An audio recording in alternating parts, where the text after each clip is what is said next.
duty. For example, you have a cabinet secretary, but in that ministry, you can have other people that are employed in different capacities, like the ones that are employed by the public service. The person of interest is the person at page 90 of the governor's bundle of documents. At page 90, volume 2. Yes. Are you there? Yes. That person was appointed to which position? Director of Communication, which is also the same as Director of Governor Press. Is the same position. The subject matter of that letter from the service board, it says, what appointment is it? Look at the subject matter. Appointment of governor's staff. It's a governor's staff.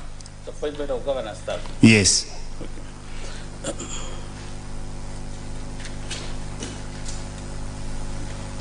There is a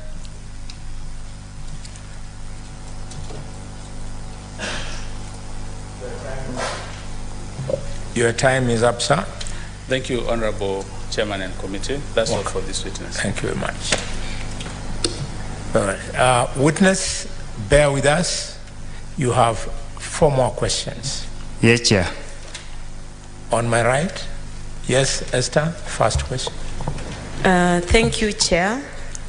I would love to ask Mr. Harrison, you currently hold the office of Chief of Staff, Private Secretary, and at the same time you double up as the Master of Ceremony in the Governor's events. It's true. Don't you think someone would argue the nature of your duties is affecting Article 10 and Chapter 6 on the conduct of public officers? And then the second question is, you mentioned the Okolea program. What's the nature of the Okolea program? Is there any legal instrument that created that program, or in what sense does it exist? Through the chair, the first question about my being Chief of Staff, it is on duty. MC is on duty of Chief of Staff when the Governor is in a meeting. So that Chief of MC or Master of Ceremony, it is not an office. It is the duty that is supposed to be carried out by the Chief of Staff, who is also referred to as the same position, Private Secretary to the Governor. Is the one of the roles that I play as the Chief of Staff. Number 2, pardon the question, please. You mentioned about the Okolea program as something that led to us having the Hustlers Ambassador.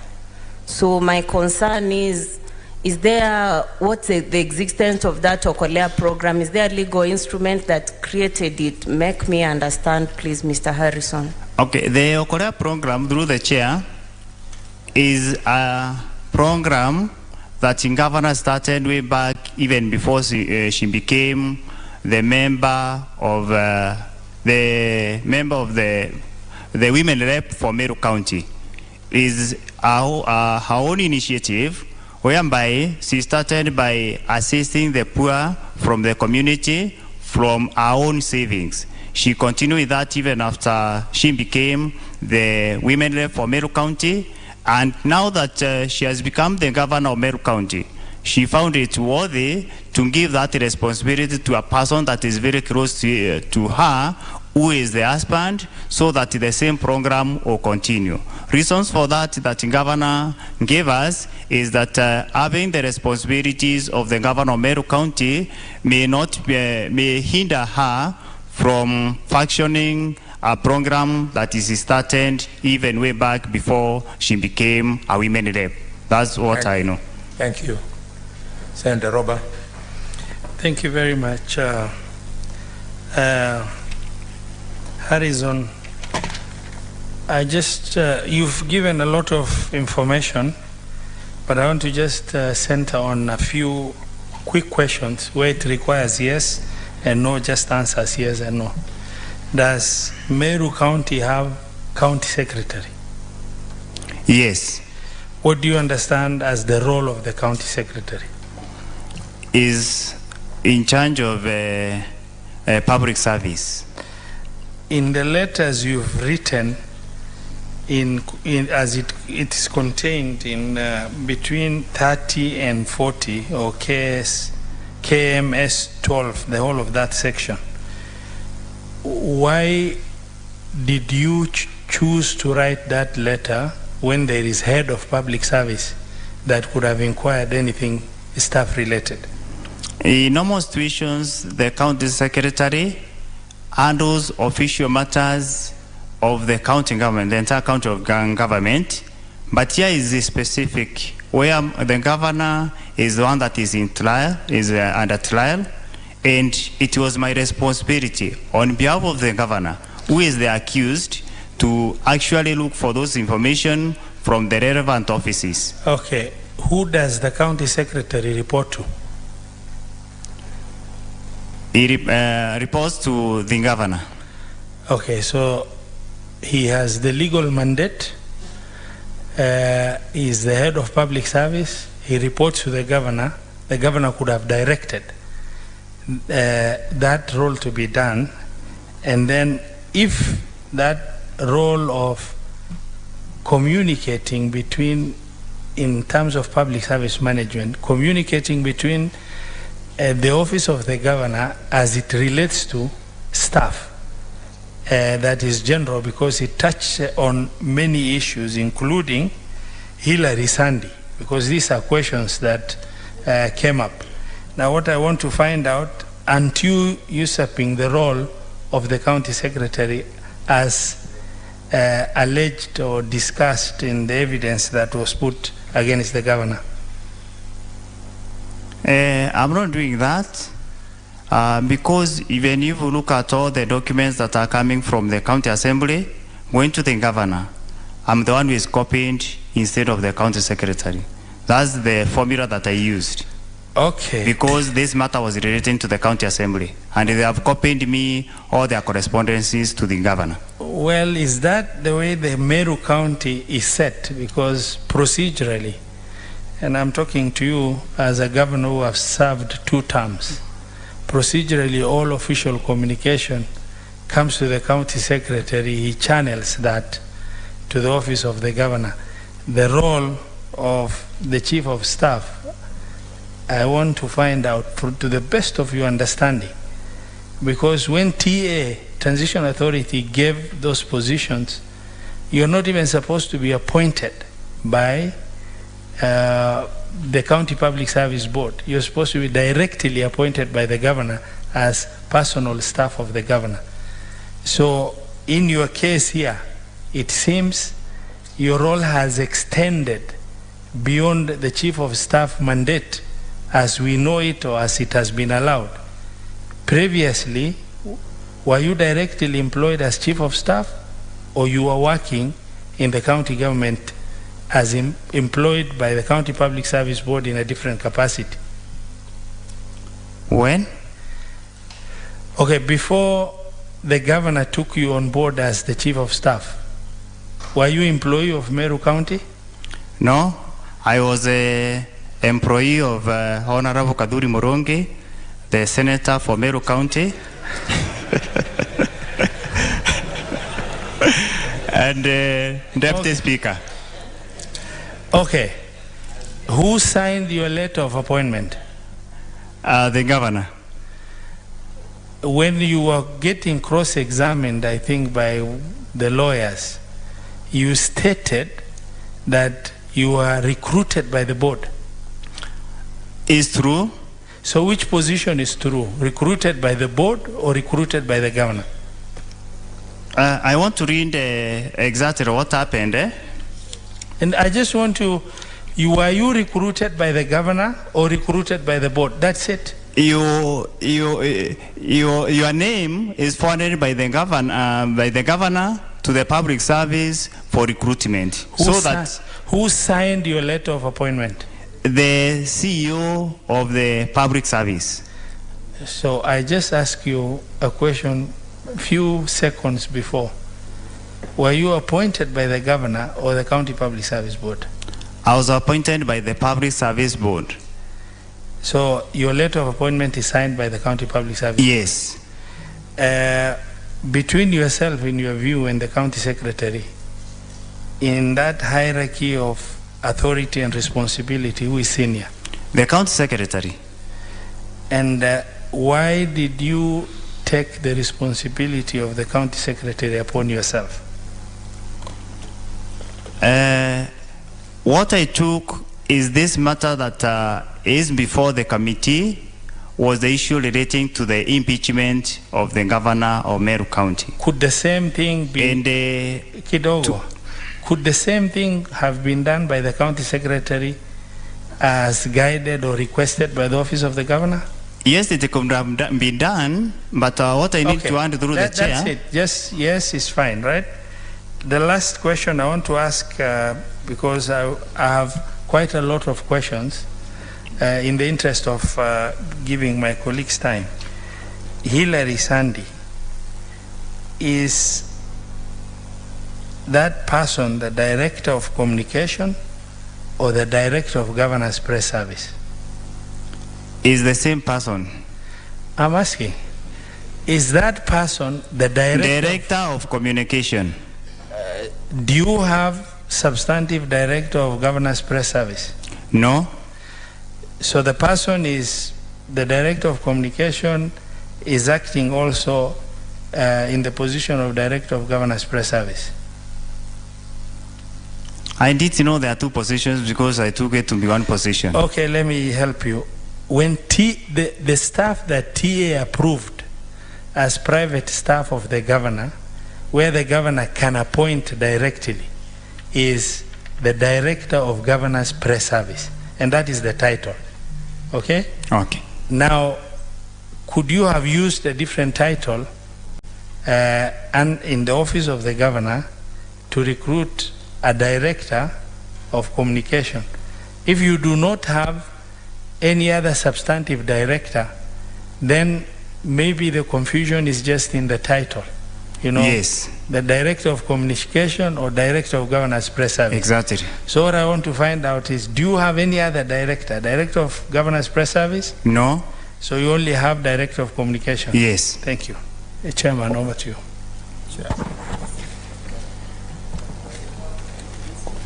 Yeah, thank you, Chair. Chair, we saw a video of former Governor of Meru, Honorable Kiraitu Murungi, appointing board members of Twaweza program. Have you seen the legal instrument of Twaweza program, and does it have the post of patron? I have not seen the legal instruments. So you don't know whether it has that position of Twaweza program or not? I don't know. Okay. The Meru Youth Service legal instrument, does it have the post of patron? No. It doesn't have. So do you think that it was in order for the governor to appoint a patron for that saga, the Meru Youth Service, without reviewing the roles that would be undertaken by the patron in that organogram? Pardon? I'm saying, without revisiting the charter and the legal instrument of Meru Youth Service, because you don't have somebody or an officer in the name of a patron, what would be the roles of the patron that was appointed by the governor in that saga called Meru Youth Service? Ceremonial? Ceremonial. Yes. So how is he going to fit in that saga, Meru Youth Service? Don't you think there is an anomaly? I made my reference very clear that the appointment of the first gentleman was not in any way related to the Meru Youth Service that we have. It was related to the issues that I mentioned about the Korea program, whereby there is a program that the governor has been running before she was elected as Women Rep of Meru County, which continued during her term, and now that she is the governor, she felt that she couldn't manage that. Second clarification, Chair. There are some documents that were signed by Virginia Kawira, who is the CEO, acting CEO of County Public Service Board. Yes. Of Meru. Do we have a letter showing that, or evidence showing that she was appointed to that post? Because then she's signing documents that are supposed to be legal in nature, including the annexures that we've appended here. Yes, the letter of acting capacity is available. Is it in these annexures? No, it's not attached. Okay. Number 3, Chair. There were some roadside appointments that were made by the governor, so to speak, quote unquote. We were told of one Martin Koome Makasi, who was invited by the governor to talk about some issues in a rally, and he complained that they needed some security people in a market. And many people are paraded there, and some of them were told they are not adequate for the job and so on. Some were rejected, and some were taken for the job of watchman and so on. And in that same meeting, we were told that the sub-county administrator and ward admins were requested to recruit watchmen, firefighters, and so on. So finally, we find that these people don't get the job. Now, what I'm asking is, what was this, or these appointments or pronouncements supposed to achieve? Number 1, for the watchmen, in the open air markets, the members that are selling that open air market normally employs their own people. There is nowhere in Meru County government that the watchman for the open air market has been employed by the county government. In that circumstance of Nkobo, when the open air market traders requested the governor through the area MCA, what she did, she took 3 gentlemen that were vetted by those traders so that they can have trust with them, and then who was supposed to pay them? Is it the governor? They are paid from the county? Not from the county. They are paid by the governor from the program that I mentioned. The Korea program is the one that is handling, because that one was supposed to be handled by the traders themselves. So were they finally employed? Yes, they are employed by the Korea program. They are working under Korea program, which is completely different from the county government structure. Chairman, the last one is about, sorry, I lost this. Sorry, Chair, just a minute.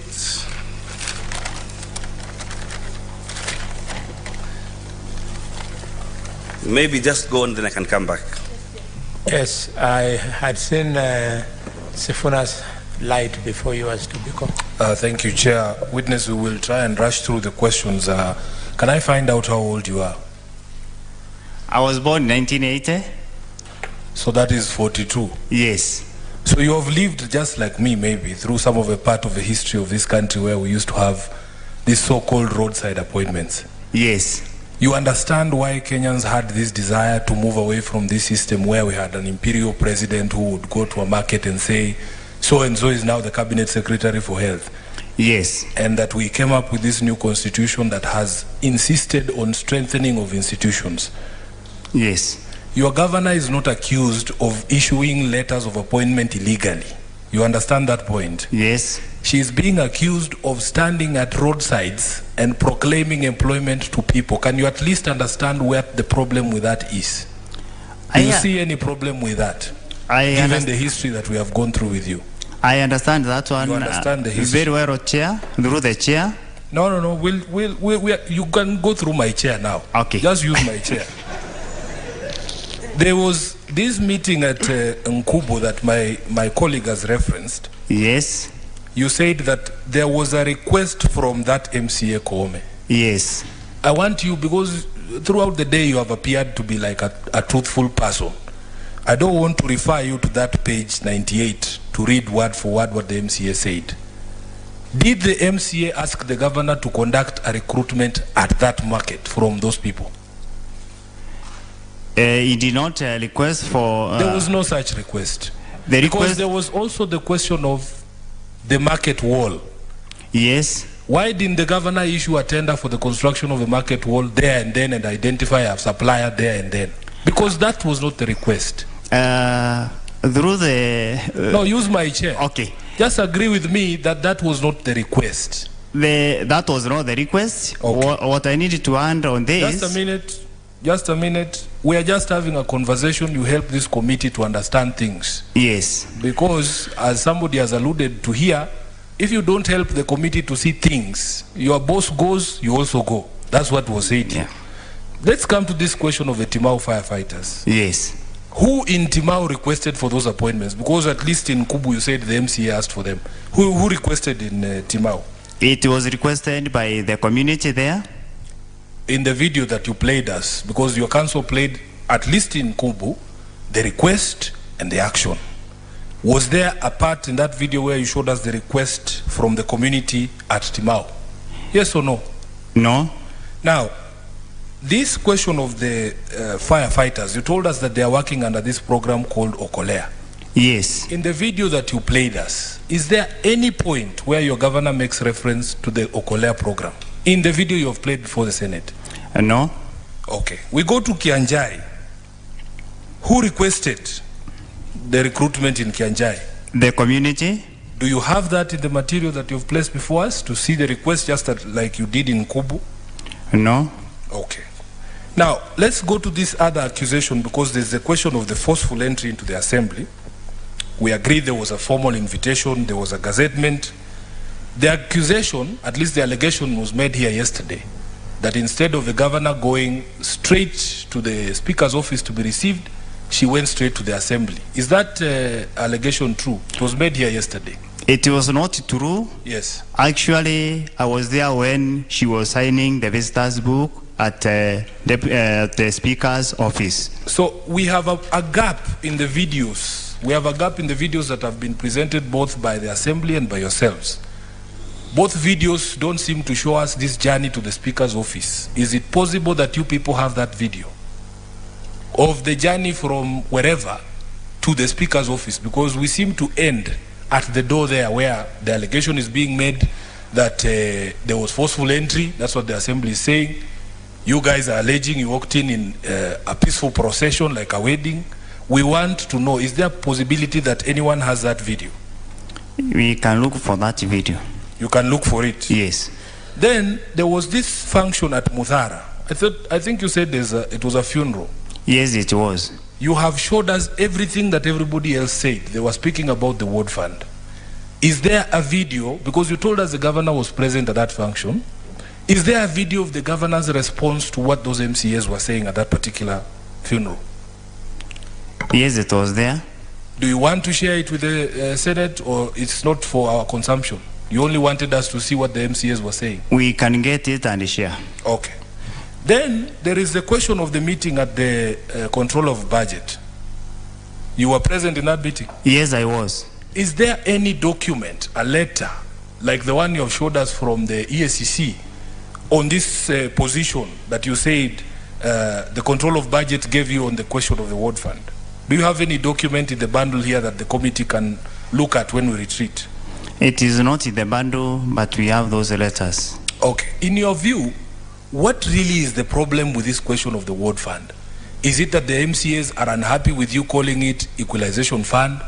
Or is it the amount that has been allocated to the equalization? What is the problem in your view? My problem is... Not yours. What is the problem the MCAs have with what Governor Kawira has given, calling it equalization fund 10 million? Is it the figure? Is it the name? Is it both? It is the control of one fund, as it is in the case of CDF, because they want to treat it as the CDF, whereby CDF is the money that is at the constituency level, and they want a fund that should be at the county, at the ward level, which is nowhere in the wrong. You do understand even the CDF is not sent to the Member of Parliament's account? Yes, I do. Is that what the members of Meru are demanding, that this money be put in their individual accounts? Is that what they're asking the governor? Not their individual accounts, yes, but an account that gets that money from, say, exchequer. You know, the CDF goes to a certain account at the constituency level from the exchequer direct. That's what they want? Yes. Let's revisit this visit to the assembly, please. Is it ordinary when your governor is conducting her business, like when you went to the Control of Budgets office, was she walking around with a camera crew and a microphone to record the proceedings? No. So what was special about this visit to the assembly? Did she know that she was going into for a confrontation that she needed to record? Because I saw from the video there, immediately she arrived at the gate, she started recording and was handed a mic. Was she expecting a confrontation, or did she go there for a confrontation? No.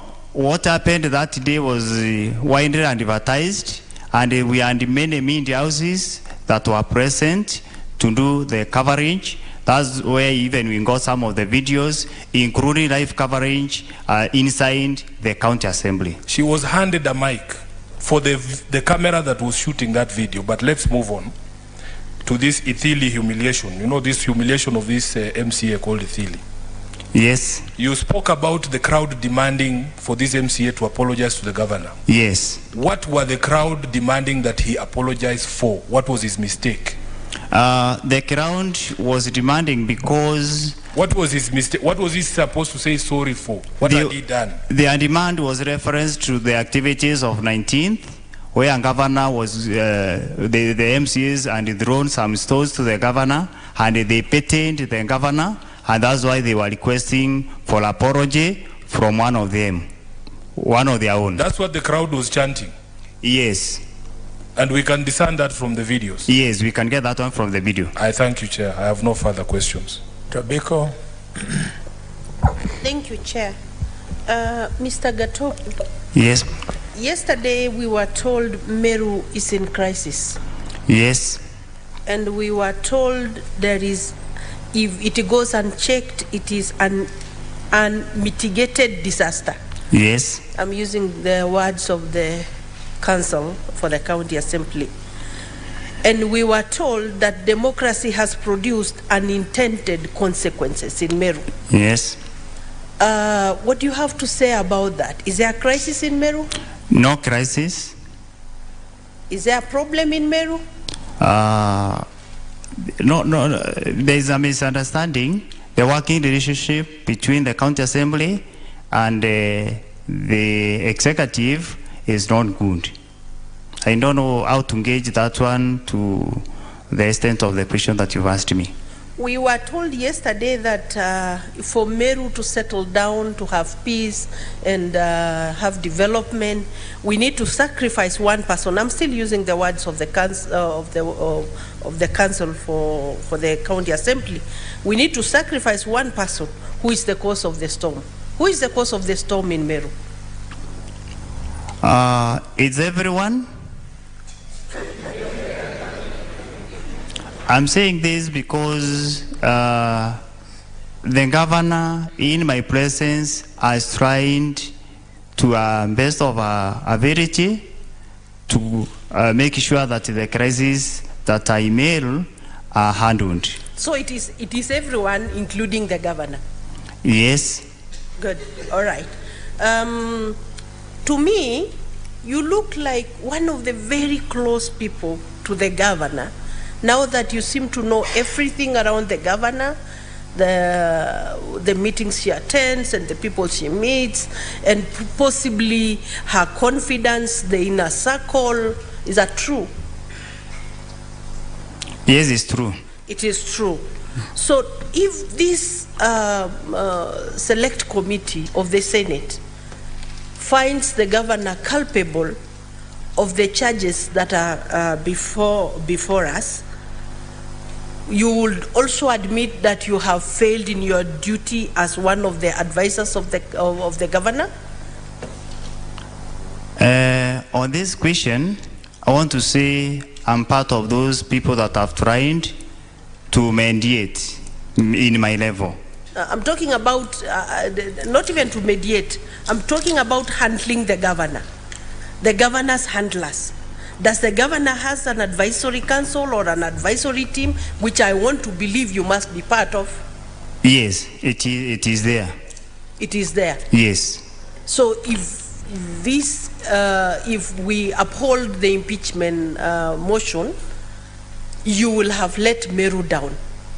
Yes. You will be among the people who have let Meru down. On this question, I want to say categorically that we, those that are with the governor, we've tried our best.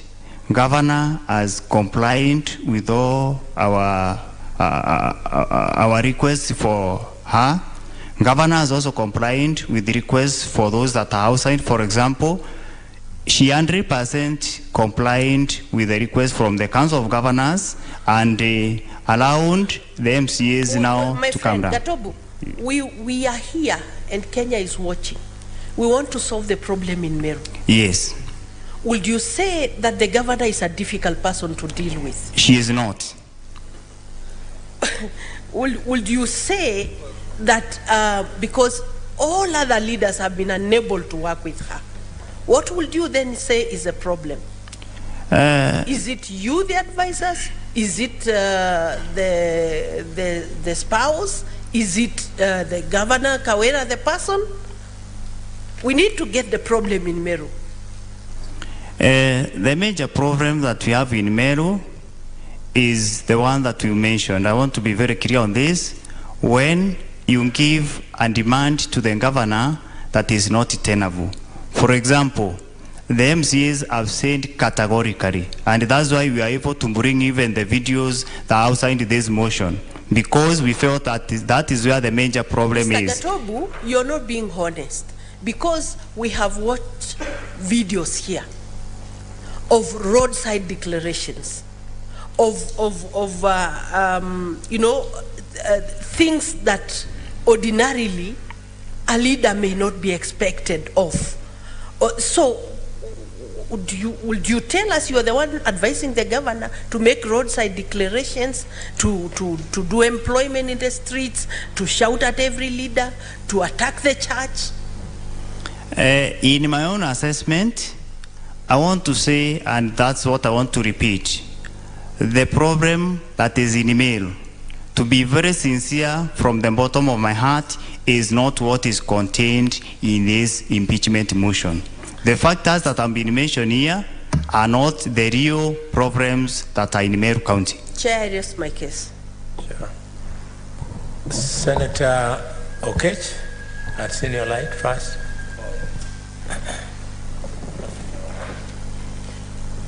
Thank you, Chair. I'll be very brief, actually.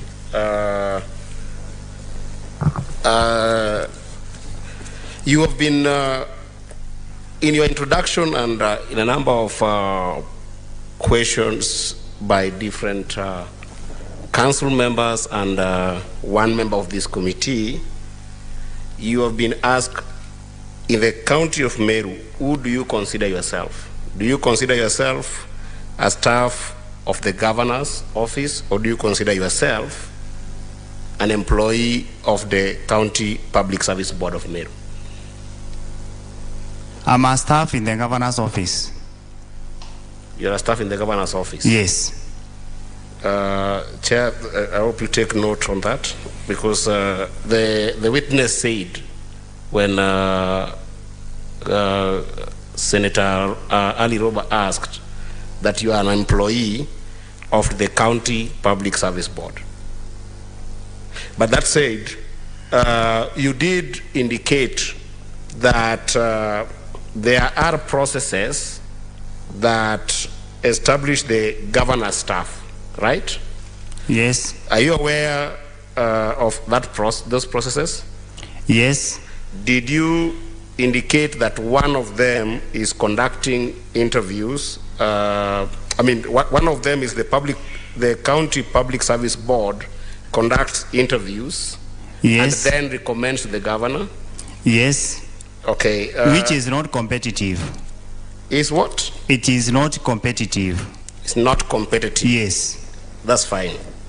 I want to turn you to page 20, page 90 of volume 2 of the governor's papers. Are you there? Yes.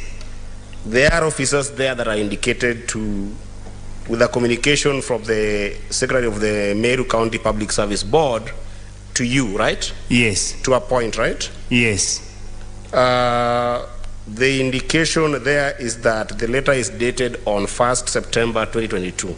Yes. And in the body of that letter, there is a request that you had sent to the Meru County Public Service Board on 30th of August. Yes. Are we together up to there? Yes. Is it in your understanding that the Meru County Public Service Board did an interview to the officers indicated here between 30th August 2022 and 1st September 2022?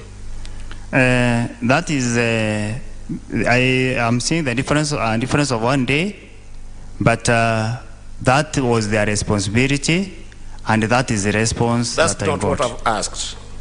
Are you convinced that between 30th August 2022 and 1st September 2022, there was a conducted interview for the officers indicated here? Are you convinced? That's my question.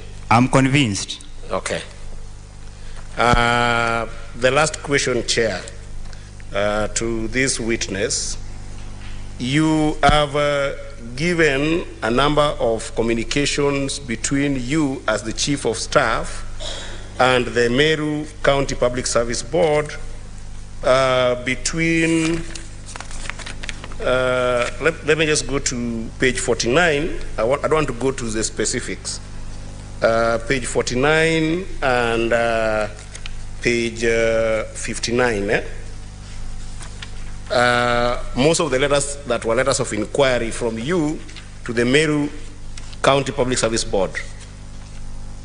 For instance, on page 29, there is a letter on the appointment of the gentleman, the first gentleman, and below listed people, right?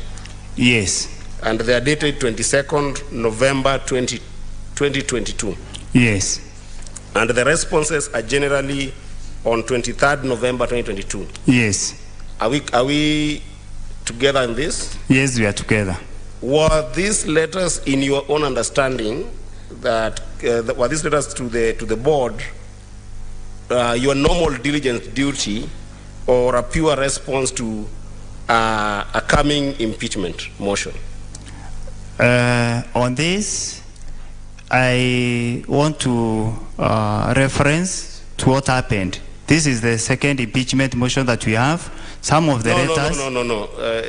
Witness, you're not going to frame my question and then answer them. Yes. I'm asking you a specific question. Were these letters to because the dates are very clear here. Yes. And you know you have provided the dates when the pronouncements of appointments were also made. I have them, right?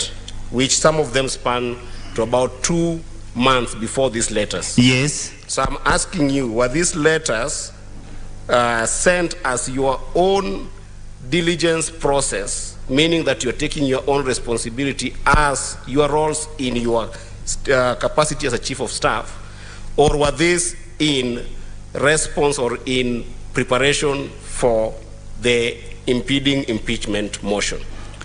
Actually, you are true. These letters were after we received the motion, when the governor received the motion, and in the motion there was indication of these names. That is the time we wrote the letters to get the information. Not we, it is you who wrote the letters. Yes, it's me. I'm very specific with you. Yes. So you wrote them as a function of coming impeachment. It's true. So without the impeachment, are you trying to insinuate that you wouldn't have written these letters as a diligence process? Yes, I could not have written, requested for them. The last question to you. Between the time that pronouncement, for instance, of the first gentleman and the time you're writing these letters, in your own understanding, what were the tasks that the first gentleman was doing in the county based on the appointment that you know? He was working on the Korea program, and I didn't know at any point it will bring the issue that we have today. So you are sure this committee that he was working? Under the Korea program, yes. Okay, thank you so much, Chair. Tangwa. Thank you very much, Chair. Mr. Harrison. Yes. I can see you're very conversant with matters governance. Yes, thank you. That's a good thing. I'm going to ask you simple questions. What is Mbirwa? Mbirwa is a fox in Kimeru. A fox? Yes. So if I called you a fox, what would be your recourse? What would you do to me? There is no problem with that. So you know, in Meru, we have people even that are called by names of animals in Meru. Okay. For example, we have Mpaka. Mpaka refers to a cat, but we have many Mpakas in Meru. We have Ngombe, referring to a cow, but we have people that are called by animals' name. What happened in the history of Meru? If you are born after the person that was born before you died, you are named by the name of an animal. So calling you a fox wouldn't be an insult? That is not an insult. Okay. Between you, the chief of staff, and the county secretary, who could be seen to be more competent to appear before this committee to give evidence on behalf of the governor? It is the county secretary, but allow me to add something. Even in terms of the lawyers, the official person that could have done this is the attorney, the county attorney. In the matters that are relating to county government, the county secretary and legally the county attorney are the ones that are in charge of that. But in this matter, it is the governor as a person. What is in trial is not the county government of Meru, but governor as a person. That's why even he has gone ahead to get private legal team to represent him. Okay. Up to there, let's go to the committee that was appointed or formed during the taxi stakeholders meeting. You told us the committee was formed to investigate and maybe report to the governor on why there were wrangles between different taxi operators. What was the treasurer for that committee?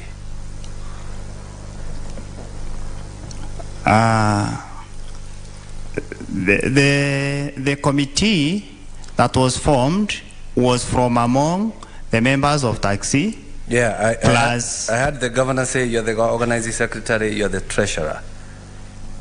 Were they supposed to pay some fines, pay for their sins? What was the treasurer? What was he to collect? What was he to manage? There was an issue that they also mentioned about the money that they were supposed to pay. I don't know which committee, one of the committee was to pay the other committee. It was antagonist between the two committees, or between the two operators that was being handled. Quick one. The speaker, as per the law, is an MCA. And when we are having events, the speaker always speaks when in protocol-wise, from the governor, deputy governor. If the national leaders are not there, it's the speaker who comes third. It's true. So would we say that the Speaker is a spokesperson of the Assembly?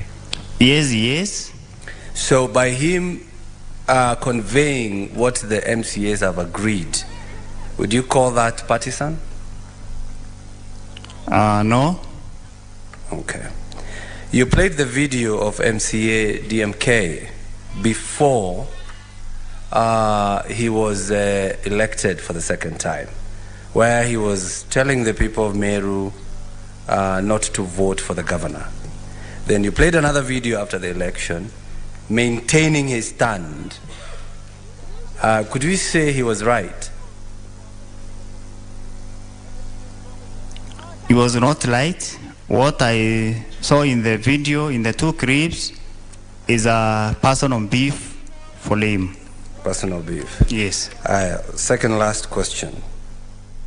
The governor is seen in most videos doing roadside declarations and appointments, which you have watered down that he never employed anybody because there was no letters of appointments or pay slips and all that. Yes. Are you calling the governor a liar? He's lying to the people of Meru. He's not lying, she's not lying to the people of Meru. The only difference that something that is not very clear that I want to make it very clear, governor has been running a program that was there even before she became the women rep of Meru County. That program has been having people that she has employed personally.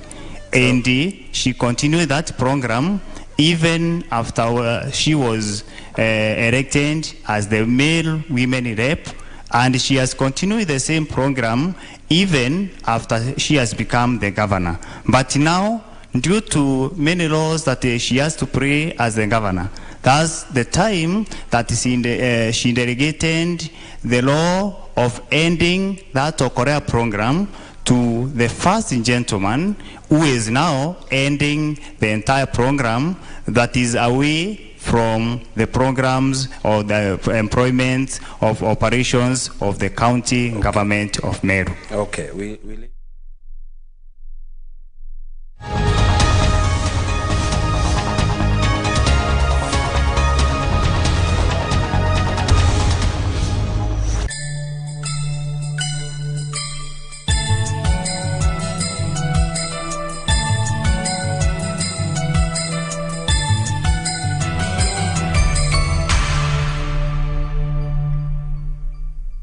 When driving, maintain the required speed limits to ensure your safety and that of other motorists. Keep left, stick to your lane, and maintain lane discipline. For your safety and that of other road users, never drink and drive.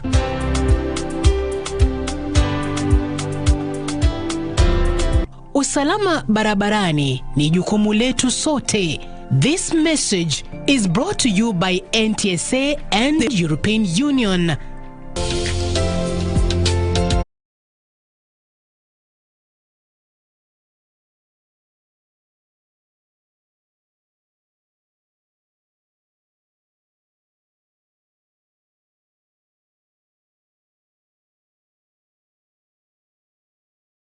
As of the Assembly, that we formulate a joint consultative forum on modalities of establishing an unworkable ward development fund for each ward within the confines of the law.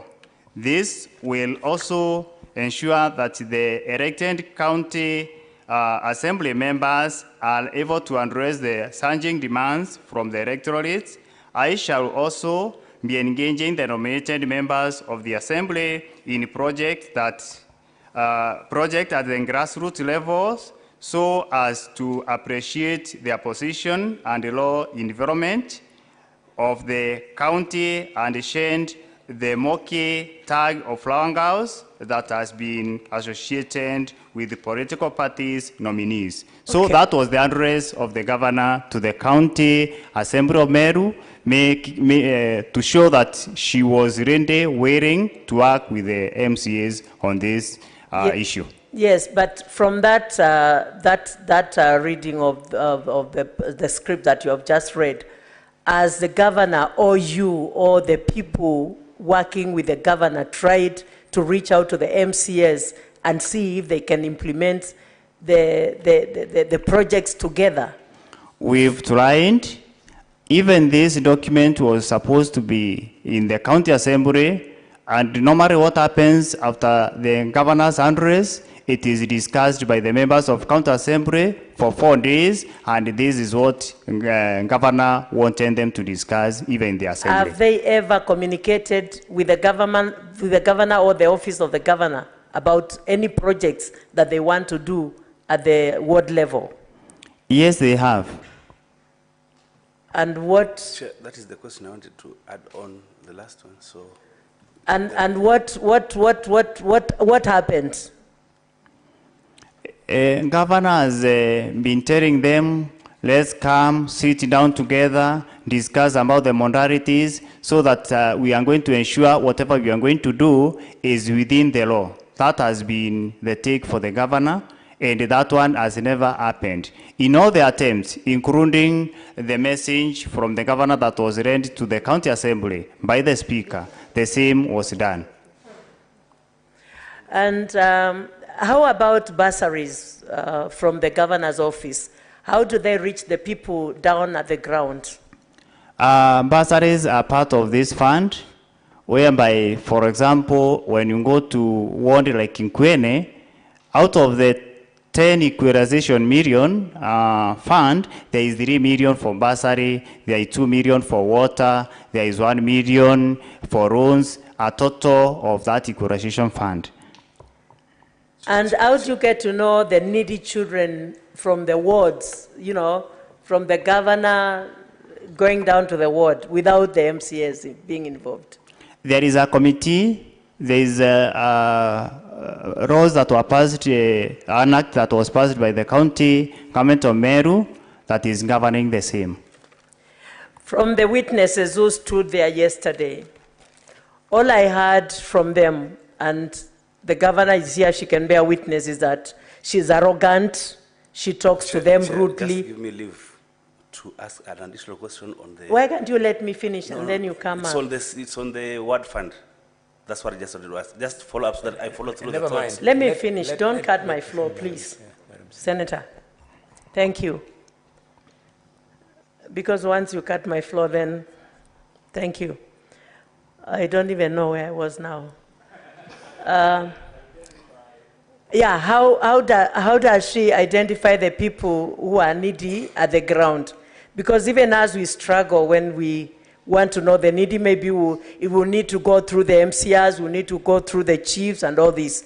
But you said that there is a committee at the ward level or at the governor's level? It is structured to have a committee at the county level and the ward level. Actually, it is Education Enhancement Act of County Government of Meru of 2018. There is no doubt that the governor is working because we can see her all over on the videos. But I would ask, I've heard you say in Jesus' name, so I believe you're a Christian. Yes, I am. And the governor is also a bishop. Yes. So I would pray that unity would come to Meru, because the word of God in the book of Proverbs, chapter 15, verse 1, says, a gentle answer turns away wrath, but a harsh word stirs anger.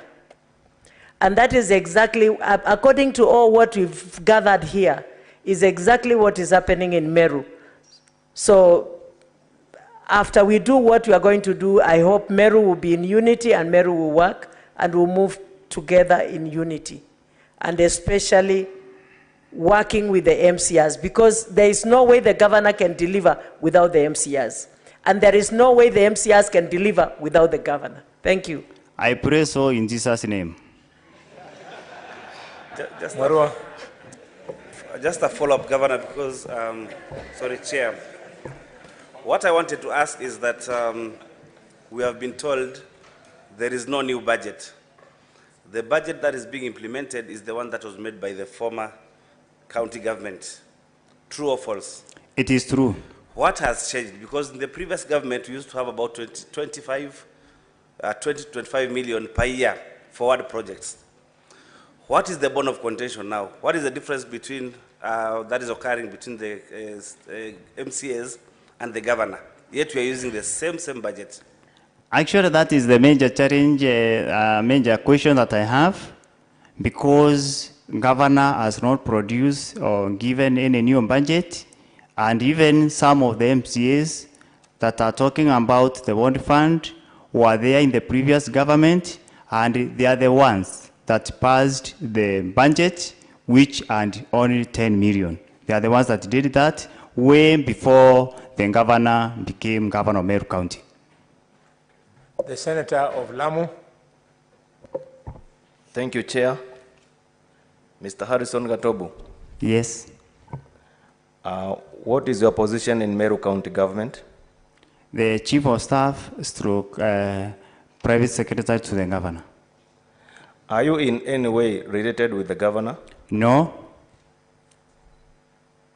Are you aware of the letter that was sent from the County Assembly of Meru, slated sometimes before the impeachment motion? Two. Are you aware of the letter that was sent to the governor sometimes before the impeachment motion? Yes, I'm aware. What was the content of the letter? The letter was copied to me, and the letter was inviting the governor for the impeachment motion. That is the first letter I ever received from the county government of from the County Assembly of Meru on matters of impeachment. There is no other letter that I've received. So the letter was informing the governor that there is an impeachment, a pending impeachment motion? Yes. So there was no letter that was sent to the governor to go and clarify some issues about the working relationship between the governor and the members of County Assembly? There is no letter. It's the governor who wrote the letter to the county government of Meru, to County Assembly of Meru, but not from the County Assembly. What do you think that has transpired between the members of County Assembly and the governor that has culminated into a very poor working relationship between the governor and the members of County Assembly? One thing that I feel, the grassroots meetings that governor has been attending, they were viewed by the members of the County Assembly as making her more popular in their areas because she was able to attend many meetings. That one was the first bone of contention because they were telling her she should not be attending the grassroots meeting. That is the first thing. The other thing that happened is about the bond fund, when they actually demanded that before you do anything, before you come to address the County Assembly, before you engage us in any way, you need to pronounce yourself on the amount that you are going to give us as the bond fund, notwithstanding that even the budget that she was using is the budget that was passed last year, and she had no way of earning that amount because everything was budgeted. Thank you. Sorry, Chair, I've not finished. My last question I just want to ask you the last question. In your own opinion, you know, as members of this committee, we are concerned about the people of Meru and the government of Meru. In your own opinion, why do you think that the governor have had a very poor working relationship with all the elected leaders of Meru? One thing that I feel, there is the working formula of every elected leader. Governor has been so much working with the grassroots people, attending many meetings, attending to the real situations on the ground. That is one of the things that I can say has been a bone of contention. The other thing that I can mention is about demands of things or something that is not anchored in any law, and when she becomes so strict on that, then a problem arose. And in that, I give an example of the Ward Development Fund. The members of County Assembly, how many are they in total? There are 69. If we include the members of County Assembly plus all the elected member, how many are they in total? We have 12 plus 69, that is 12 plus 9, 81. Among the 81 elected leaders, who has a good working relationship with the governor? Is there any that you can be able to quote? I can quote, like last week, I saw the governor and the MP for North Element working together in a project that they were all invited. They were all invited by CS for agriculture, and there were many people that were there. The other thing that I also needed to note, I've seen a situation whereby someone like the MCA for Kiago, who really wanted to work with the governor, was discharged of the committee from the committees that he was in, and then maybe there is a fear that if you associate with the governor, then you are discharged from the committee. A good example is the MCA for Kiago. Chair, that's all I have for this. Thank you. Mandako? Thank you very much. My questions will be very brief, and because of time, I think for a number of questions, I just want a yes or no answer. Quickly, Mr. Harrison. Yes. We have a program called Okolea. Does it have employees? Yes. How are they paid? They are paid by governor from our savings. Okay, thank you. Was the program in Timau an Okolea program or a county program? The ones that were recruited were to work under our Korea program, and we can replay that clip because what happened, governors said very well that we... just a minute, I just wanted a straightforward answer so that we don't go back. Do you think, in your opinion, Okolea should be employing employees to work for public entities in Meru? No. Now, you as the chief of staff, do you have an appointment letter? Yes. Does it contain your job description? Yes. Does any of those job description include communication outside the office of the governor? Yes.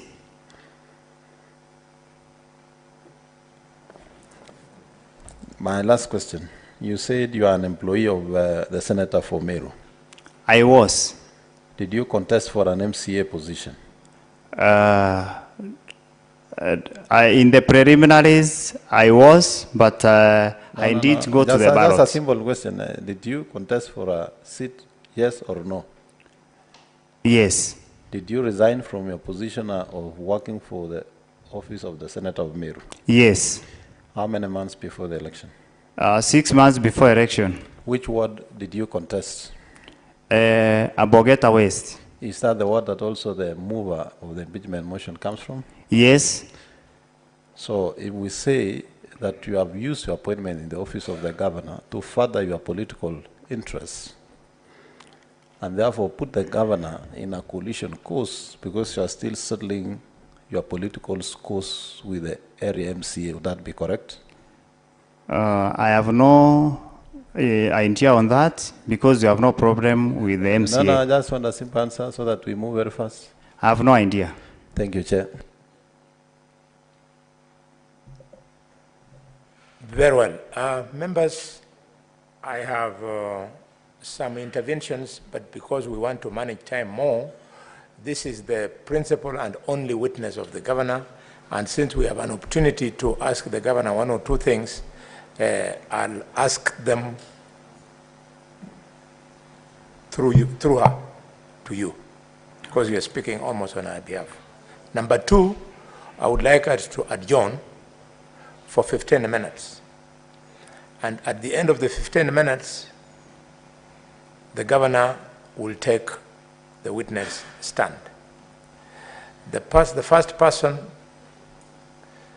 will be the counsel for the governor. Introduce the governor, ask a few preliminary issues or whatever issues you want to prosecute, so as to open up an entry point for the man who really wanted the witness to take the stand, i.e.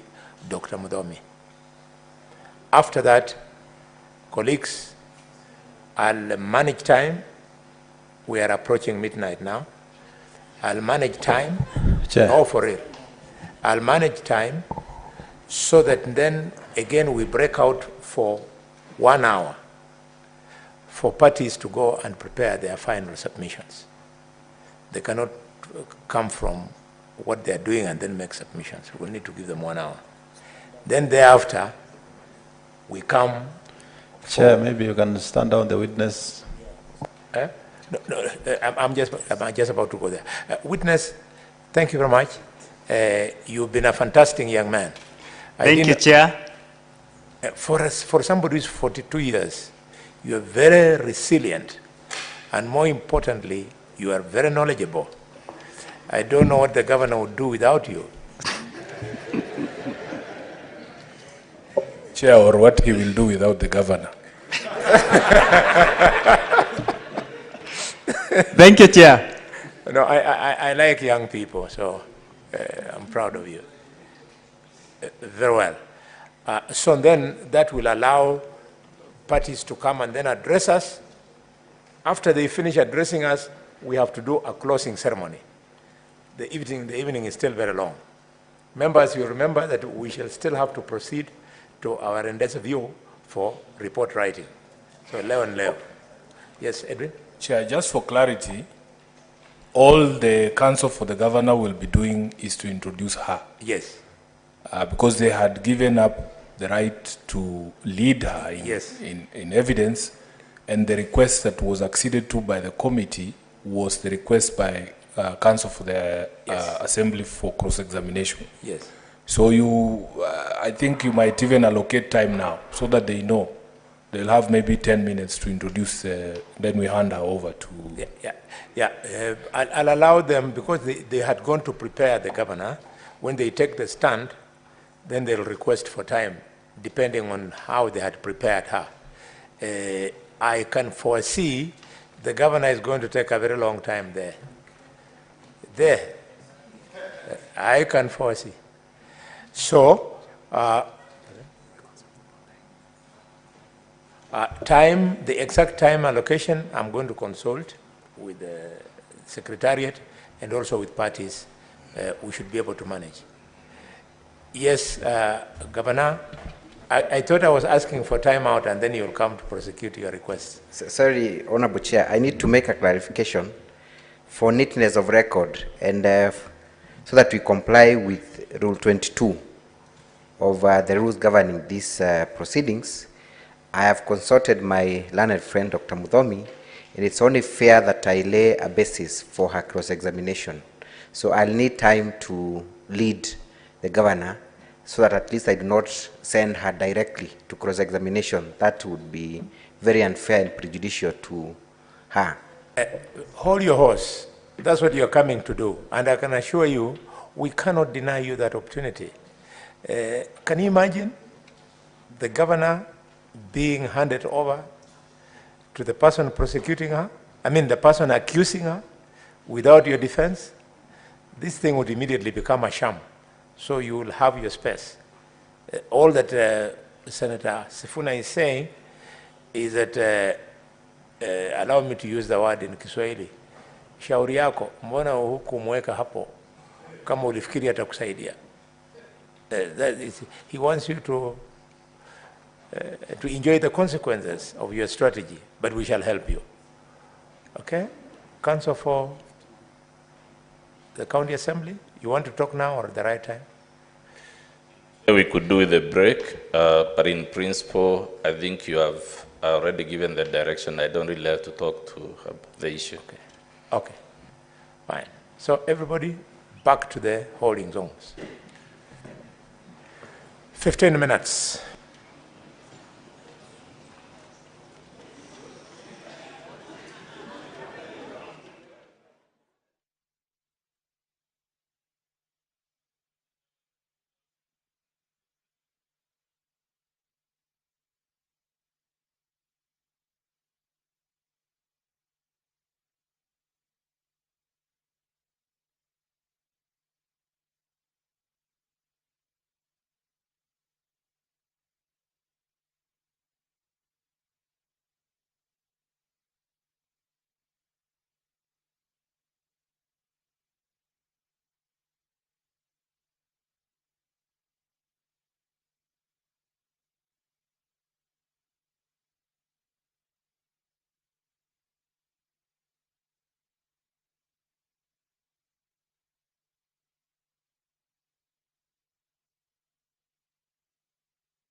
Honorable Senators, councils to parties, and all others present, we now reconvene and we start with the governor herself.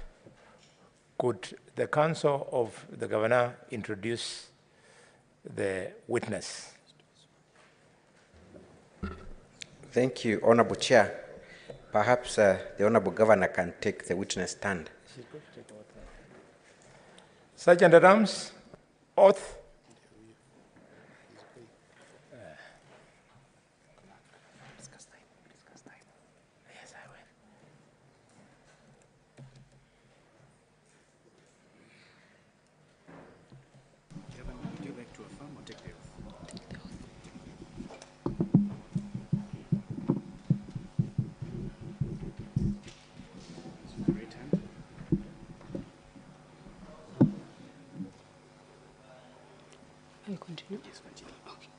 I, Kawira Mwangaza, do solemnly swear that the evidence that I shall give before this committee in respect of the matters before this committee shall be the truth and the whole truth and nothing but the truth. So help me God. Thank you. Counsel for the witness, how much time do you want to introduce your witness? Yeah, Chair, like I said, I had a side chat with my learned friend, Dr. Muthomi, and we feel it is important for me to do a bit of some examination in chief, and to that extent, and considering my client's pace in answering questions, I would be begging for 45 minutes. Dr. Muthomi?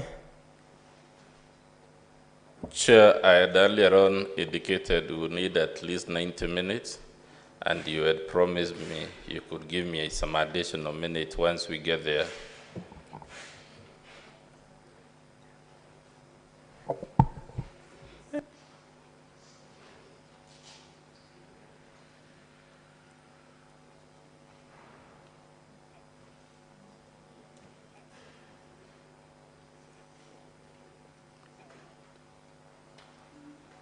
Very well. We have heard you.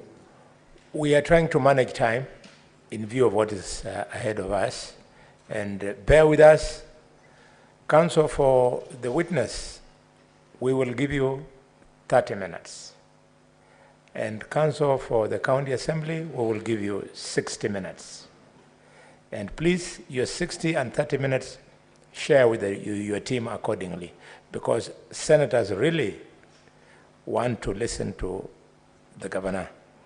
Yeah, you have done your bit. Senators now want to really find out, is this the person that is being described by the MCAs, by the priests, by everybody? So you'll bear more, the giant's share of the time will have to go to the senators, because ultimately they're the ones who are going to make a decision. I thank you very much, and time now. Thank you, Chair. Honorable Governor, kindly for the record, state your full names. Kawira Mwangaza. Kawira Mwangaza. The current governor of Meru? Yes. You are familiar with the charges that have been brought against you by the County Assembly of Meru before this select committee? Yes, I'm familiar. And you have responded to each and every accusation against you in writing? Yes, I have. Would you like to stand by all the averments contained in your response? Yes. Thank you.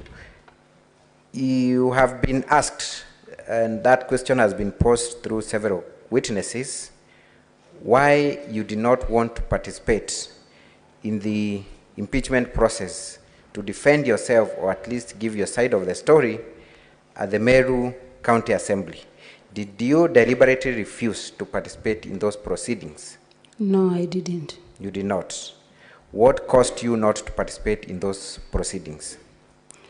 There was a court order, and I sought legal advice from my lawyers, and they advised that if I go and attend the debate or the impeachment motion, I will be in contempt of God. Thank you very much. So if there were no orders that were in place and in the absence of advice from council, would you have participated in those proceedings? Yes, I could have. Thank you.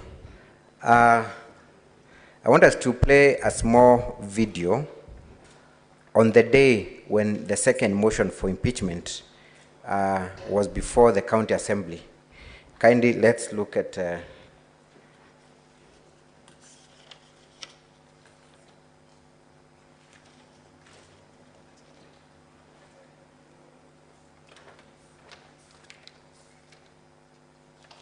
that is a video tagged as number 33, KMS 33.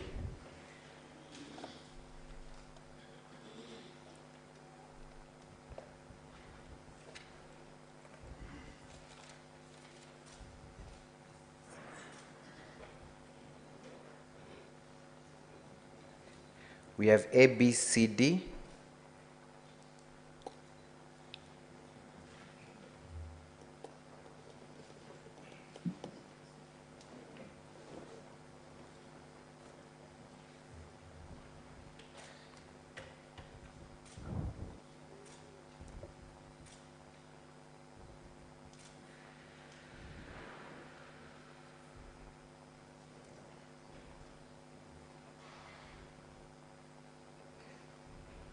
If we can have any indication, Chair, if the Secretariat is having any challenges, so that we save on time.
I see Honorable Senator for Nairobi is about to ask for a translation. That is a song. Again, we were unable to put it into any translation, but perhaps the committee can be guided by an expert. But I'll also ask the governor to briefly comment on that video. Honorable Governor, in that video, do you recognize the day that was? That is the very day before the impeachment debate. So you're saying before the impeachment proceedings? Yes. What time of the morning did that video start circulating, to the best of your knowledge? It was around 8 in the morning. Around 8 in the morning. And the MCAs are chanting a particular song. Chair, those are leading questions.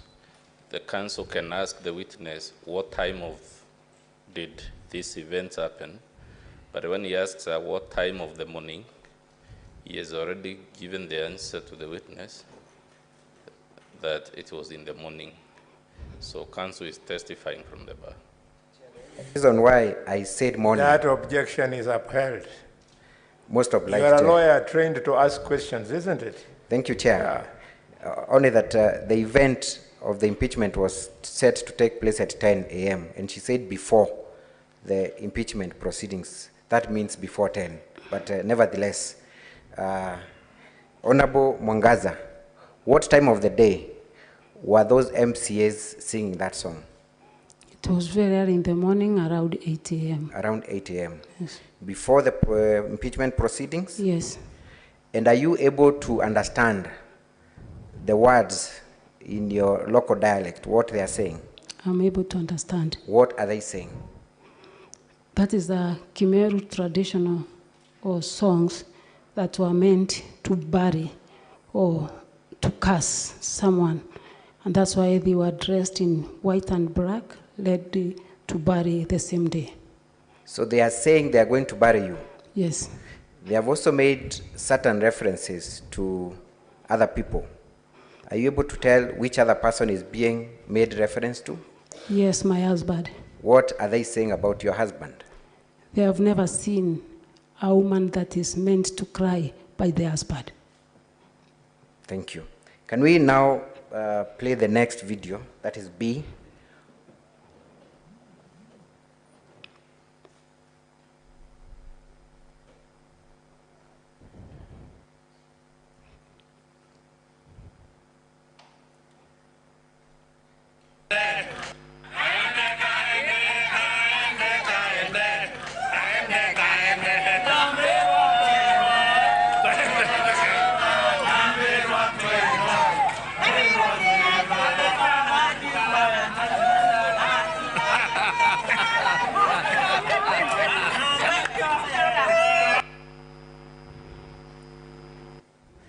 Can we lastly play D?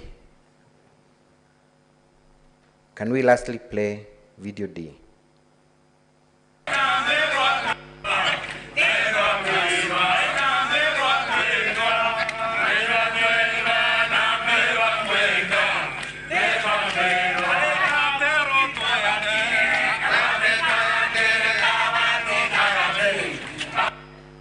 What is that song speaking to? Speaking about kaende kaende, meaning that they will have to move forward and not backward. Thank you. C, finally. Can we have C?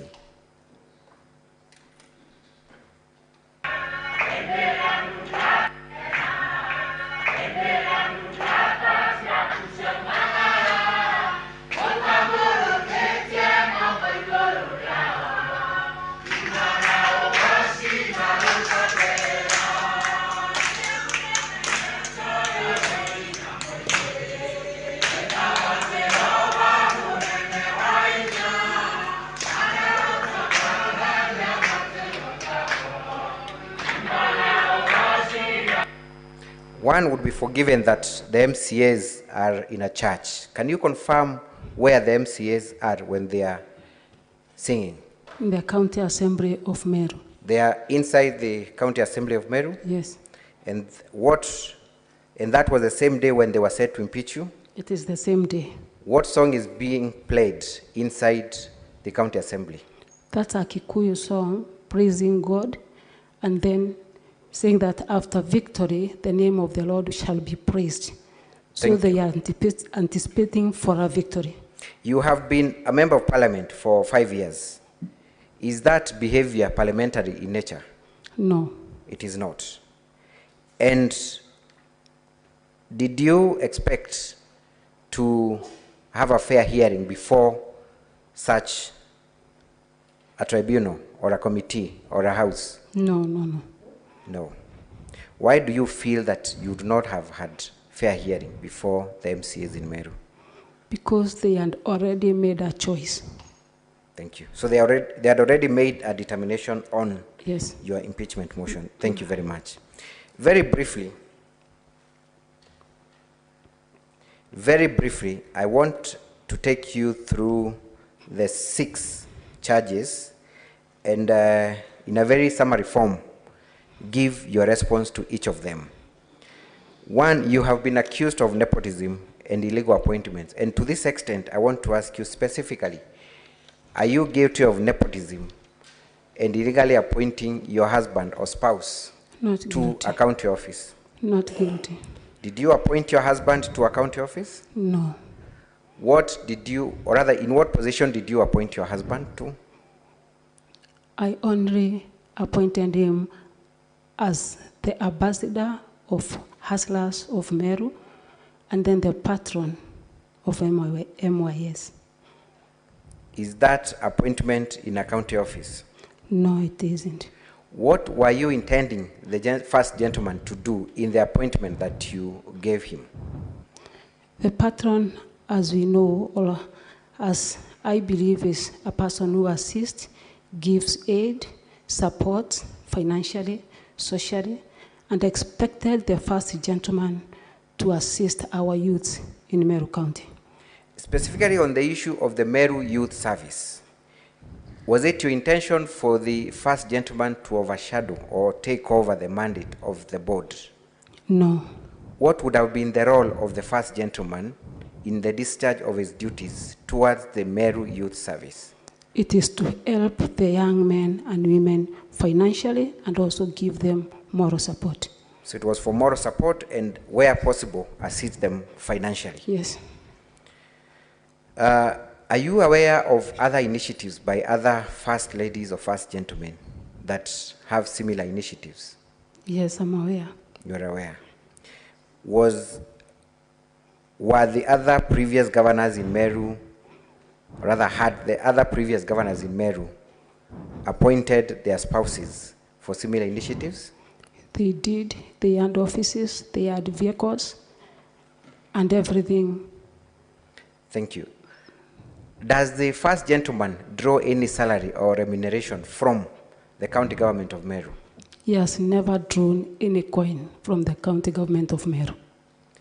Thank you. Let us briefly move on to the issue of roadside appointments, and I want to put them together. You have been accused of recruiting workers in Timau, specifically firefighters, and I think this is important that you confirm to the committee. Did you or did you not appoint firefighters at Timau? I did not. You did not. But, Honorable Governor, you made pronouncements that were understood to mean that you recruited firefighters in that event, and that evidence was brought before this committee. What did you do at Timau? At Timau, through my Okorea program, I identified some young men and ladies who will be of great help to Timau area and who understands the geographical area of Timau to assist the county government or even to make calls to our office, that is Okorea office, so that we can liaise with the county government to assist. So, in a very summary form, what would be the role played by these people you recruited at Timau? To make calls to our office. To make calls to your office? Yes, that is the Okolea office. Why was it necessary for them to make calls, and calls in respect to what assignment? Because they understand the area. They understand the area? Yes. Was there any particular issue with the fire or firefighting within Timau that called for this intervention? Yeah, there were several issues. What kind of issues? The area, one had no fire engine.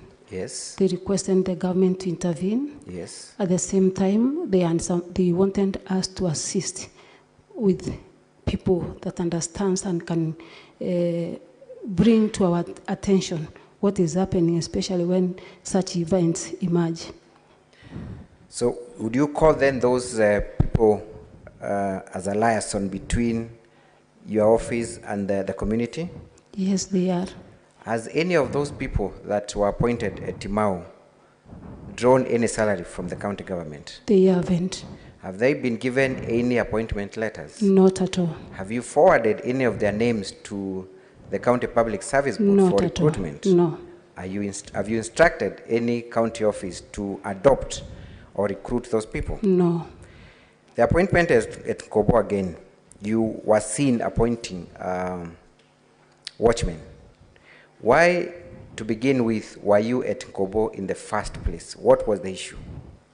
It was a call by the residents, especially at the market center, where they needed my assistance to get some watchmen.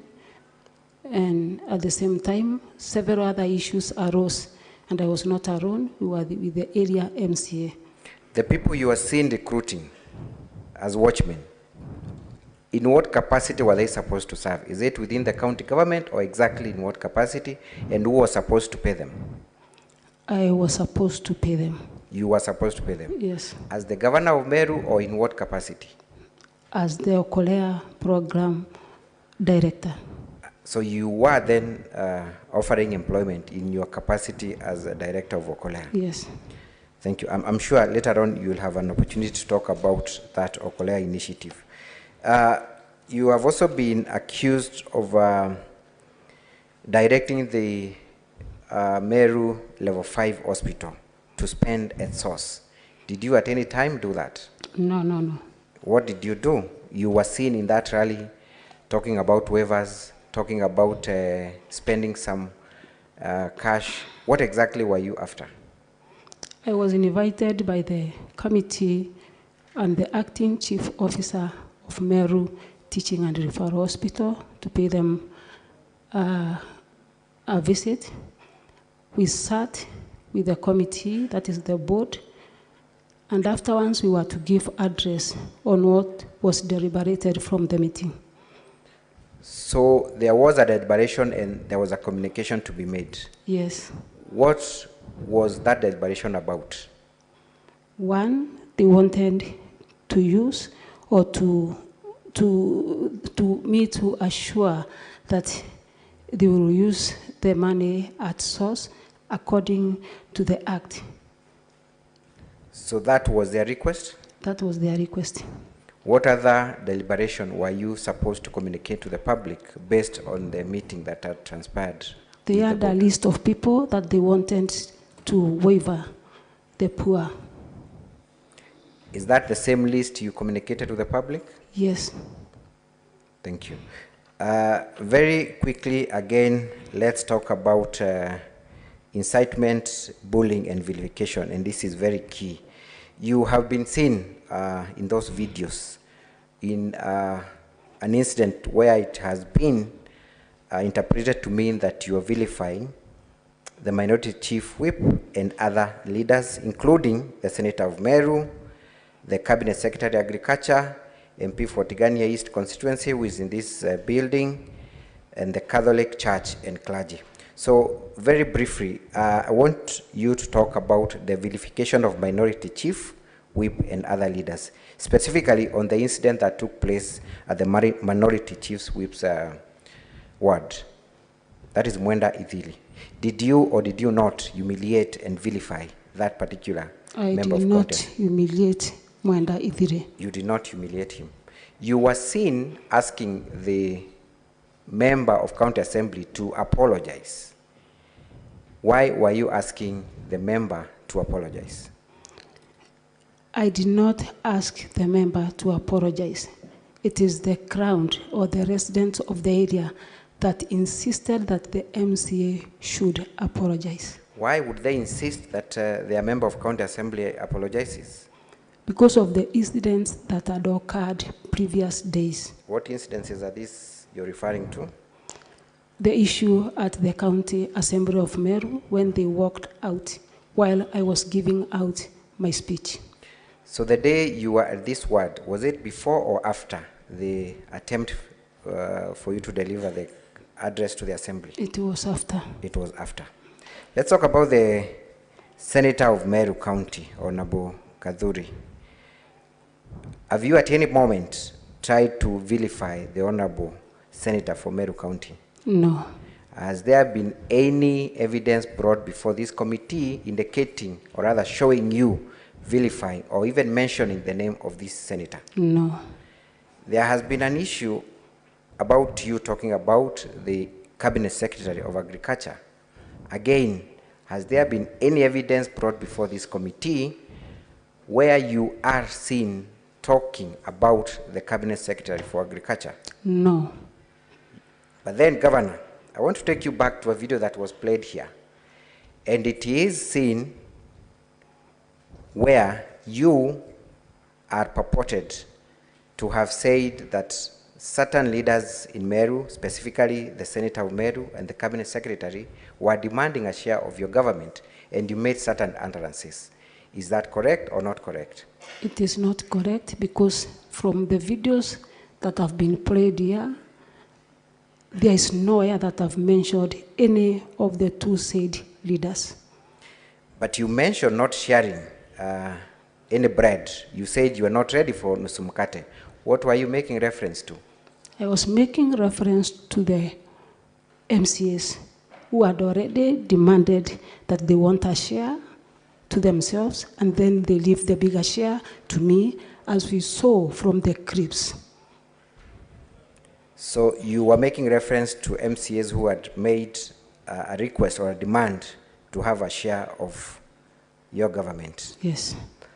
Have you at any time personally made any statements against the person of the Member of Parliament for Tigania East, Honorable Mporo Abori? No. You have not. Has the said Member of Parliament ever sought from you an apology or complaint for any form of vilification or humiliation? No. Chair, I have had a comment from one of the members. Thank you for that guidance. Order. Address plenary from this chair. What are you saying? Chair, I have had a comment, and if my memory serves me right, from the Senator of Meru. I was wondering whether that ought to be responded to. Comment which day? Right now, I have had a comment from the Honorable Senator. No, the only things you can respond to, Council, are things that are brought to your attention through the chair. The chair has not invited the MP for Tigania to address us. Until he addresses us is when you respond. Thank you, Chair, for the guidance. Honorable Governor, you have also been accused of vilifying the Catholic Church, and there was a priest, Father Elias Kinoti, who appeared before the committee yesterday and felt particularly offended by your statement and targeted as a person who should be prejudiced. Are you seen anywhere, or is there any evidence indicating you vilifying the Catholic Church, or even the very priest who appeared before this committee yesterday? No. Briefly, can you explain to this committee why you had that meeting at Igoji Boys? What was the discussion all about, and why was the Diocese of Meru involved in that discussion, in a very brief manner? The issue of Igoji, one, we aren't paying bills that the Diocese of Meru wanted to be paid by the county government. How much were they demanding from the county government? 7.7 million. 7.7 million. For what purpose were they demanding that? They claimed that the piece of land belonged to them. And what did you do about that request for pending bill? I went ahead to do some investigation to get the real knowledge if the piece of land belongs to Diocese of Meru. And also the residents came to my office and asked for intervention. When you say residents, what kind of residents and from where? The leaders from Igoji. Leaders from Igoji. So were you responding to their request? I was responding to their request. Did you at any time cause chaos and accost or assault the priest who appeared before this committee yesterday? No. Was any information about his vilification or assault brought before your attention? No. Let us move very quickly to the forceful entry into the County Assembly of Meru. Were you invited for that meeting? I was invited. Was there any letter cancelling that meeting that was brought to your office? There was no letter cancelling. When you entered that premises, were you accompanied by any goons? Not at all. And when you entered, which office did you first go to? I first went to Speaker's office. And what did you do at the Speaker's office? I signed the visitor's book. Was that with the welcome of the Speaker or without his welcome? It was welcome from the Speaker. Who ushered you into the chambers? It is the Speaker. Who welcomed you to deliver your maiden speech? It is the Speaker. Who ushered you out of the chambers after the chaotic walkout? It is the Speaker. It is the Speaker. We have seen stones being pelted towards you. Was that stone from the county assembly or outside the county assembly? From the county assembly. So from your evidence and understanding, who was throwing that stone at you? The MCAs. The MCAs. We move very quickly to the issue of nomination of CECs. You have been accused of not following the law, and you have been accused of misconduct when it comes to nomination of CECs. When you're seated before this house, did you come across any video where MCAs were threatening or were making certain remarks about the nomination of your CECs? They said they will not pass the CECs unless I sit down with them and discuss about word for word.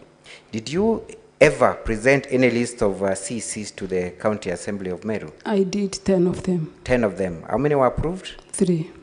Very briefly, I want you to talk about some of the members that were rejected, their qualifications, in 2 minutes, kindly. Were they incompetent? What kind of people had you presented for them to be rejected? One is Dr. Kiambi Adero, who is water engineer with an experience of over 20 years, a PhD holder. Another one? Another one is Kariminjeru. What are the qualifications? She holds master's degree. What other person was rejected? We may not go through all of them, but the last one? The last one is a young lady who was supposed to be the CEC for youth and sports, and she was also qualified. Were you given any report as to why those 7 names were rejected? No. They never gave you any report? Yes. Why did you restructure your government, Honorable Governor? I thought it was easy for me and good for me to restructure so that at least we can move on with the business or the functions of the government. Was business of the government not going on?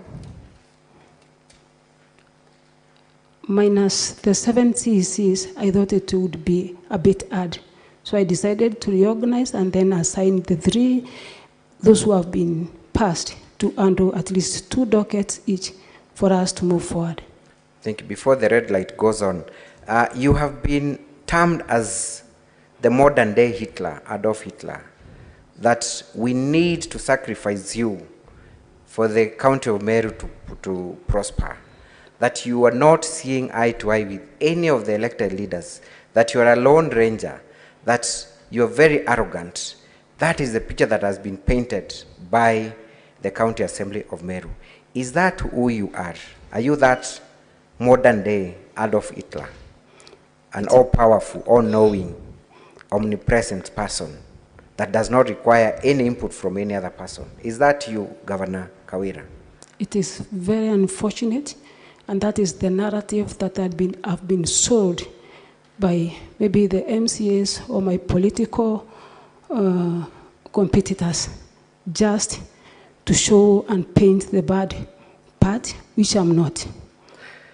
Are you in working terms with any of the elected leaders within Meru?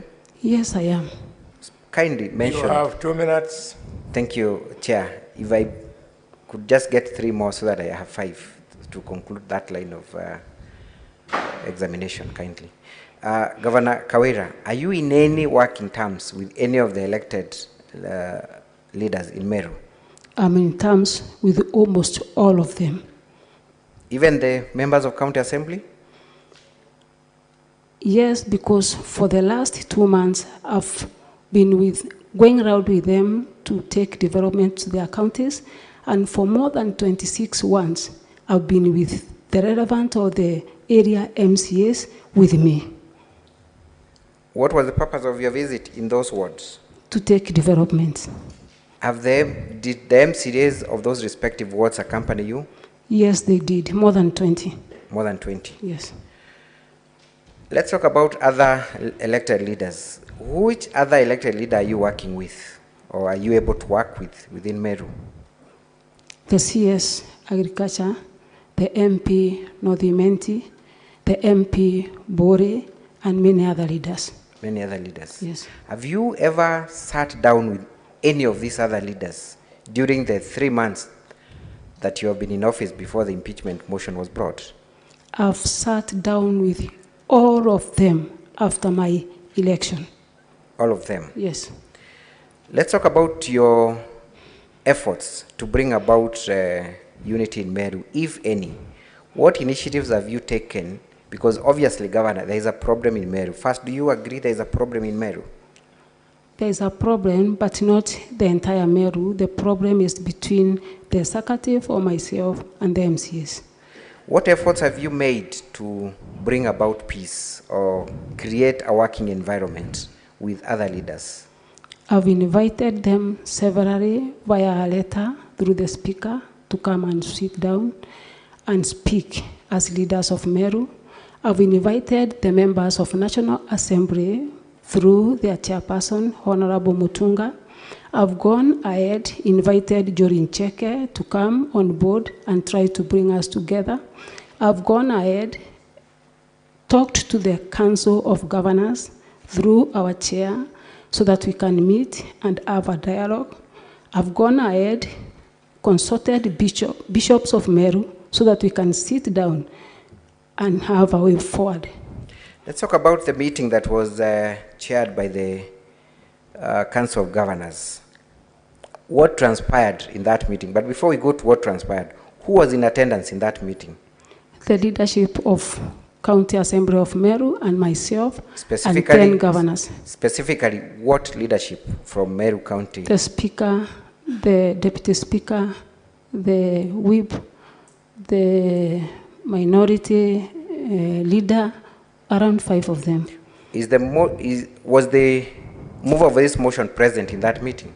Yes, DMK. He was present. Was Honorable Mwenda Ithili present in that meeting? He was present. Was Honorable Mawera in that meeting? He was present. And the Speaker was present? He was present. What was the agenda of that meeting, especially from members of County Assembly? What demands were made? The demands were that I give them or allocate Wadford to them. The other demand is that they wanted the first gentleman not to accompany me in any meeting. Any other demand? The other one was I had planned to have a rally at Metongo, where the majority leader comes from, and they insisted that I cancel the meeting. Did you cede to any of those demands? Yes, I cancelled the meeting for Metongo, which was advertised for 1 week. Number 2, I also talked humbly with the first gentleman, and we agreed that at least he keep off the meetings. And has the first gentleman heeded to your advice? Yes. Has he been in any public meeting ever since? No. He has not. Let's talk about the word fund a bit, and that's my last question. Why have you refused to release the word fund to the MCAs of Meru? I have not refused to release the word fund. I met a budget which was from the previous regime, which underallocated not word fund, but 10 million equalization fund to every ward. And I thought it was prudent for us to continue with that one, which MCAs insisted that it was very little because the first governor had given them 25 million, the second governor 20 million, and they wondered why I had only to surrender 10 million. Did you ever understand how the 20 million and 30 million was dispersed to the MCAs? No. Was there any structure, or rather legal framework for the release of that amount? There was no legal framework. And what was your proposal in regard to the demand by MCAs? My proposal was even in my address that we meet and then get a way forward, and also a legal framework on how we shall have the word fund. Thank you very much, Honorable Governor. I think for now I'll leave it at that, Honorable Chair. I yield the witness to my learned friend for cross-examination. Dr. Mudomi.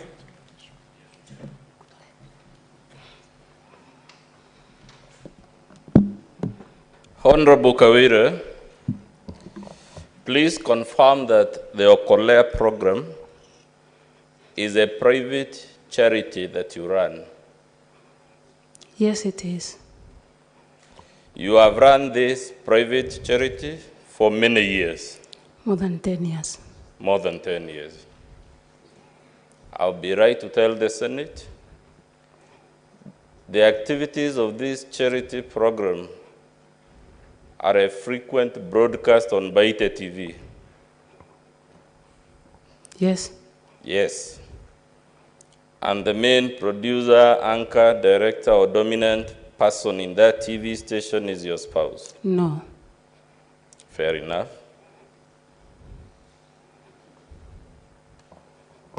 Now, your case has kept shifting, and please listen to the shifting before I ask my question.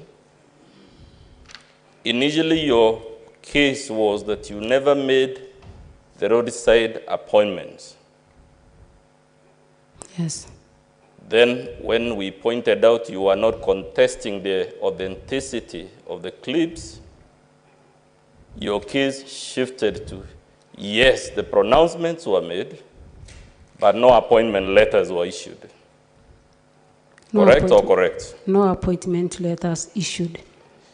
Then today afternoon, the case has shifted to, yes, the declarations were made, no appointments were issued, but the appointments were actually meant for the Okolea program. Now, my question is, and be careful because all my other questions on this theme will depend. Which answer should the Senate take? Is it that the roadside appointments were for the Okolea program?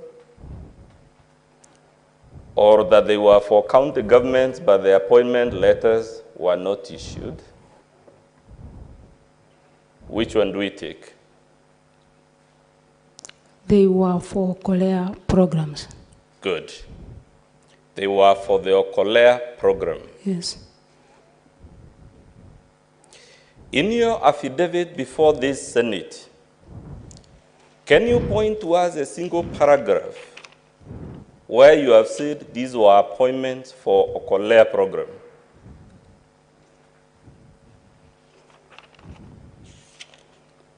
There is nowhere here, the document that I have. This charity you run is your charity, isn't it? Yes. You got the gentleman that just testified to get many letters from Ms. Virginia saying these people were never appointed by the county assembly. They were never appointed. Have you placed any letter before this Senate showing these roadside appointments were from the Okolea? The accusation was the appointment. Did by you the produce, of Honorable Kawira, have you produced any evidence? The charity is owned by you. It is you saying the employees were meant for the charity, not the county. Instead of bringing us letters showing these are employees of the charity, you have brought us letters saying they are not employees of the county. They are not employees of the county because I've not seen any appointment letter concerning the people.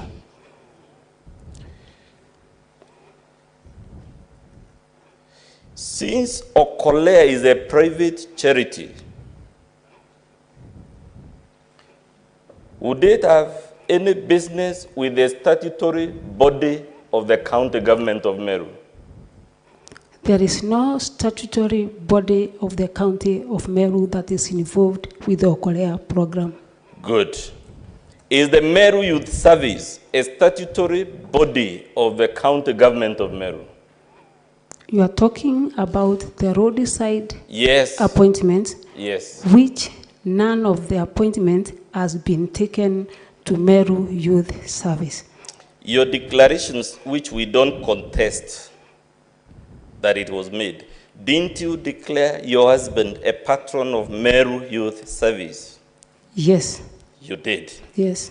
But now you say you actually meant it for the Okolea program. I meant the patron of Meru Youth Service and not an employee of county government of Meru. Should the Okolea program, in your understanding of governance, be commingled? Should the staffing of the Okolea program be commingled or mixed with the staffing of the Meru Youth Service? There is no way that it can mingle or be mixed because the position that is in dispute is the patron position. Good. Who responsibility is to give advice and also So when you appointed this husband of yours to patron, were you appointing him as part of the Okolea program or as... Order, Council. Council, again, let us remain respectful. You cannot refer to the husband of the governor as this husband of yours. You know the proper English. Chair, I'm profusely apologetic. English is my third language. I didn't mean any shred of disrespect to the governor, and if she is offended, I'm really sorry. Since it is your third language, I now direct that you withdraw that comment. Withdrawn, Chair. And we now want to school you that you are now free to call him the first gentleman, your husband, or your husband, Chair. who is the first gentleman. Chair.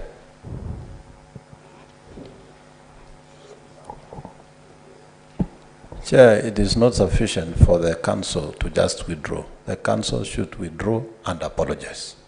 Yes. Chair, I just apologize profusely, and I told the governor I'm sincerely sorry if she has taken offense at the description. Apology is noted.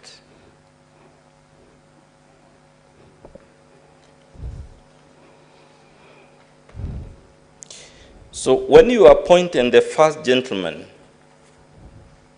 as patron of Meru Youth Service, were you doing that as part of Okolea or as governor of Meru County? It was part of Okolea. That's why I insisted that you will not draw any fund from the county government of Meru. Wouldn't you then accept, by so doing, you have commingled your private charity with the management of an institution established by law, the law being the Meru Youth Service Act? No. Okay.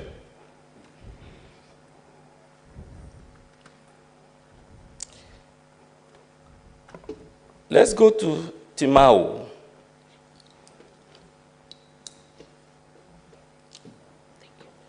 The problem was firefighting, correct? Yes.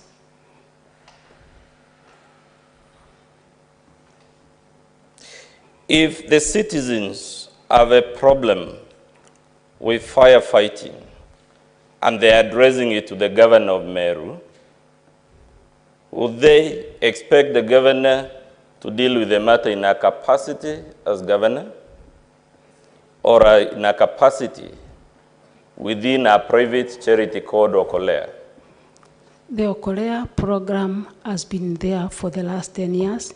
Even when I was the woman representative of Meru County, the residents or the people of Meru could bring their problems to me while in office, and I also assisted in the capacity of the Okorea program as the director. So they knew very well that I'm able to assist them. Does the Meru County government have a fire department? Yes, it has. Is that department staffed by the County Public Service Board? It is. Wouldn't that then be the body statutorily authorized to deal with the problem of firefighting in Timau? The people employed by the county government of Meru for the firefighting are experts in those areas. Those that we assisted at Timau are the local people that would assist in locating the places where there are problems. You've just confirmed in your affidavit, there is no way you say you made all these appointments as part of Okolea. Did you declare at Timau that you are appointing these people not as governor, but yes. as, did you declare? I did not declare. Good. I was You getting did not them declare. as the county Let's government. go to Nkobo. There was a request by Honorable Makasi, right? Yes. Honorable Makasi is an MCA. Yes. Addressing a problem his residents have with the governor of Meru County. Yeah. When he was making that request to you, was he making it to you as the owner of Okolea, which is your private charity, or he was addressing you as the governor of Meru County? He was addressing both sides. Anywhere in the video where he mentions Okolea or in the transcript of that video? The evidence is clear because when we went ahead and got some people as watchmen, the position of watchmen are not there in the county government of Meru. My question is simple, Honorable Governor. Is there anywhere in your video or any video in existence anywhere in the world in which Honorable Makasi is addressing this problem to you in your roles in Okolea as opposed to your role as governor of Meru? So many videos. Have you placed them before this Senate? No. Let's go to Kianjai. You issued a directive here to ward administrators, right? Yes. Are ward administrators also officials of the Okolea program? The ward administrators are government officials. But you claim the appointments at Kianjai were also part of the Okolea. Isn't that your position? Part was Okolea. So by directing county officials, specifically ward administrators, to employ people and ensure they're employed when you're speaking as Okolea director, aren't you commingling again your functions as governor and the interests of your private charity? My ones are very clear from the videos that was played, that what I said to the ward administrators, if there is anyone who is to be employed by the county government, should follow the procedure. Those are my true ones from the videos that were played. Would I be right to say the county secretary is the head of the county public service? Yes. This is an officer subordinate to you in the county hierarchy, isn't it? Yes. It is therefore perfectly normal for you to give these officer instructions to respond to official complaints, isn't it? I'm the accused. Yes, you're the accused. My question is it within your legitimate powers as governor to issue directions to the county secretary to respond to matters relating to county public service? Come again? Do you have power to instruct the county secretary to respond to the complaints about illegal appointments, because he's the head of the public service. He's answerable to you, isn't he? He's answerable to me, and he does what is right before the law. I didn't ask. Let's go to the secretary of the County Public Service Board. This is also an official of the county executive, correct or incorrect? Correct. So the governor could again lawfully direct the secretary of that board to respond to complaints about illegal appointments, correct or incorrect? The secretary, I don't think, is in capacity to respond about the appointment or the roadside appointment. The work of appointment is based to the Public Service Board, which does the employment. I put it to you, sir, sorry again, Chairman, I'm really sorry. I hope I can be forgiven without it. Honorable Governor, I put it to you that the reason you got Mr. Gatobu to procure all these letters is because the persons lawfully competent to testify on these matters would not commit to testify to them. That is the county secretary and the secretary of the County Public Service Board. No. I put it to you, Father, that in the case of the county secretary, the reason you didn't ask him, and you ask a man you can dismiss at will, who is your chief of staff,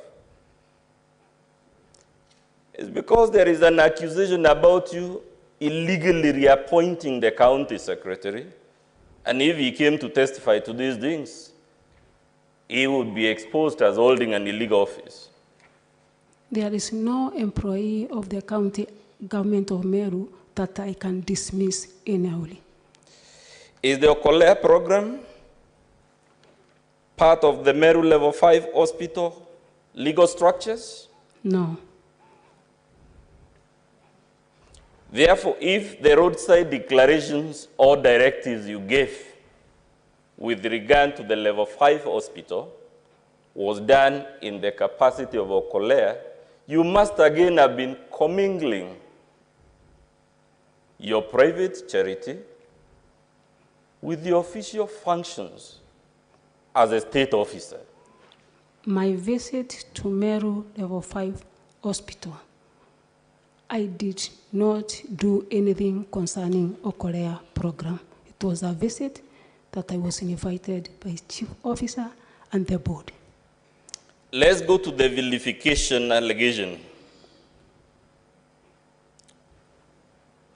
Would I be right to say there is no contest between you and the assembly whether you made the utterances in the videos, and that the only point of contest is the meaning to be ascribed to those utterances? Pardon? Do you contest the utterances you made at the meeting where Mwandaidile was? There were no utterances that I made to verify anyone. Let's forget the vilification for now. I'm asking, the utterances on the video where you're seen speaking, are you contesting you made those utterances? The utterances that I made was a request from the crowd or the residents. The question, Honorable Governor, did you or did you not make the utterances? We will deal with their meanings. As a matter of fact, the chair assured us they even have Kimeru interpreters. So I'm not even interested in the meaning. I'm only interested in, did you make those utterances recorded on the video? Either you did or you didn't. Which will you take? I repeat again, I made utterances based from the residents of that area, those that demanded their leader, the MCA, to apologize before he goes on to speak. Chair, so that my time is not wasted in the altercation with the witness, I'm inviting you to note the witness is not answering the specific question I'm asking, which is whether the video is a depiction of utterances she made. The witness is obsessed with the implications of the utterances or their meaning, which is not my question. Let us try and avoid that condemnation of the witness. Maybe because you want to get an answer, try and re-paraphrase your question. As you said, if a lawyer like you, who is schooled in English, admitted that it is a foreign language, how about her? We don't know her professional background.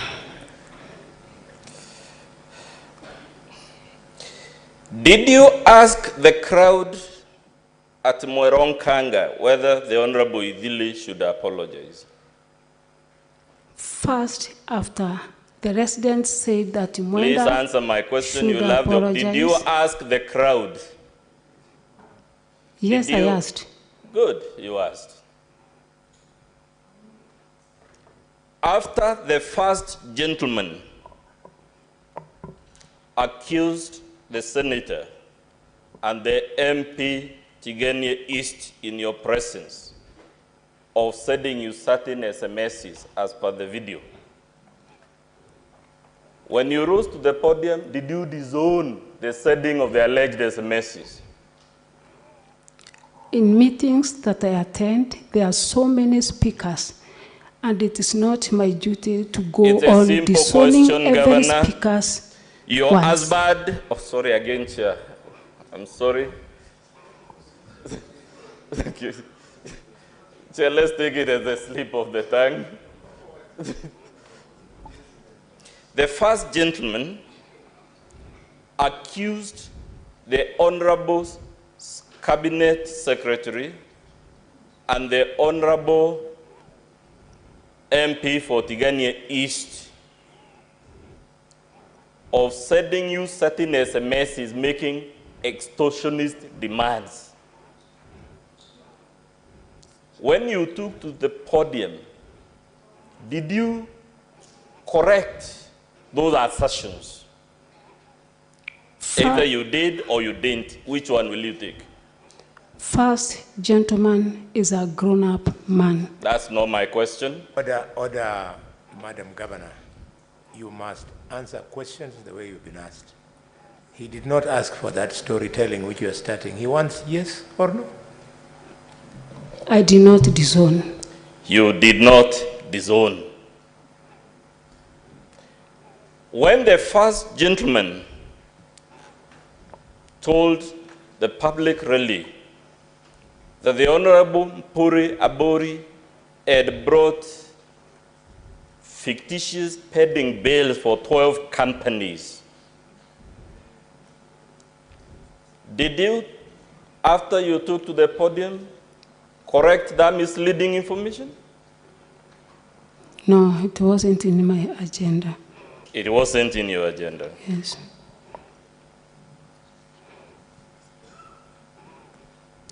Instead of correcting it, didn't you go to actually affirm his assertions and tell the gathering you don't want a Nusumukate government? No. You didn't mention Nusumukate in that video? The video you are talking about, the Tigania East Member of Parliament, I mentioned nowhere. I'm talking about the Cabinet Secretary and the Honorable Deputy Speaker. Did you correct the assertions made about them demanding a share in the county public appointments? No. You didn't. Don't you think, given the seriousness of these allegations, if you knew, as you must have, that they were lies, as a public leader and leader number one in the county, the first thing you should have done is to dispel the aspersions cast on the two honorable leaders. But because they were uttered by a different person, I thought it was good for me to talk to him later to understand. These utterances, for the record, are not uttered by a random person, but by a person you have given some 2 offices in public, isn't it? Correct or incorrect? Repeat again. Were these utterances by a random citizen of Meru,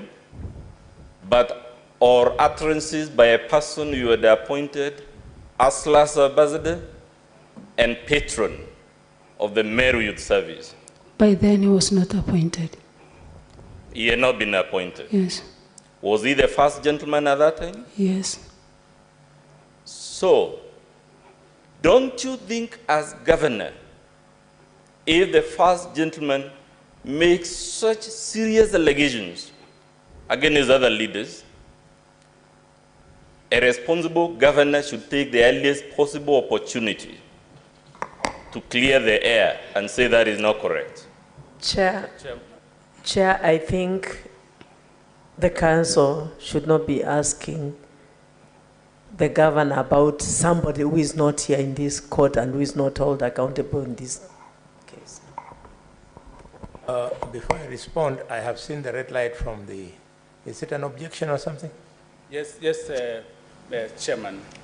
Honorable Chairman, we are constrained to interject because the issues that the governor is being put through, they are special in their nature under the law of evidence, under Section 130. She's being asked questions about her spouse. And we have followed through and she has answered to the best of her abilities. Now she has been asked to form an opinion about her own spouse in a matter involving criminal implications, whether she's the one who is charged or it may thereafter follow that the spouse may be followed in other different proceedings in another forum. I think under the law of evidence, under Section 130 of the Evidence Act, Cap 80 of the laws of Kenya, spouses and communications relating to spouses are protected. And also, this will not be a witness who will be compelled to form an opinion, especially of an incriminating nature, against her own spouse. And also to give such evidence, she will also not be allowed without the consent of that spouse. These are a declaratory statute. And 2, I did not want to venture into Article 50, Clause 2, Paragraph L, which Honorable Chair had inquired about yesterday, on whether if this client is asked questions that are incriminating to her and she refuses to answer, how will the county assembly team treat her approach to such kind of questions? And we hadn't thought we'll get here. I thought the county assembly team will be a little bit guided, not to require the governor to form an opinion, especially of an untoward nature against her spouse. That is,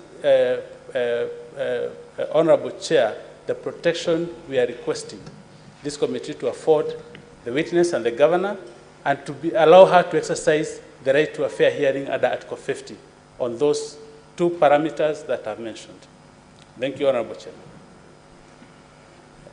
Council, I think both the Vice Chair and your colleague, they're not asking for too much.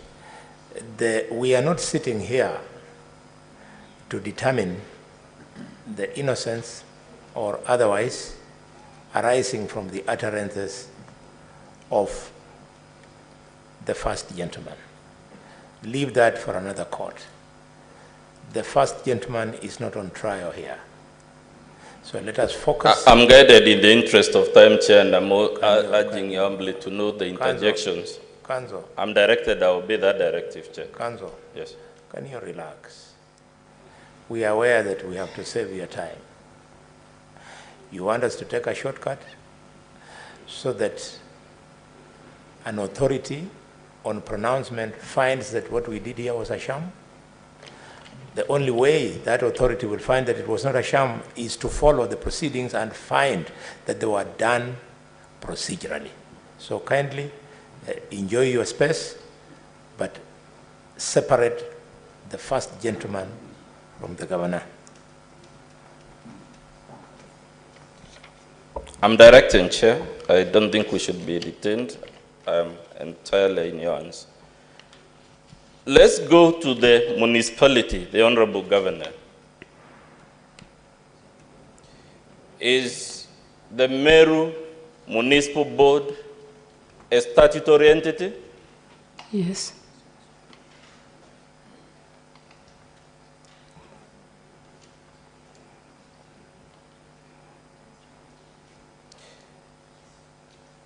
Does Okolea program have any mandate on functions of the municipal board? No. Therefore, if you answer that the committee to manage the tax operators, those who are Okolea appointments, you must still again have been commingling your private charity with a statutory body. Correct or incorrect? Incorrect. Let's go back to vilification, Governor. Without conceding that you vilified anyone, would the vilification of other leaders cause a breach or potential breach of the peace? This is not to say you vilified anyone. It's a general question.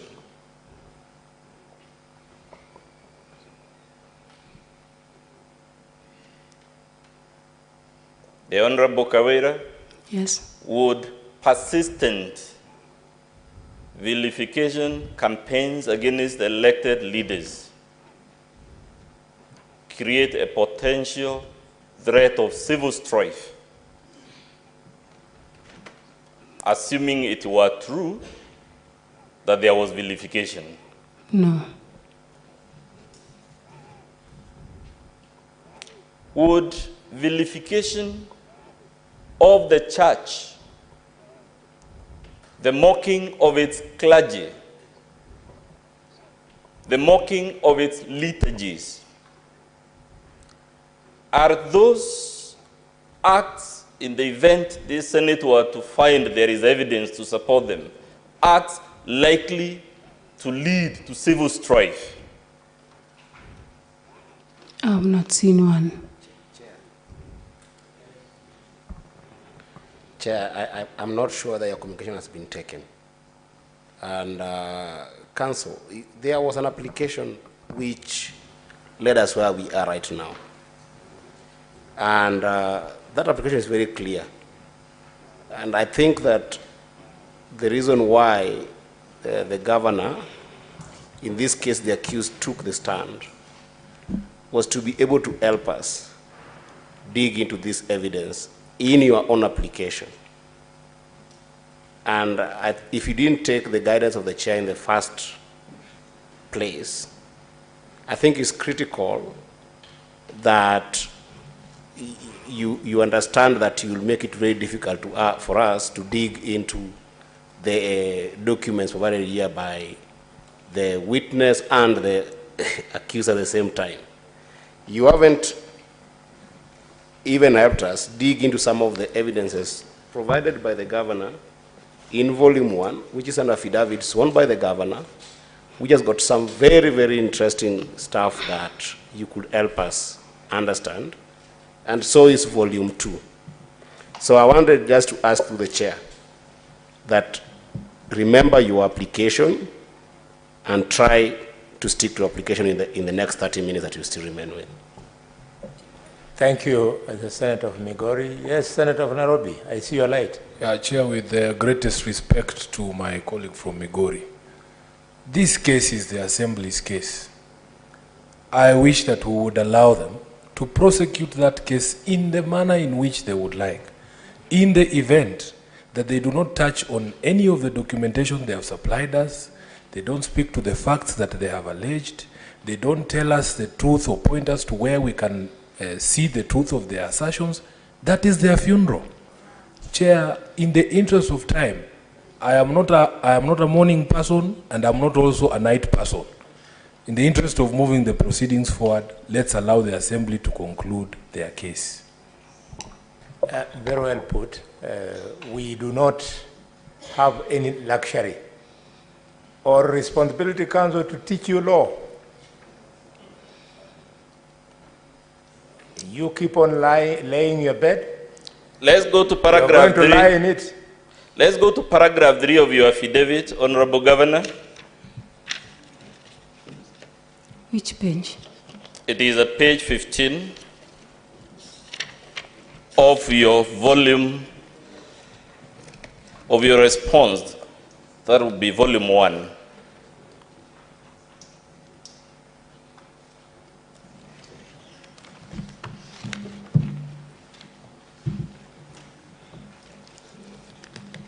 Please confirm that it is you, not the Assembly, who has paragraph 3 has introduced the gender issue. Correct or incorrect? Page 15. At paragraph 3. Repeated at paragraph 11 and paragraph 15. The one that reads my election to the position of the governor of Meru County in the August 2022 general elections was culmination of a long journey with unprecedented challenges, having campaigned on an independent ticket and being a woman in a field ordinarily dominated by men. It is you who claims gender issues in that paragraph as read with paragraph 11 and 15. Correct or incorrect? I have not raised any gender issue here. Okay, I'll leave it to the Senate to see from the record whether you've raised those issues. But weren't you, Honorable Governor, impeached by all the women MCAs? Never mind these claims about gender. Did they or did they not impeach you, all the women MCAs? The impeachment, to my understanding, does not either look at the gender of a person. My question is simple. Did the women MCAs of the Meru County Assembly vote in support of the impeachment motion? Yes, they did. Good. All of them, isn't it? Yes. Good. You say in paragraph, I'm trying to see the paragraph, Chair, 9 to 10 of your affidavit, that there is a power matrix in which the minority and the majority have joined hands to hound you out of office. Is that the position you've taken in those paragraphs? Yes. Are you aware, Honorable Governor, that the Meru County Assembly has 5 independent MCAs? Yes, I'm aware. Did those independent MCAs vote in favor of the impeachment motion? Yes, they did.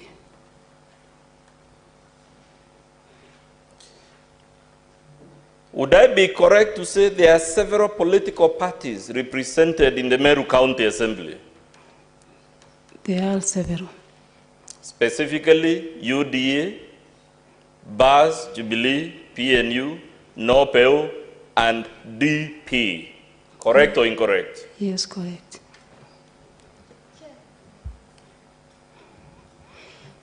Yes, Senator. I'm tempted to interject on, what the council has mentioned about the governor talking about being elected in an unprecedented situation as a woman. Page 15, you mentioned that. Paragraph 15. But really, Chair, isn't this one a statement of fact? Because in the Meru community, do we have elected women MCAs? Do we have elected women members of parliament, apart from the women representative?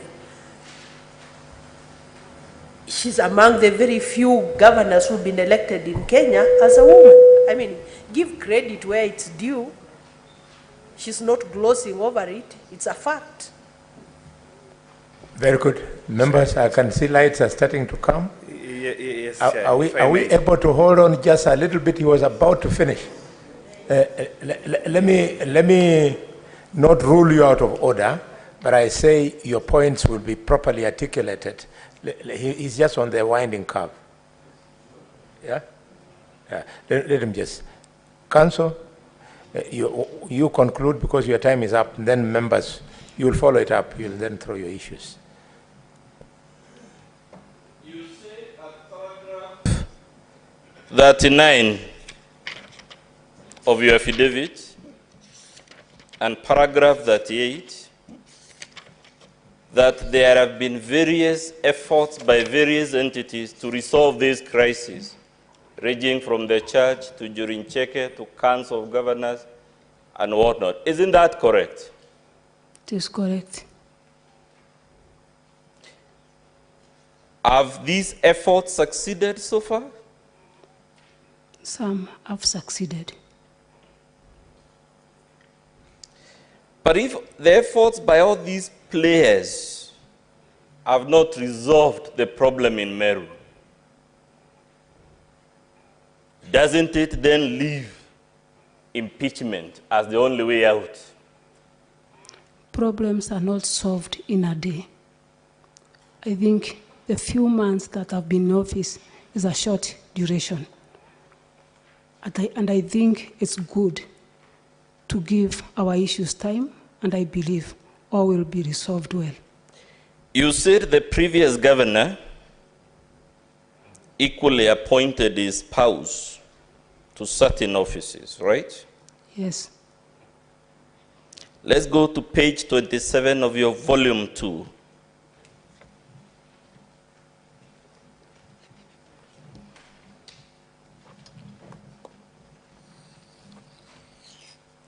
I put it to you, Governor, that this Gazette notice on its face refers to a decision by the County Executive Committee of Meru and not a decision by the then Governor of Meru. Yes. It is therefore incorrect for you to suggest that the former governor appointed his spouse. If she was appointed, the person who appointed is the one the Gazette notice says made the decision, which is the County Executive Committee. The pronouncements were made by the governor himself. Order, Governor. Don't respond. Because on page 27, that Gazette notice is not what the governor is, what the council is saying. He knows the English language. Can you read for us page 27, where it reads? Council, you know English. The Honorable His Excellency Kreito is saying in this Gazette notice that pursuant to a decision by the CEC committee on 22nd of March 2018 establishing Meru Tuweza program and in exercises of powers conferred by section 32L of the County Government Act, I, Kreito Murungi, Governor of County of Meru, and purpose of that, appoint. It is the governor appointing. It is not the CC. Don't confuse the witness, because you know that English, you know that is, you are out of order. So Chair, I will leave it. witness, I will leave it to the chair. Witness, don't respond. I'll leave it, Chair, because it's a question of interpretation and we may differ on that. So that I don't waste my time unnecessarily. Honorable Governor. Hold on. Members, on this issue, anybody who wants to ventilate? We proceed? Yes, it's done. Please confirm, Honorable Governor, that in your volume 2, most, if not all, the documents you have placed before the Senate are dated before the date of the impeachment motion.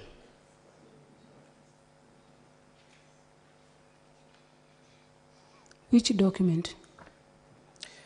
You know, I'm trying to go in summary so that, would you confirm to me, Honorable Governor, if you want us to go them one by one,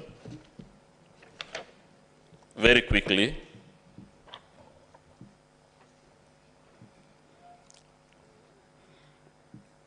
All the transcripts attached to your volume 2 of various videos refer to videos that were in existence as at the date of the impeachment motion before the Senate. Some were earlier. Yes, we know, of course, a few were not available, but would I not be correct to say most of them were available as at the date of the impeachment motion? No. These videos you have transcribed, were they in existence as at 5th December 2022? Some of them. Some of them. Yes. The document at page 27, was it in existence as at that date? Let me check. It's a 2018 document. 27. Page 27 of your volume 2. It is the same Meru Toeza program Yes. board. Yeah. The question was it in existence as at 5th December when the notice of the impeachment motion was given? It was. Same to the document at page 42?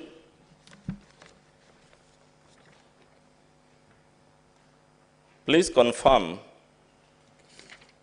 It was in existence. It predates 5th December, true or untrue? Yes, this one is dated 31st October. Great. Same for the document at page 51. True or untrue? This is 23rd November.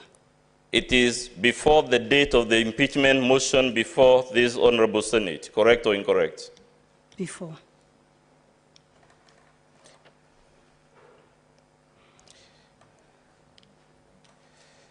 Let's go to the lease.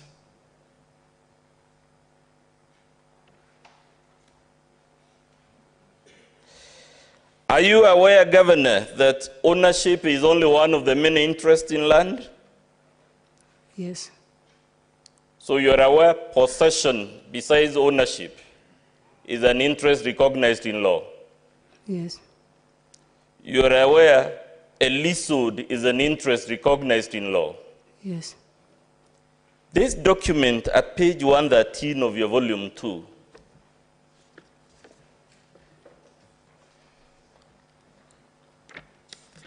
at paragraph B, does it show the Catholic Church as an interest in this property known to the law? 113 paragraph. B. The document is a lease, isn't it? It is a lease agreement. Is a leasehold an interest recognized by law? Yes, it is recognized by law. This document, therefore, would not justify the accusations you made against the church, because by the document, the church has an interest in this property recognized by law. This document also affirms that the registered owner is Egoji Boys Secondary School. Fair enough, but don't we agree ownership is just one of the interests recognized by law when it comes to matters of land? Yes. A leasehold is equally a legally lawful interest, isn't it? For a certain time. Is this lease valid as we speak today? Has it expired? Is it a valid or an expired lease? Let me check.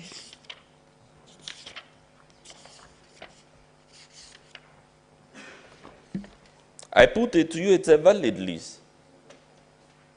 And it was For valid 5 years. as at the date of the allegations and the public rally you organized against the church. It's for 5 years. Good. So if by this document, the church has an interest in this property recognized by law, there can be no justification for the utterances, whether we accept their vilification or not, for the utterances you made in a public rally against the church. I made no utterances. My work was only to know if the piece of land belongs to the Diocese of Meru or the county government of Meru, which, including the people that represented the church, we all saw that the piece of land belonged to county government of Meru. Chair, I'm told I have 10 minutes. Please allow me to give it to my colleague, Mr. Boniface Mawera, because there are matters we agreed he would cover. Please indulge him because some of my time has been spent in the interjections.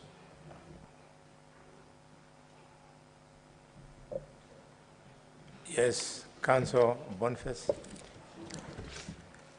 Honorable Chair and the Honorable Senators, my name is Meru Boniface Mavera. Honorable Governor, I have a few questions for you. Do you know Caste Micheni? Yes, I know. Is she one of the nominated? Is she one of the CECs that you nominated but was rejected by the County Assembly? Yes, she is.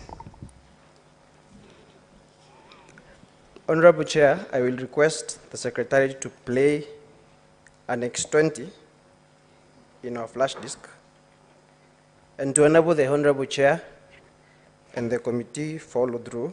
The transcript is on pages 138 to 139 of our volume 1, which is the impeachment motion.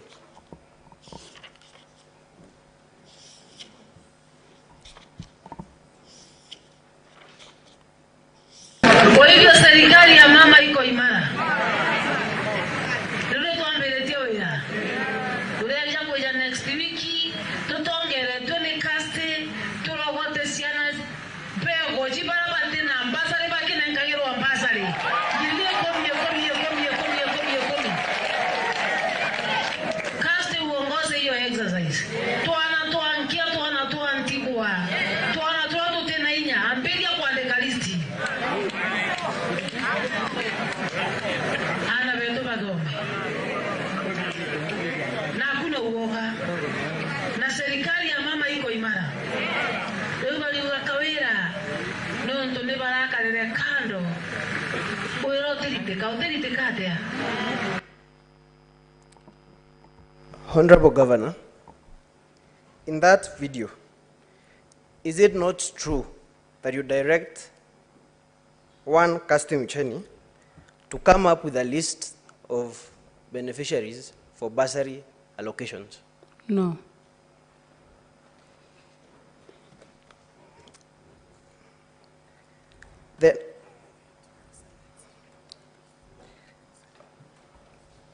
I think at this point, Honorable Chair, I will leave it to your interpreters. You informed us very well that you have interpreters of the Meru language. But Honorable Governor, are you aware of a law regulating the issuance of bursaries? Yes. What is that act? It's in the County Government Act.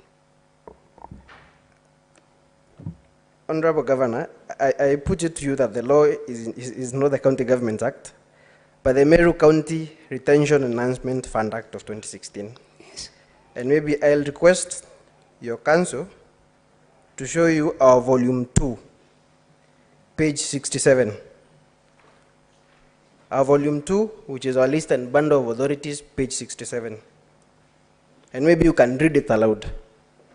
Section 10 on the top.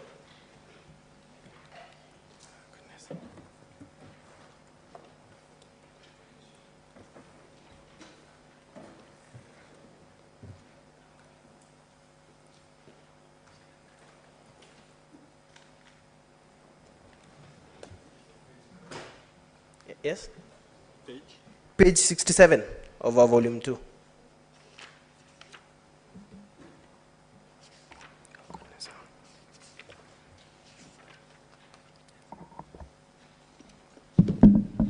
Are you there? Page 67. Yes. Yes. Please read aloud section 10 on page 67. The Meru County Retention Enhancement Fund Act 2016. There is established a ward retention enhancement fund committee for each ward, which shall have powers necessary to perform its functions. 2, the committee shall consist of the following: a member of County Assembly for that ward, who shall be the patron. B, ward administrator for that ward, who shall be the secretary. C, representative from the sub-county education board. D, a person from the Kenya Primary Schools Ed Association. E, a person from Kenya Secondary Schools Ends Association. F, a representative from the tertiary learning institution. G, 3 representatives from the main sponsors, sub-county education officer, a representative of persons living with disabilities, 3 persons to represent the community, that is from the youth, women, and marginalized group or persons. Honorable Governor, you confirm that those are the people who comprise that committee? Yes. You can turn to page, Honorable Chair, on the same page 67, you will see the functions of that committee on section 11. Because you are pressed for time, I want the Governor to read function number D on page 68, 11D. D. Yes. Identify beneficiaries of the Retention Enhancement Fund. So, Honorable Governor, you confirm that one of the functions of this committee is to identify beneficiaries of the Retention Enhancement Fund? Yes. And these are the bursary allocations? Yes. So, Honorable Governor, you confirm that you appointed Caste Micheni in place of a committee, a ward committee that is established by that county law. You confirm that? There is no committee in place, and I was referring to J, that is 10J. Is there anywhere in your response where you've said that there is no committee? Maybe to guide you, I'll refer you to page 42 of volume 1, which is your response. Specifically paragraph, I think 41 of your affidavit.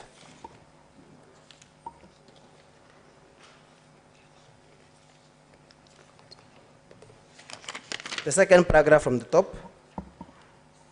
41 or 42? Page 42. But I think it is in paragraph 41 of your response. Because the next paragraph, there's paragraph 42. Yes. Please read it aloud. The center stage in approvals of CEC nominees. No, the second paragraph, the appointment. The appointment to a bursary committee of one of the members was rejected as CEC nominee is a law done with the exercise of powers of the governor and cannot be cited as an act of misconduct. So, Honorable Governor, having read out to you this law, which you are not aware of, would you still hold that it is within the exercise of your powers to appoint members of this committee when the members are specifically provided in Section 10 of the Act? The members are provided in Section 10, and that's why I say Caste Mission falls under 10J.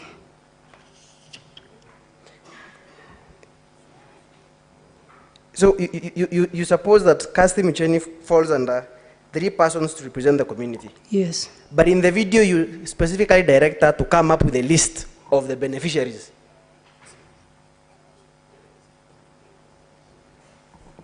You confirm that? As one of the members. Was Caste Mission one of the MCA candidates in that area? Yes, she was. Which ward? Is it Abogeta? I don't remember. I put it to you that it is Egoji West. West. And she was runners-up in that election? She was in the elections. She came as number 2? Yes. And you appointed her in this committee, and in Annex 20, which is the transcript, or in that video, I think Honorable Chair, it is 19, Annex 19, and the transcript is... Council, as you proceed, please notice you have only 2 minutes. Honorable Chair, would you be gracious enough to add me an extra 10 minutes? I have some more ground to cover. I have added you 3 more so that you have a total of 5. Thank you, Chair. I think I'm done with that issue, Honorable Chair. The next issue I would want to address is with respect to Annex 12. And I would ask the Secretary to play out that annex, the video, Annex 12. And the transcript is to be found on pages 91 to 96 of our Volume 1.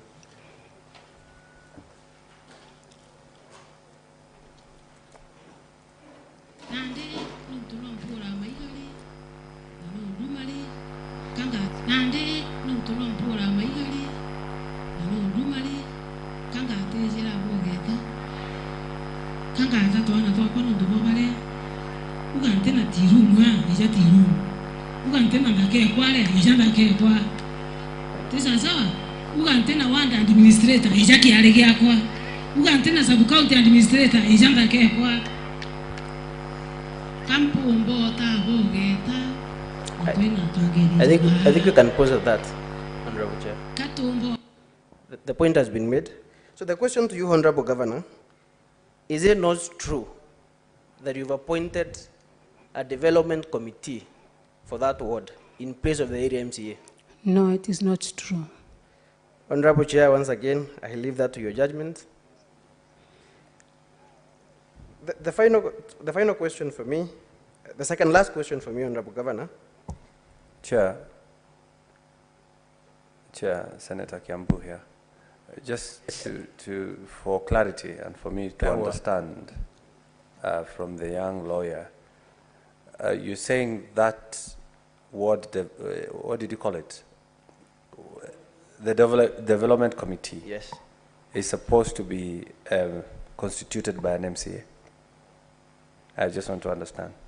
You said in place of an MCA. I don't know. I just want to understand.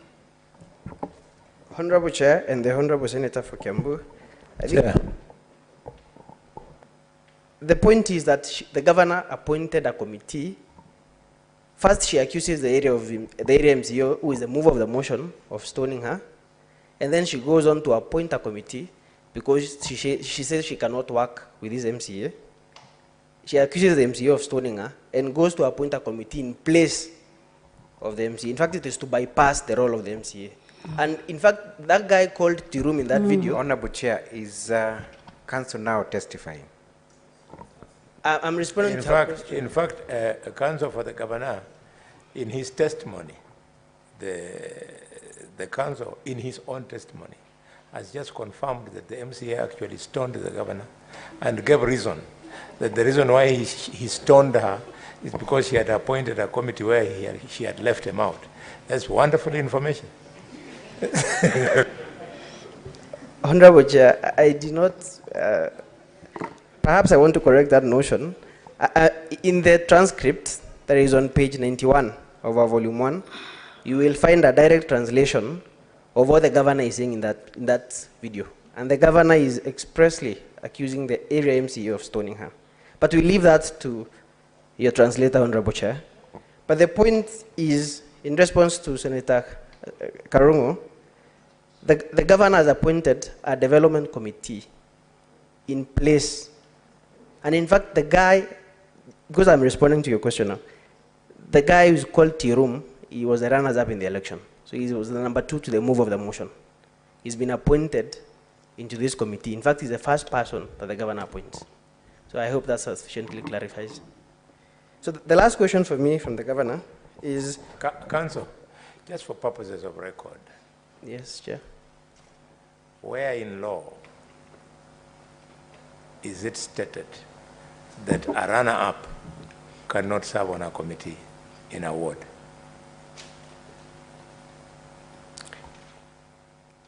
That speaks, Honorable Chair, to our allegation in the impeachment motion that the governor is appointing other persons. She's first sidelining the people who have the elected leaders who have the mandate of the people.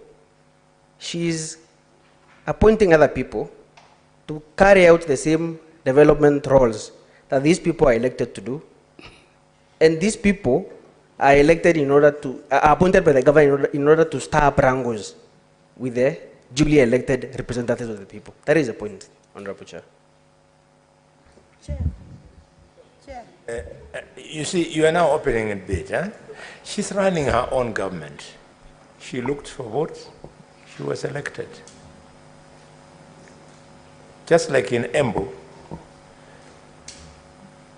issues of agriculture are addressed by the Honorable Linturi, who lost to this lady.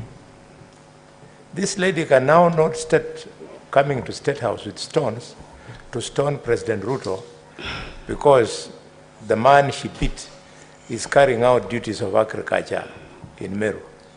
Chair, with your kind permission, because I want him to conclude, I want to help the young lawyer there. This Senate committee has been struggling to understand the genesis of the problem between the governor and her MCAs. Chair, you are a politician, I'm also a politician. One of the problems, and it is in the document, is that she's strengthening the hand of the opponents of the MCAs. You understand? So that is part of the genesis of the bad blood. That is what the point the young lawyer is doing, and I think at this rate, I will have to split their fees with me. They will have to split their fees with me. I'm doing their job.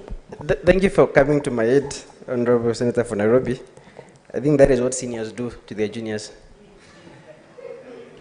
I think that the last question for me to the Governor, Honorable Chair, is, Honorable Governor, who is the founder of Baita TV? It's a limited company. Who is the founder? That is the question. It's a limited company. I put it to you that a video, we played a video in this, before this Honorable Committee, Annex 2, where you expressly say, while appointing the first gentleman to the office of the patron, Meru Youth Service, and Asla's ambassador, that he is the founder of Baita TV. True or false? True. So you confirm that he is indeed the founder of Baita TV? In one of the ways, yes. I refer you to page 131 of volume 1. Please turn to that page.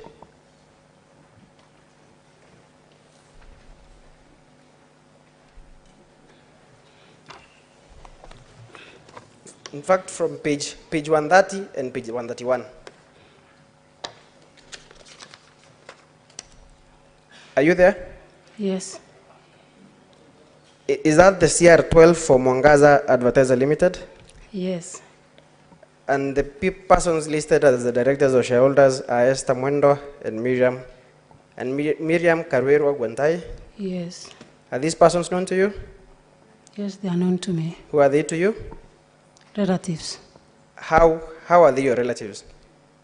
Close relatives. Are they your immediate family members? Sister, mother?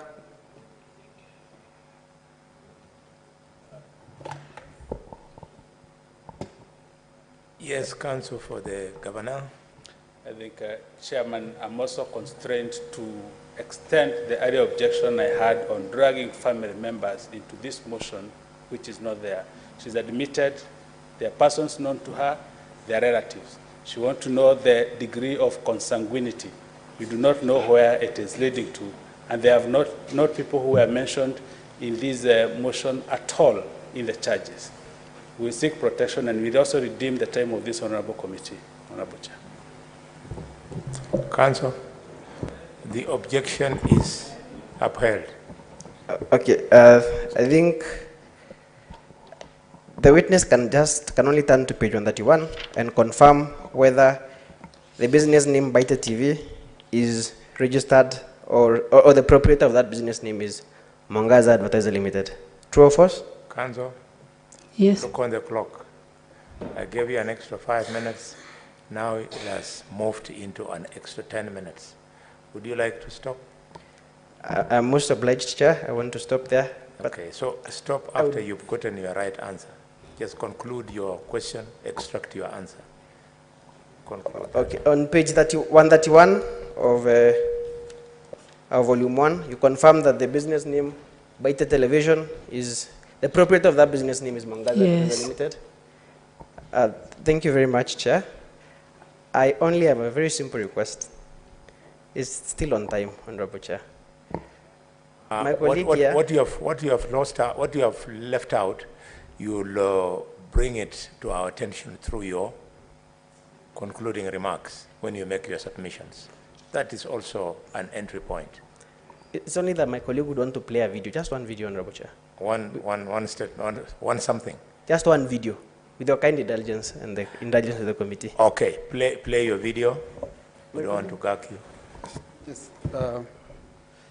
Honorable Chair of this select committee, Honorable Senators, just as yesterday, my name is Eric Morioki, and to save on time, I will ask the Secretariat to go to Annex 16 of our videos.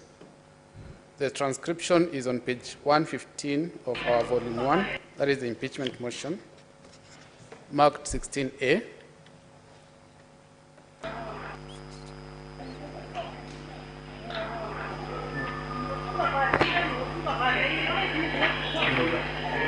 Sorry, is that Annex 16?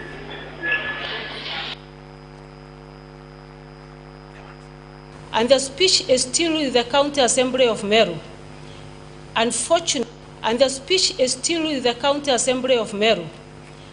Unfortunately, Awakungoja, they barred me from entering the assembly, which I did by force or by God's grace. That's enough.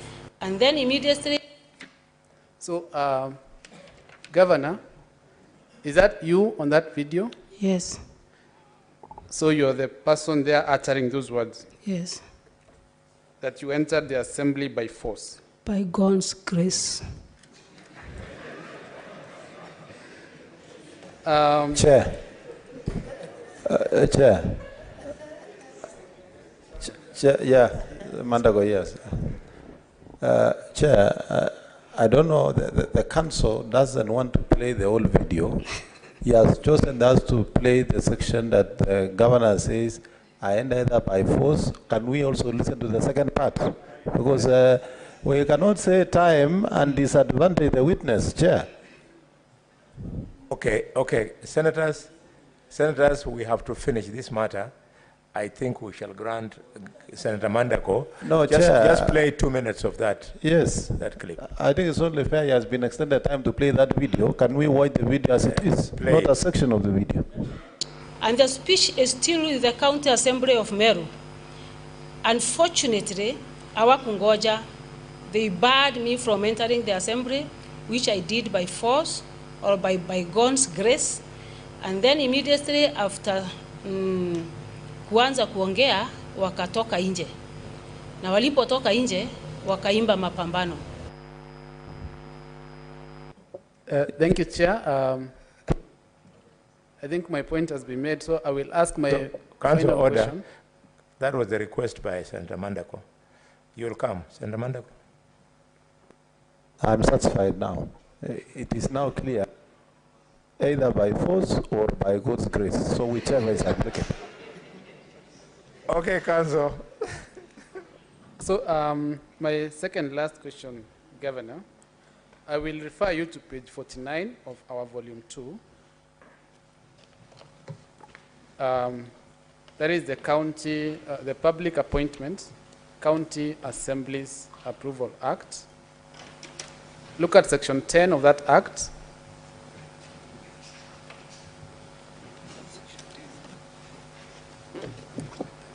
Governor, kindly read for us section 10. What does it say? Rejection of nomination. 1. Where the nomination of a candidate is rejected by a county assembly, the appointing authority shall submit to the county assembly the name of another candidate, and the procedure for approval specified in this act shall apply accordingly. Is there any provision? Chair, point of order. Chair, the councils of the county assembly are becoming mischievous with time. They had asked to just play one video. Mr. Chair, I want to find out whether you have extended the time so that we can sit pretty and know we have another 30 minutes to listen to the county assembly. Senator Mandako, what Gabriel and the other lawyer are doing, they are bullying me. They know that I love young people. So they are bullying me. This is probably their first time to address the nation. They are addressing the nation, so I'm really constrained. Anyway, can you restrict yourself to your request? You wanted to be allowed to play, but because you had started, just conclude that statement and it ends there. Please. Yes. Chair, I had begged for the video on just one question, which is what I'm asking now. And I am concluding in the next 1 minute. So my question to you, Governor, regarding that provision you have read, which is my last question, is there any part in that law which permits the governor to go vilifying MCAs just because they have rejected the nominees of the governor? Is there any part of that law you have read which permits the governor to go vilifying MCAs for the reason that they have rejected the governor's nominees to the positions of CEC? There is no law, and I have not vilified the MCAs for that. Thank you. Thank you very much, Chair. Thank you for indulging me. Thank you. Very well. Back to the council for the governor. I've given you 5 minutes. 5. Thank you, Chair. I will strive to conclude my re-exam in the 5 minutes. Honorable Governor, first of all, in all the questions that have been fired at you during cross-examination and during the course of these proceedings, has the County Assembly of Meru produced any form of evidence that challenges the documents you have produced before this select committee? Not a single evidence. Have you at any moment ever admitted that you have made any illegal appointments? In your response, have you admitted of that wrongdoing? I have not admitted any illegal appointment made by myself. The role of the patron of Meru Youth Service, does it in any way collide with the role or the mandate of the board of that service? No. Does not. You have talked about your Okolea initiative, which you have been involved in for the last 10 years or so. When you became governor, did you abandon that initiative? No, I did not. Do you still get requests by the needy to support them through that initiative, even after you became governor? The requests have increased. They have. Now, as the governor. They have indeed increased. Does your conscience rather allow you to turn down such request merely because you become a governor? No, to my understanding, I should even be more conscious to them than before. Thank you. You have also been asked why you did not involve the county secretary to come and testify on your behalf or on any of those appointments that you've been accused of. Is it within your mandate to direct the county assembly to come and testify before the Senate on a personal matter touching on an accusation on a personal matter? No.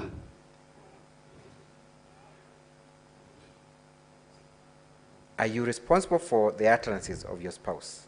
Not at all. You have also been told that you want to be excused merely because you are a woman. Have you sought to be excused for any wrongdoings because you are a woman? No.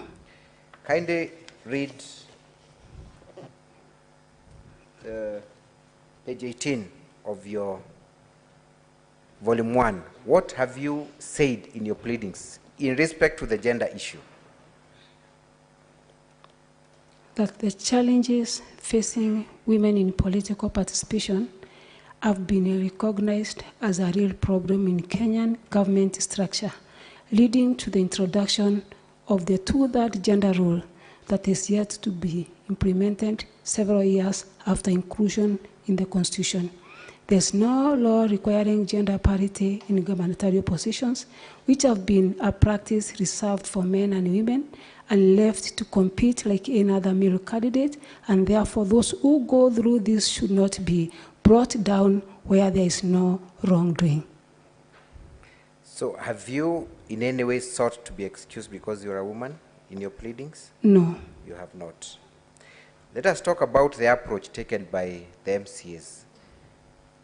Have any of the MCAs or any committee of the County Assembly of Meru ever summoned you in the oversight role to address any of the issues that now appear in this motion for impeachment? Chair, there was no such question in cross-examination.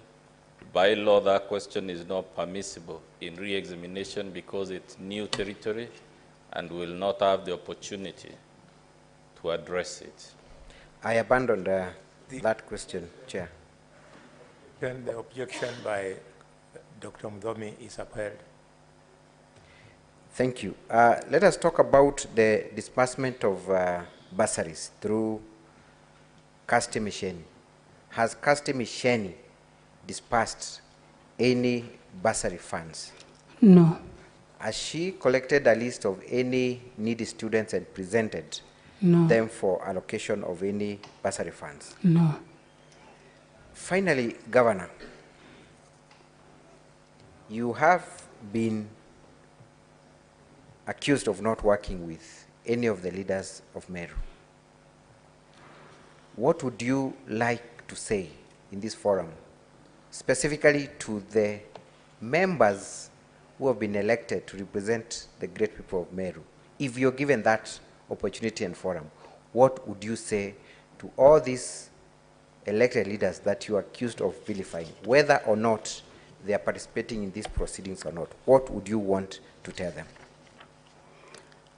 I've been working with all members elected in Meru County, and for any case that maybe there is little misunderstanding between myself and any other leader, I've gone ahead to try and seek remedy to the situation so that I can work with everybody. That is all? It is not all, because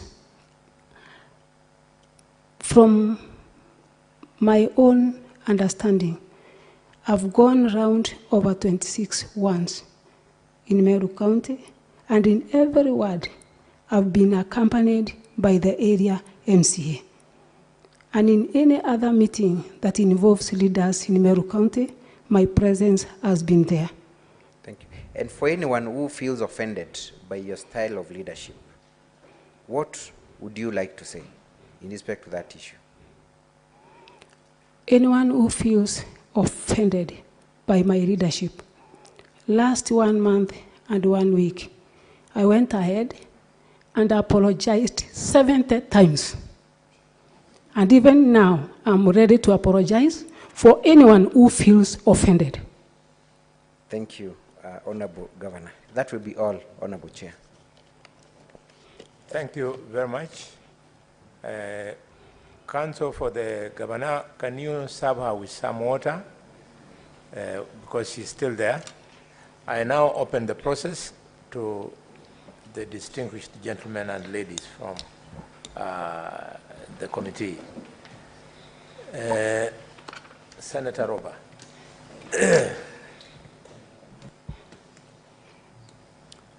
Has the governor taken the water? Yeah, let her take the water.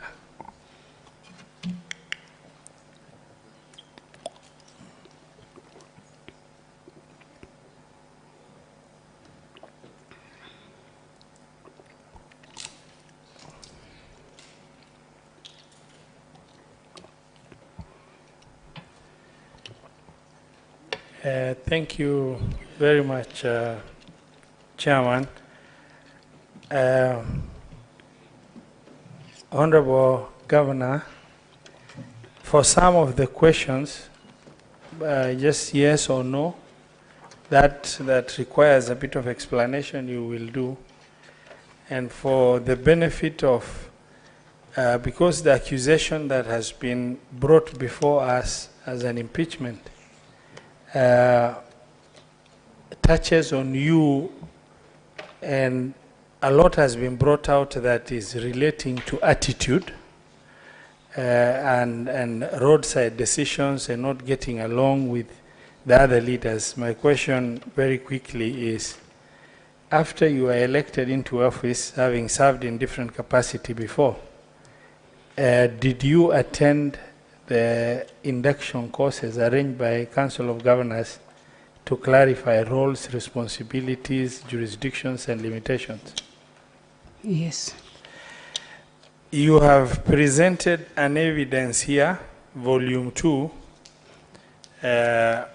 from page 30 to the end, and the council can help you pull it out, your own evidence, volume 2.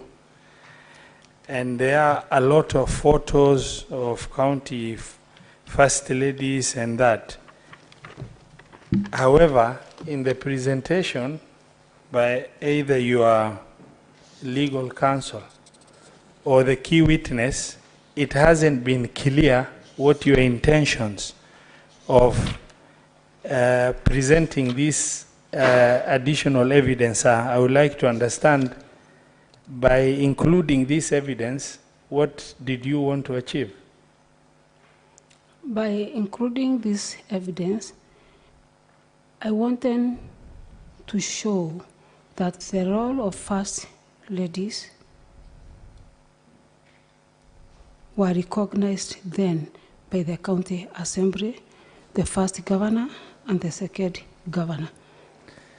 Okay, this is just to let you know, as a governor who have served for 10 years, other than some ceremonial representation, there is no budget or responsibility for county first ladies in county government. Yes. These images and photos that we've shown or previously publicized is just of them participating in departmental programs that has already taken shape. And as such, the illegality in terms of the spouses of the governors being able to play critical roles that are formal, it's not anywhere. It's just a goodwill of that. Now, on the norm of governors giving their,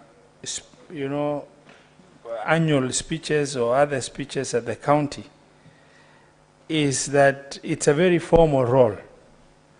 when we watched the video, you really looked combative, to be very honest. Even in your walking style, the way you've come, it was like you're spoiled for a fight. You know, and I'm just, and the public have watched the video as it is.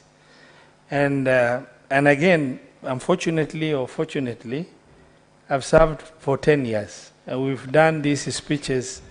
It's very formal, extremely quiet. The processes are captured. And you had quite a crowd following you up. It looked like you were prepared for some fight, some event, some show of force or something, yet it is some just procedural program that required you and your car, your security to drive into the premises and do what you are required to do. I really want to understand.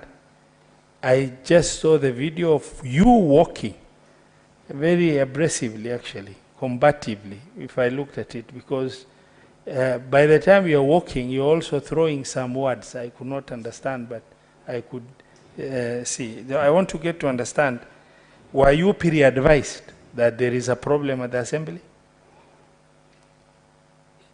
Before the date or the day that I was to address the assembly, the clips have been played here where the MCAs and warned me that I should not attend and give my speech to the assembly because of the word fad. And when I arrived at the assembly, gate 1 was completely closed, and then I turned back to use the other gate. It was also closed. By then, people had started to gather at the gate. Okay. The chief of staff in your county government, and the reason why I ask about whether or not proper induction was done, from the practice and for the formative years of the first 5 years of devolution, there was nothing to rely on. Second 5 years, there is institutional memory everywhere. This is personal staff of the governor. But then the evidence is presented of letters he has written to County Public Service Board and various other entities, including chief officers, the payroll manager, and everybody else, indicates that that is a clear role of the county secretary. And your chief of staff seems to be the most empowered or empowered staff in the county. And by the way, according to the guidelines given by Transition Authority earlier, simply you appoint that person yourself. It did not even require for you to take them through the board. I want to find out in all these documents that we have the head of public service, the county secretary. Why is it that the county secretary's documents or communication between the county secretary and the board is not apparent, but rather your chief of staff is the key player playing a legal role that ought to have been undertaken as legal responsibility by the county secretary? Maybe one of the reasons as to why he appears to be a bit close or representing me, it is because most or more of the accusations that are against me, in all those meetings, he has been with me. And I thought he's the best person to understand the cases as per the impeachment motion or the accusations. No problem. You could have given the same directive to your county secretary for him to directly respond. Order, Senator. I want to appeal to colleagues. You bite twice, at the very most 3 times, and you give others a chance. So, Senator, maybe that will be your last bite. Proceed, Senator. I want just to clarify, I haven't gone to the last, but I can cut it short, it's okay, I give the chance, but you could have directed your county secretary to write to various entities and get you the communication, because that's the formal position. And the county secretary would have done exactly what the chief of staff has done, right? I stand guided. Senator Sifuna.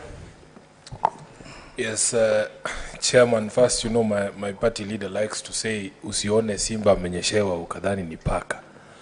It is very difficult for me to relate the person who has appeared before the Senate today and the person that I have seen in the videos there, and certainly very difficult to relate you, Governor, to the picture that was painted by Counsel for the County Assembly during his opening statement. I was convinced that you are ready to invade Isiolo and to, and to invade Tharaka Nithi and the neighboring counties. But so, Governor, you know, the beauty with us is that we are politicians. There are certain political nuances that we will get that probably will escape the legal minds. And we want you to deal with us as your political colleagues. You have been a member of parliament. This chair has been a member of parliament for a long time. There is things we know between us, and you know what I'm talking about. But let me begin. The case has been laid out here that there were two impeachment motions. There was a first motion to which a court order was issued and it was stopped. In your testimony there, you have averred again that there was a court order that prevented you from attending the second impeachment. Governor, was there a court order for the second impeachment process? From the advice by my legal person is that because the first order was given and the case hearing was to be January, he advised me that it will be contempt of court. This was a second impeachment. You are saying your legal counsel advised you still not to appear for the second impeachment. Yes. It is also possible, Governor, that since you had seen, you yourself have testified that you knew that these people had already taken a position. It is okay to say that you decided not to go to those proceedings because you knew these MCAs had made up their minds. What we don't want to get a sense of, because we, as I said, we politicians pick up certain nuances. We know our own cleverness. So if we get the sense that you're being clever with us, it upsets us. So the second question, Governor, these appointments, you are aware that firefighting is a county government function. Yes. Firefighting is a county government function. So when you are asked and then you say that these people were going to be the ones making calls, in this area of Timau, what would you say would be the percentage number of people who have phones? Why would you need these two people to be the ones to call in case there are fires? What would you say? How many people in Timau don't have phones? That was a request, Honorable Senator, from the residents of Timau. That they wanted two people who could call the county government when there is a fire. The number of people was entirely to me to decide because I was the one to pay them. But these people were to make phone calls in the event there is a fire to the county government. Not only phone calls, but also give assistance to the areas that have been with such issues. Okay. Some more political cleverness. This question of the harassment of Honorable Mitili at this event where you are saying it was demanded by the crowd, Governor, in all honesty, had you spoken to that crowd about any of the previous events, the events of the preceding day that involved this honorable MCA, that could have incited or driven this crowd to make this demand? It was my normal speech before he arrived, because I arrived before him. Good. Did it touch on any of the matters that had happened prior between you and the assembly? Of course, yes. I had to tell them that I was denied access, of which they knew, and they asked me, what is the way forward? So you have seen us at rallies, here, all of us, saying, "Ni nyinyi mumesema sio mimi." Yes. You know we know what we are doing. Okay. Lastly, Chair, there is this question of the accusation that you are working with the opponents of these MCAs. And in fact, one of them has testified here, Chair. I think it was the county secretary, is it the chief of staff? and we have seen another one in the video, do you not see that this could be a genesis for the bad blood between you and the MCAs? Doesn't matter if you call me. Doesn't matter if you call me, but if you also call Bishop Margaret Wanjiru, and you are the person who has become president, and you are giving her all this prominence, and don't you see as a politician that that could be the basis of sowing discord between me and you? Honorable Senator, the two people that I've been accused of working with have been my long-time friends. And because they have been my friends, and they lost the election, am I supposed to abandon them in my meetings? So are you saying there are only those two? They have brought two of them. No, I'm not aware. the ones you're working with, Governor, are they only those two? So many of them. Of the ones who came number 2? No, no, no. Those who came number 2, only one. Okay. Finally, I want you to tell me, as a person who, I'm the Senator of Nairobi, I'm not intimately or intricately involved in the issues of Meru. What is the one solution, because you have tried many, if applied by this Senate in the county of Meru, everything would work? Is it this ward fund? Is it your impeachment? Is it the dissolution of the assembly? In your view, as a leader elected in Meru, what is this one solution if applied by the Senate today? Meru would be up and running again. Thank you, Honorable Senator. The one solution that I think can solve all the problems is making the word FAD legal, or have a framework to work with. I thank you, Chair.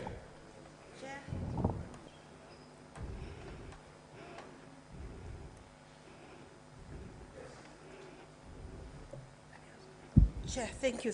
Thank you, Chair. Yes, thank you, Chair.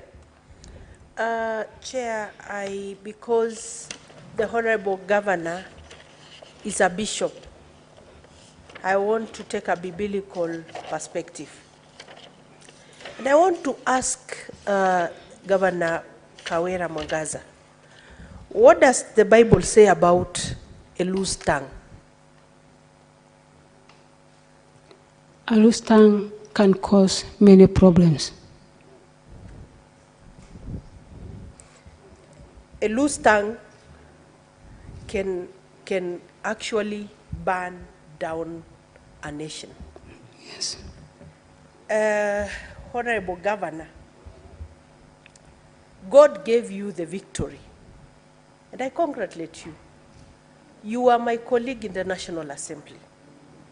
But did God give you the victory in order to go and trample upon everybody, to go vilify everybody, to go abuse other leaders? Were you given that victory, my sister, in order to finish yourself? Because I see a process of self-destruction.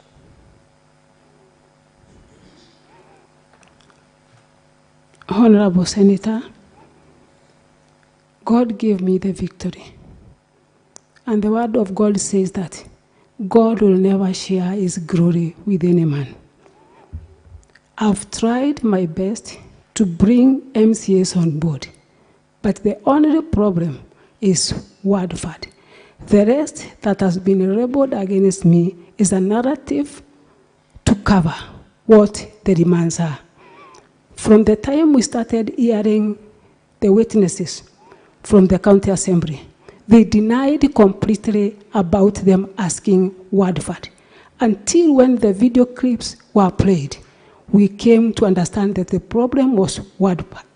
I've never and I will never fight anyone as a leader. Okay, I may not understand Kimeru, and yes, Chair, this committee will be faced with a challenge of a very delicate balance of an assembly that will walk out on a governor, an assembly that shows defiance, but also we have seen clips of a governor who is, and it's not me, it's what we have seen in the clips, who is outrageously aggressive on other leaders, seems to be on our part. I mean, the body language can also be interpreted, even if I don't understand the language of Kimeru. But let me go on. No, the Bible also says that pride comes before a fall.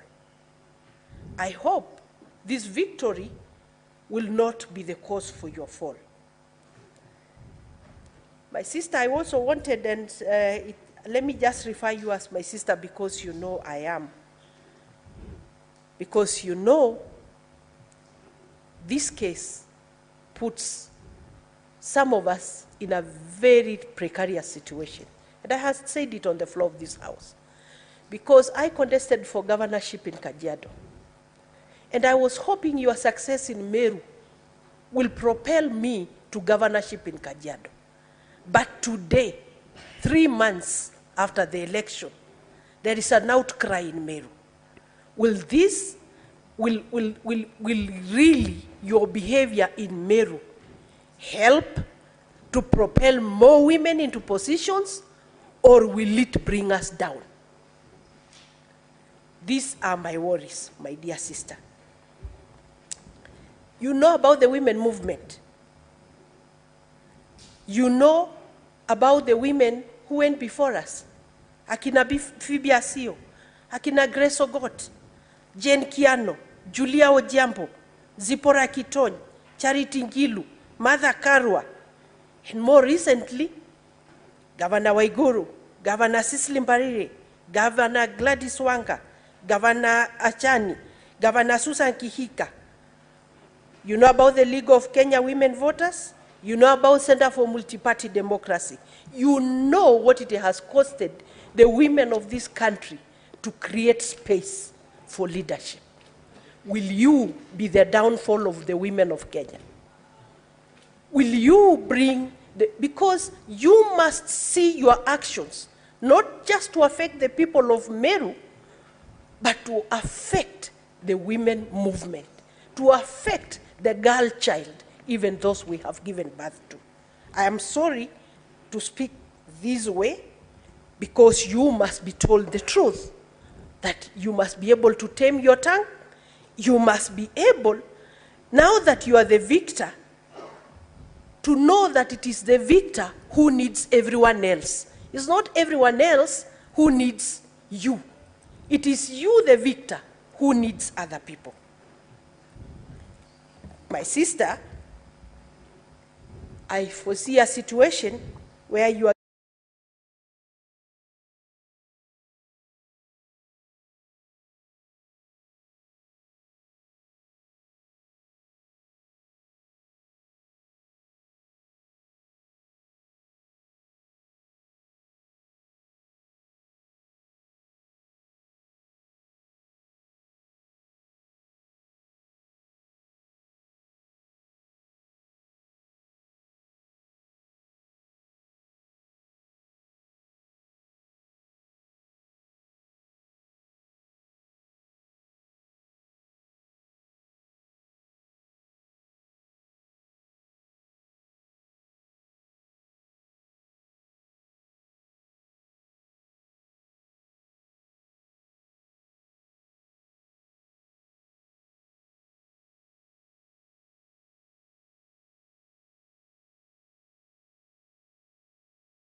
there's a way we can bend back and listen to Senator Tobiko, because in a way, she's telling it to the witness.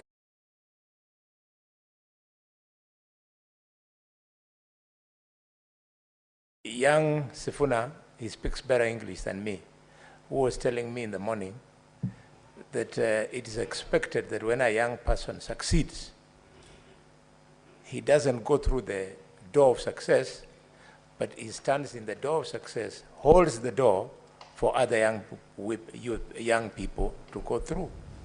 So I am allowing Tobiko to do what she's doing, because should the decision of this committee be that the governor will not be impeached, the governor should not leave here thinking that this committee has not seen the things that Tobiko is saying. And therefore, I'm allowing, because I, like Edwin Sifuna, Tobiko is saying, you've gone through the door, can you please hold the door and let other women go through, instead of spending that time fighting priests, fighting MCAs, pushing the case of your husband. I think that is the way I understand it, and this is why I'm allowing it. So, but Tobiko, having protected you, allow me to guide you. Question. Allow me to guide you. I'm your elder brother. Allow me. Okay? You can do that, but also remember what Mandako is saying. You do it so that you are actually calling for some response. When she stands there, then a witness is not supposed to be lectured. He's supposed to give us information. Can you extract the information? Asking the question now. Very good. So, Governor Kawira, 3 months after the general election, the Senate has been implored to overturn the sovereign will of the people of Meru. Would you tell us what is fundamentally wrong and how are we going to address it? Because all these leaders cannot be here for nothing. Can you tell us how to address this situation? Once again, Honorable Senator, let me repeat myself again. The only problem is the word fund. And I made a budget with the 10 million for every word, that is 46 words, including the special word. And the MCAs were not ready to work with the 10 million. They insisted that the previous governors allocated more than 20 million.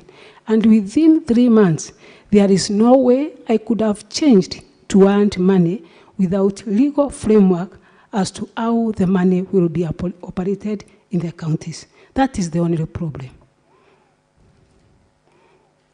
Yes, Senator Maruo. Yeah, thank you, Chair. I will start from where Senator Tobiko was laying a background to a question that gender mainstreaming has come a long way. From the time the American Professor Margaret Sanger decided to take very many women to Beijing in 1995 to fight for space for women in the world.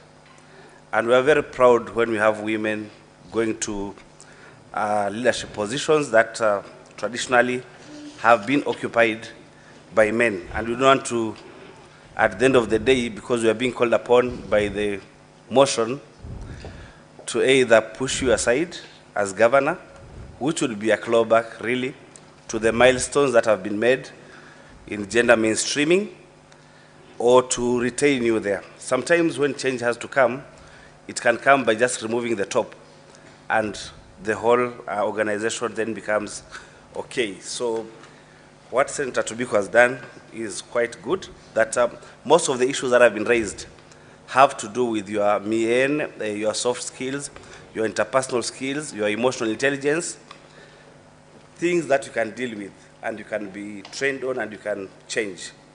But for me, I have looked at 2 issues that to me sound as the gravamen of this petition. Number 1 is the appointments, the roadside appointments. And initially you started by saying that... Point of order, Chair. And please allow me. Yes, Mandako. I'm a bit lost. Are we prosecuting or advising the governor? Because we must stick to the substance of the motion. 1 minute to lay the basis, then I'm asking the questions.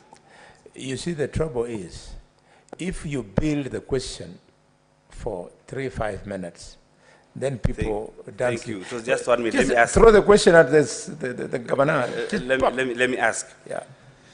Chair, it has been difficult for me to draw a line between governor as the director of Okolea and governor as the CEO of the county during employment.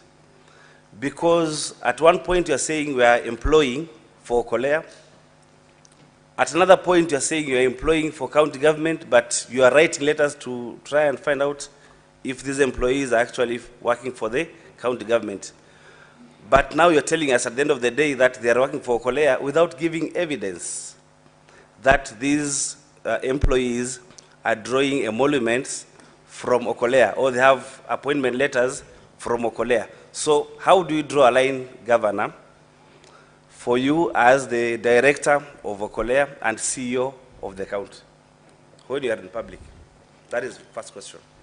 Honorable Senator, I have never made an appointment on behalf of the county government of Meru. The entire exercise of employing lies to Public Service Board. For Okolea programs I have made, and that's why maybe we don't have any evidence from Okolea, same as we don't have any evidence of I having appointed anyone apart from the Babo Anthracis, but no evidence. But for Okolea program, Honorable Senator, that lies with the Okolea office. Thank you so much. So maybe for the future... Senator Marua, just one more. I'll do another round, then you'll come during the second round. Yeah, but for the same question, okay. Then maybe the governor should draw a line so that you don't go ordering the county government officials, like the sub-county administrators, the ward administrators, to do the appointments on your behalf, because then it is posing a problem. Why don't you just do the last one, Chair? The last one is the spending at source at Meru Teaching and Referral Hospital. Already there is a board that allows that spending to be done at source at Moi Teaching and Referral Hospital. Why did you have to order that all the monies are collected as revenue at MTRH to be expended at source? Yet already there is a law that allows that money to be expended there. Did you find that some money is taken to the revenue, county revenue fund account? And if that is so, why are you trying to reverse it through that edict that you are making? So we need to know. Otherwise, if we already have a board that is supposed to oversee the expenditure of the funds collected at the county Meru Teaching and Referral Hospital, why did you have to say that money should be spent there? Why did you have to do that? From my statement, I only advised or uttered a testimony that had earlier been discussed between myself and the board of Meru Referral Hospital that they should apply the fund as per the MTRH Act. So the money collected at the MTRH hospital was being swept to the CRF account. Is that what you're saying? The board has its own regulations on how they apply the fund, which I'm not mandated to interfere. Do you have that knowledge or you don't have that knowledge? That the money collected as revenue from Meru Teaching and Referral Hospital, whether it is expended at source or it is swept to the county revenue fund account. Do you have that knowledge? The board has the knowledge. But Senator, Governor, Volume 2 of your own response, you have appended the Meru Teaching and Referral Hospital Act that speaks to what the Senator for Taita Taveta is saying. Are you saying that this evidence is foreign to you? No, Senator. Yes, then you better own it, because even in their, when they were leading you, your counsels never mentioned this affidavit. And this affidavit actually turns the accusation against you in one of the charges, I think it's charge 5, in your favor. So just respond to this. Don't say you don't know. Respond to this so that it can be part of the record that you are not breaking the law. You are making decisions in line with an existing act. Marua is helping you.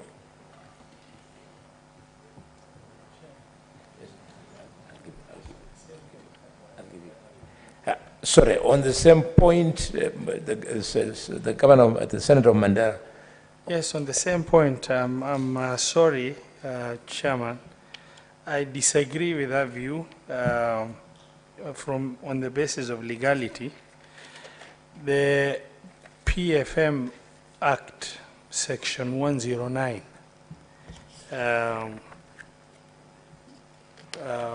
clearly, states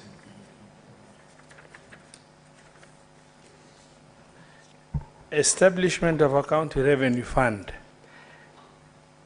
They're established for each county a county revenue fund in accordance with Article 207 of the Constitution.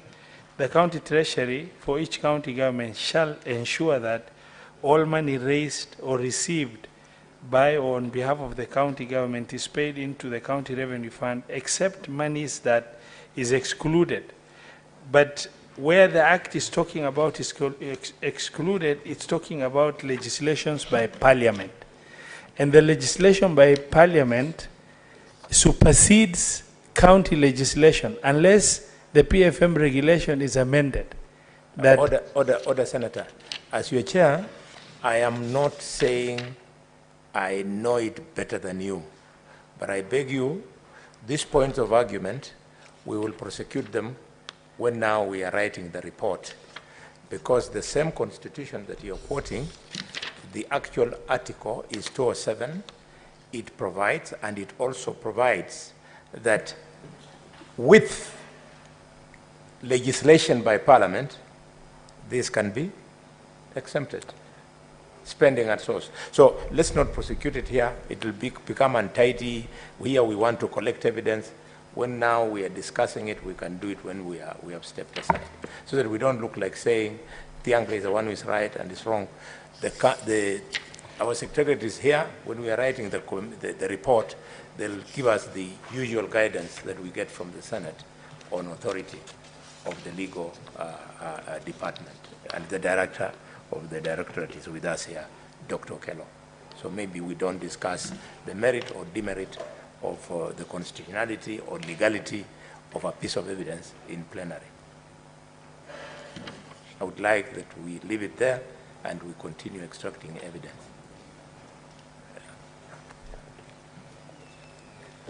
Yes, Mandako, your hand has been up the whole evening. Chair. Thank you very much. Governor, I have a number of questions for you, and I will move very fast. And so that to help you respond to my questions, I will just go in the order of the charges that have been brought before this committee. Charge number 1 on nepotism, illegal appointments, and lawful dismissions and usurpation of the constitutional and statutory functions of county organs. Your Excellency, one of the accusations there is illegal appointments. There is an advert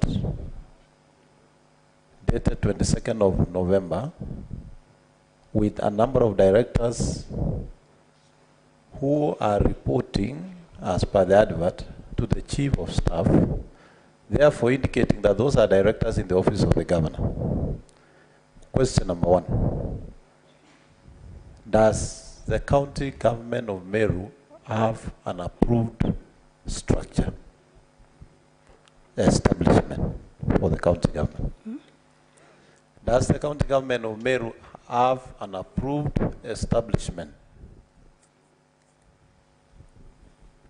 The county government of Meru has a public service board that deals with employment. Madam Governor, if you read the County Government Act, the role of the county public services does the employment, but there is what we call approved establishment that determines the number of employees, the posts, and the offices. Chair, Governor, your mic has a problem. That's probably the reason. It's too close. Okay.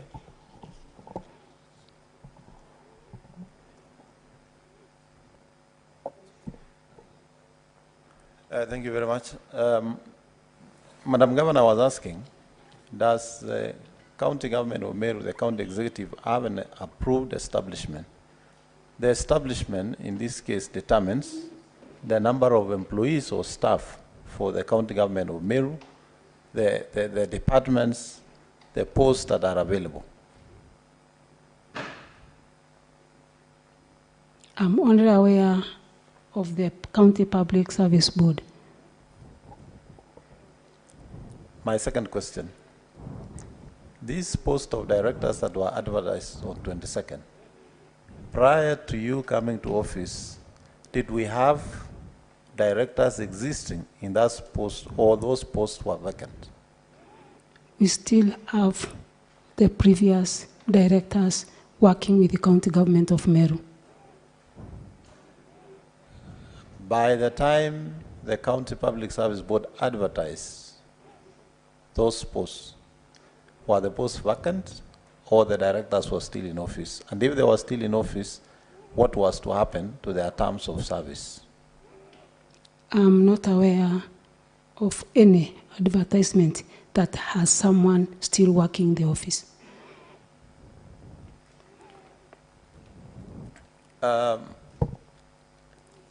In the response, volume 2,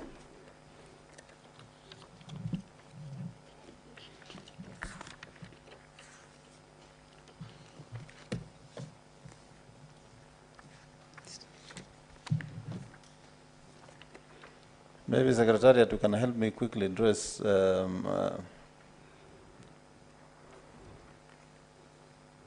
I think that was page 16. Governor Mandako, Senator Mandako, as you look for the reference, let's capitalize on time.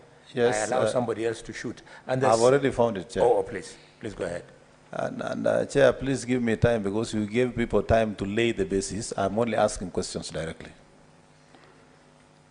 If you look at volume 2, page 67, there's an advert there running all the way to page 71 on a number of positions that have been advertised. And these are the Director Protocol and Events, Job Group R. We have Director for Delivery Unit, County Delivery Unit. We have Director for Monitoring and Evaluation. We have a Director for Administration. I'm only asking, Madam Governor, by the time this advert went out, did we have those posts filled or were they vacant? They were vacant. On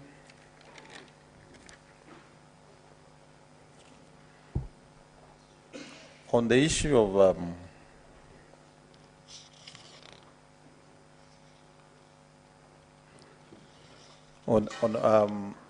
on the issue of appointments of fire officers, in the meeting you had in Timao, before I go there, can I ask that, do you have, as County Government of Meru, firefighting trucks?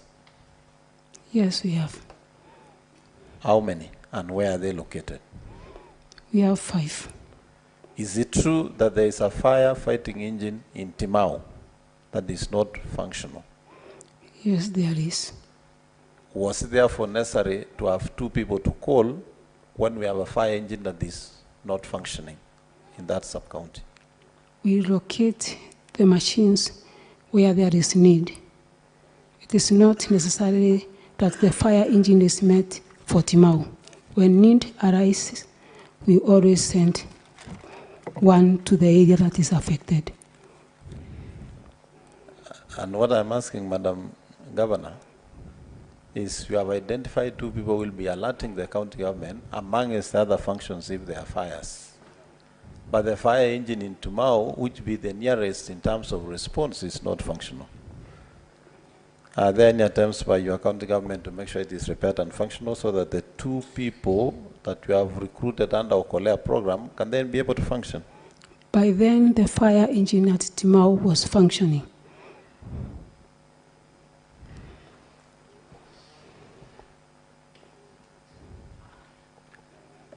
From the evidence of your chief of staff, who seems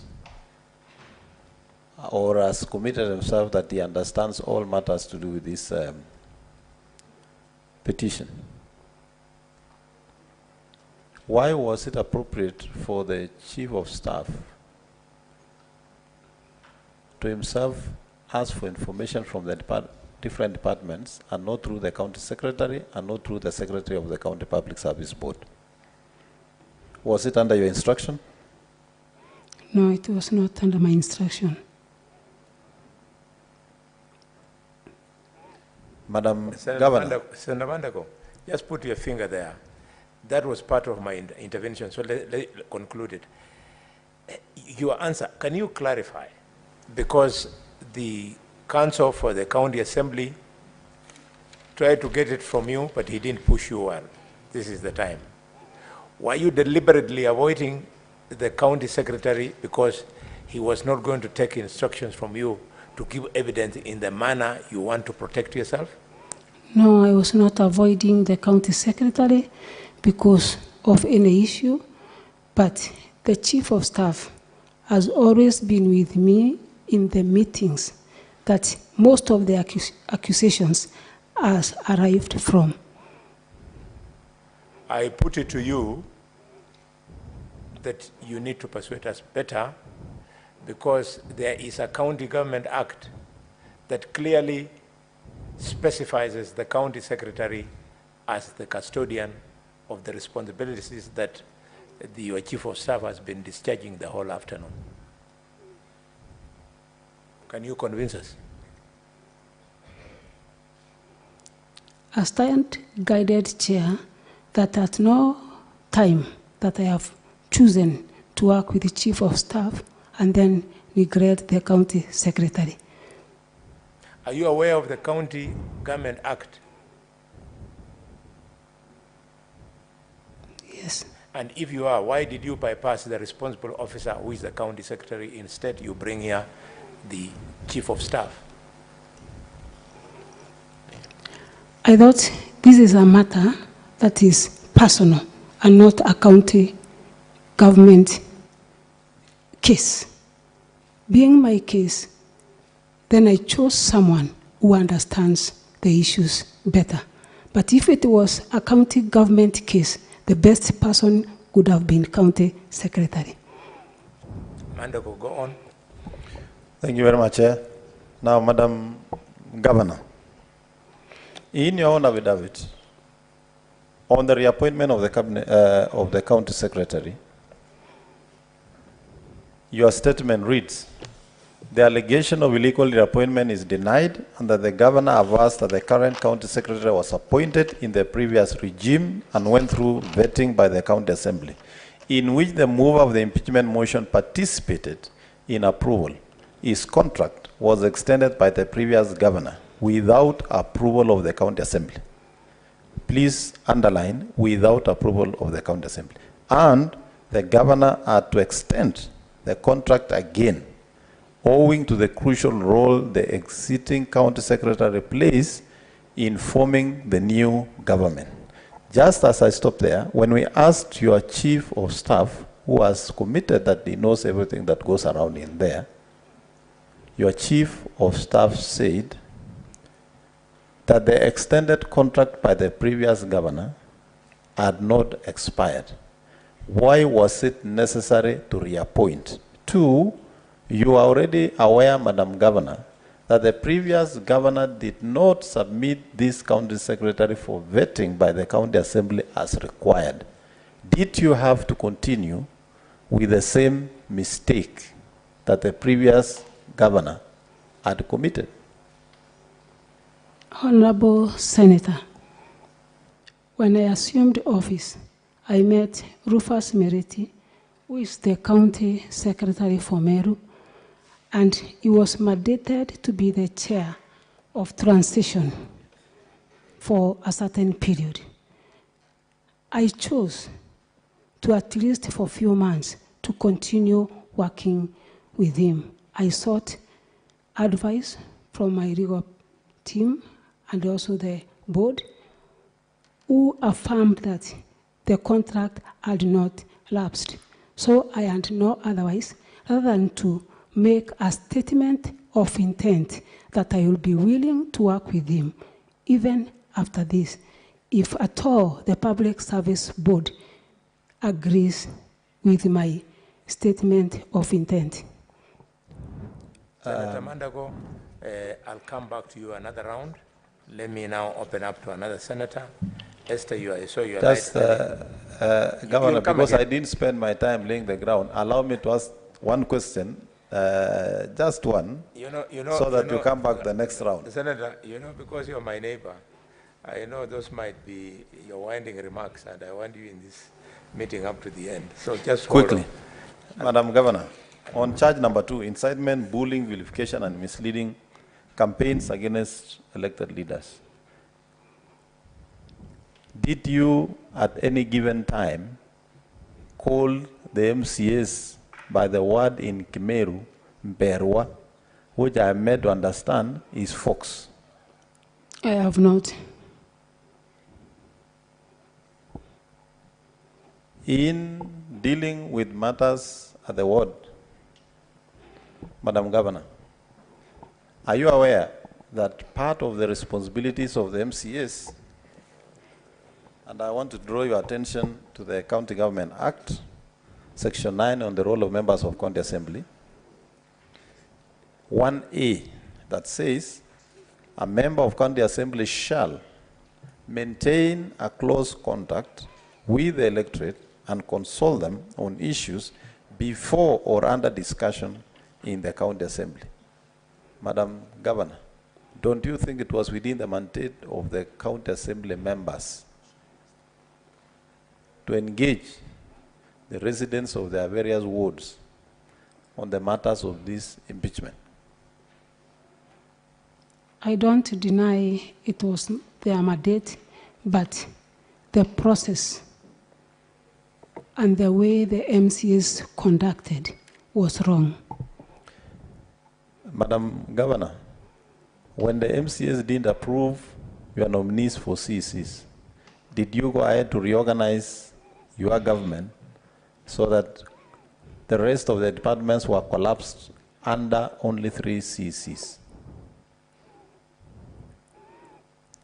Yes, Honorable Senator, after they approved only 3 CCs, with the advice, we reorganized as we sought to take some more names for approval later. Are you aware that if you have to reorganize government, you must have a CC approval? And in this case, we are serving CCs who are to serve to the end of the term. Therefore, you needed to comply with that provision before reorganizing your government. And do you think in that reorganization, it was going to be effective for service delivery for the people of Meru County? The reorganization we made, Honorable Senator, was not a permanent solution. It was a short-term mitigation as we take other names for consideration. Yes, but what I'm asking, are you aware even that short-term reorganization needed the approval of the County Executive Committee meeting? By then, we had no county executive committee.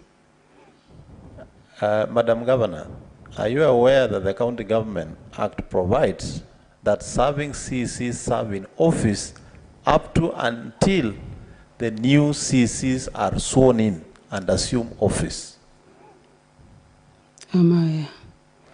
So you cannot tell this committee and this sitting that there were no serving CCs.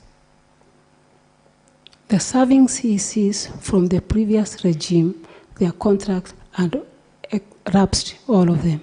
Madam Governor, I want to help you understand that the term of CCs end when the new CCs are sworn in to office. Yes. I think, Chair, I don't want to proceed. Let me allow another senator to ask, but I still have a number of questions. In fact, Madam Governor, you will remember that you were written a letter to, and you were told to name names to go and sit on the transition committee to join names of officers led by the county secretary who was serving on Governor Krayudu's cabinet. True or false? True. Yeah, so the blunders you are making is because you ignored those people, pushed aside the county secretary, and started, with this aggression that you have, started driving Meru as personal property. Can you convince this committee that you did not break government, financial, procedures and regulations by that arrogance?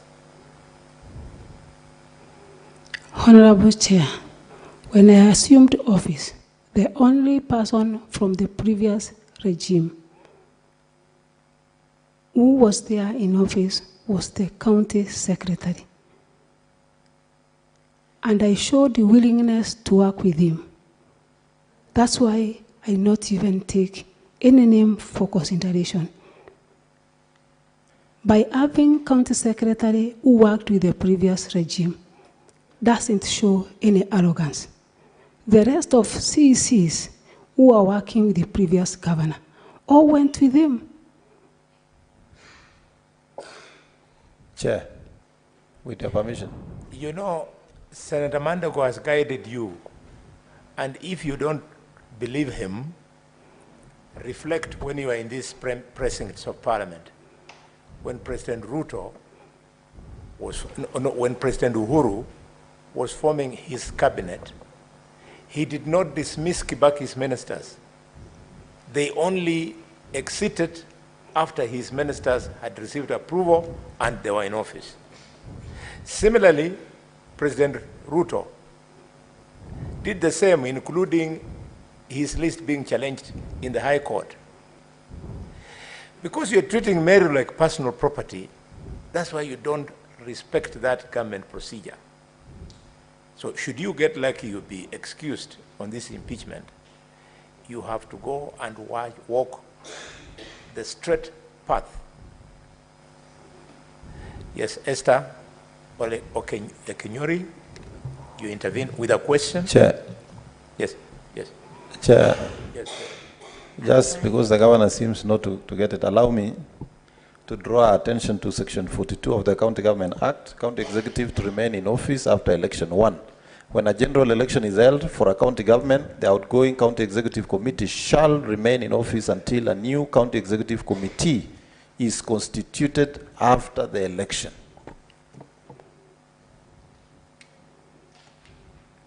Governor? I stand guided, Chair. Now that is better. Okenyori? Thank you, Chair. Madam Governor, in as much as I sympathize with this process having come too soon after the election, allow me to ask you the following questions.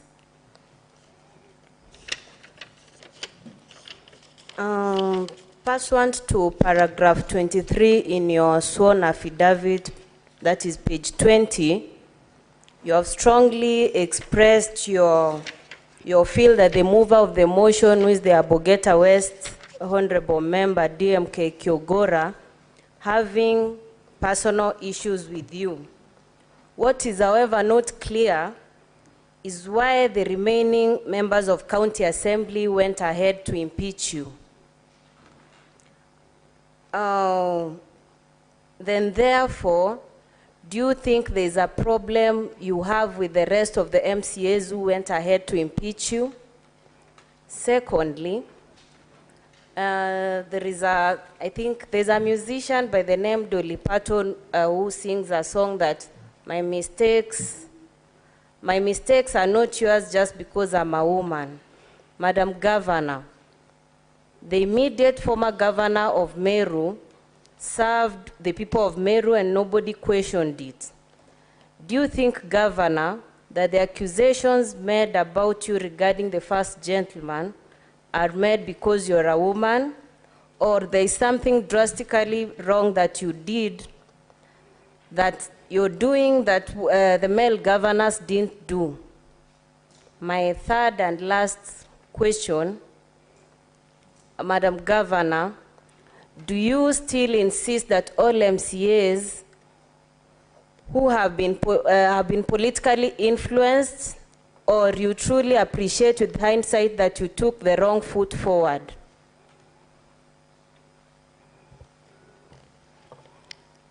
Honorable Senator DMK Kyogora, as we shown the evidence of him having personal grudges, which has not originated from I being the governor. Even the time when I was a woman representative of Meru, he had the same issues. That's why I demonstrated a video of him trying to demean me even before I was the governor. And DMK Kyogora, being one of the leaders in the Assembly of Meru, has a lot of influence to other members. And to my thinking, maybe he has used his influence as a leader and also a person related to the previous regime governor, maybe to try and twist me to follow the demands of other members. And to make my point clear, Madam Senator, the only MCA who tried to support my case was removed from all the committees, and that puts a lot of fear to other MCAs who maybe sees the committees as a source of revenue, and maybe having fears that in case they support the governor, they will be removed from the committees, just like the MCA who has supported me. Madam Governor, as a beneficiary of Article 27 and all other enabling provisions of the law, are you confident that you've adequately adhered to Article 10 and Chapter 6 of the Constitution, that is the Leadership Integrity Act and Public Officers Act?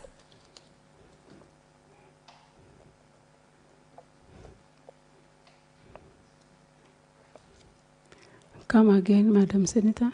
As a beneficiary of Article 27, you know what Article 27 of the Constitution, that is equality and freedom from discrimination. Then there are all those provisions down there.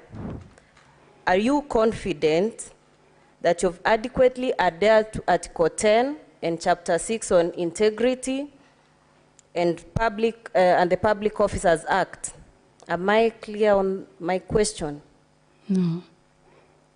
That's a general question as an elected leader in that office and a Kenyan citizen conversant with our Constitution. I'm actually touching on whether you as an individual feel you've adequately met these two areas I'm touching on?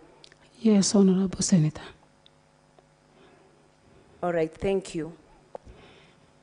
Senator Okech.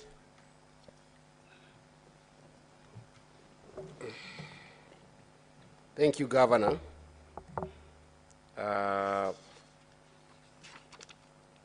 The charges were read to you that you're familiar with. And how many grounds, in your understanding, have these charges invited?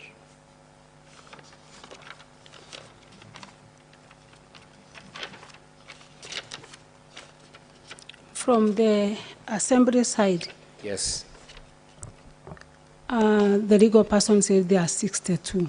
62. Yes. Volume 1 of your responses, is this your affidavit? Because I want to be as fair as possible with you, Governor. Can you confirm that this is your affidavit, the volume 1 of your documents? Yes. Are you familiar with all the provisions of Article 181? 181.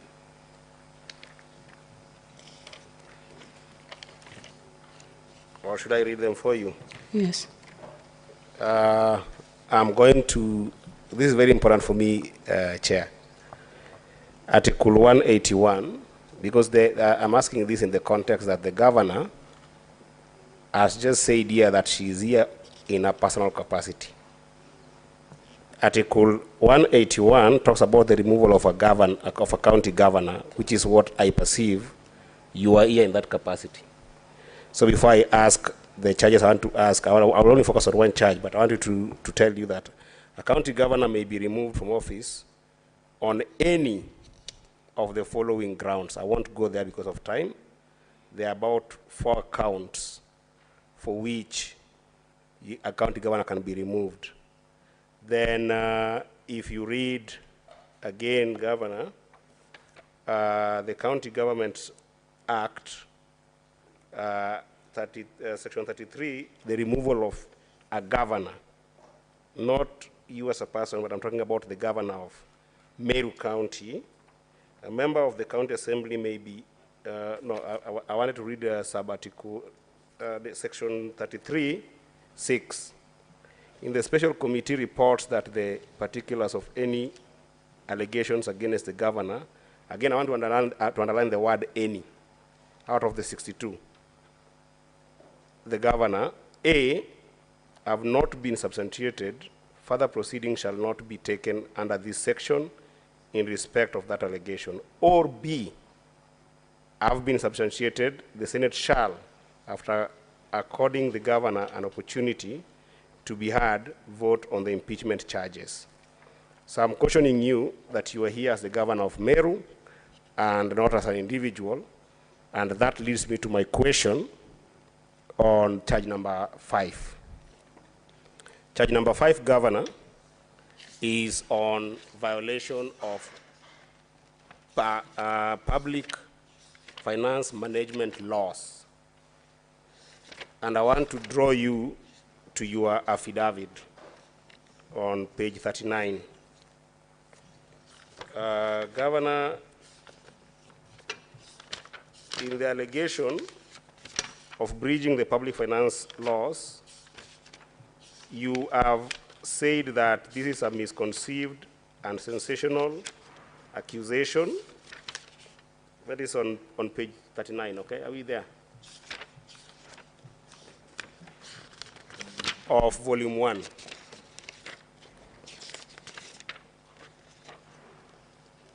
And if you found it, this allegation is made in complete ignorance of the fact that the Meru Teaching and Referral Hospital is a gazetted level 5 hospital that is also a semi-autonomous. Senator, you are emphasizing the law and the Constitution.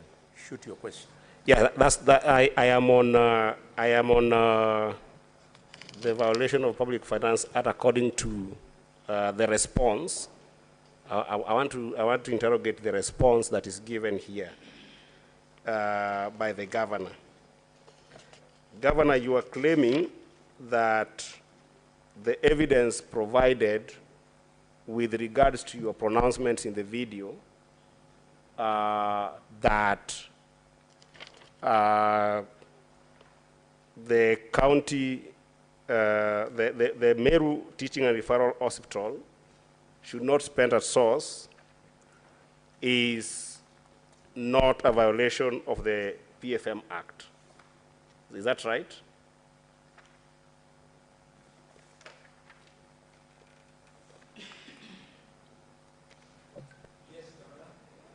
Yes. Because to you. The claim here is, Governor, that, and I was reading it until the chair intervened, you've said here that the evidence tendered in this support of the impeachment motion is an unverified video, which we watched here, and if anything to go by, we watch what was said there. And you've said that the hospital is a semi-autonomous county government agency to address its unique needs rather than sending the money to the county government. Is that true? Yes, Honorable Senator, I'm trying to I'm trying to explain what happens at Meru General Referral Hospital. And I've annexed my statement and also the letters from the CEO, or the acting CEO, and also from... My question is this, Governor. You have alluded in that statement that the financial management, especially with regard to spending at source, of the Meru Teaching and Referral Hospital is not subjected to a PFM Act because it's an autonomous body that is dealing with its own issues. Is that true? It is subjected to the Act, and what I said is that they apply the FAD according to the law. But, okay, that's fine. You are disowning your own statements in the affidavit, but that's fine. The last issue that I wanted to prosecute on with regards to the same is on the issues of waivers. Again, in the same affidavit, page 40, you have pronounced yourself to the issues of waivers, which you've said here, the practice of waiving hospital bills for the needy is not unique to Meru County and other hospitals, including Kenyatta Hospital, justifying your Facebook post that ordered an waiver in the hospital. Is it true that the waivers can be done without the PFM Act? Honorable Senator, when I arrived at the hospital, I met the committee, especially the waiving committee, who handed over the list of people that they were supposed to waive. And I only exercised from the list that I was given, and they were ready to do that even before I arrived to the hospital. Governor, who posts on your Facebook? It is my communication team. With your approval or without your approval? Sometimes without my approval. The post that was posted on your Facebook on the 6th of September, was it with your approval or without your approval? I can't remember, Honorable Senator. You can't remember? Yes. Okay, that will be all from me, Chair. You're free to show her, and so you're free to show her the post. Yeah, I wanted to show her the post. Yeah. Pass it over to our secretariat. Yes. They'll give to the council, and then she'll be shown. Actually, it's also in volume 1 of it's in the document? Yes. Then refer to it. I'll refer to it very quickly.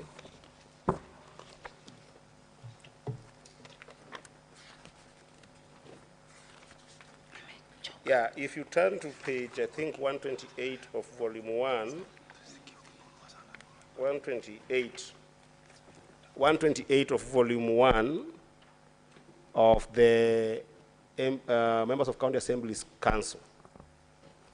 There's a Facebook posting there on 6th of September in which the governor claims to have ordered the waivers against Article 150, Section 159 of the PFM Act. That's why I'm asking you, Governor, the post that was put on your Facebook page on 6th of September, are you aware of it? Was it put on your Facebook page by your approval or by yourself?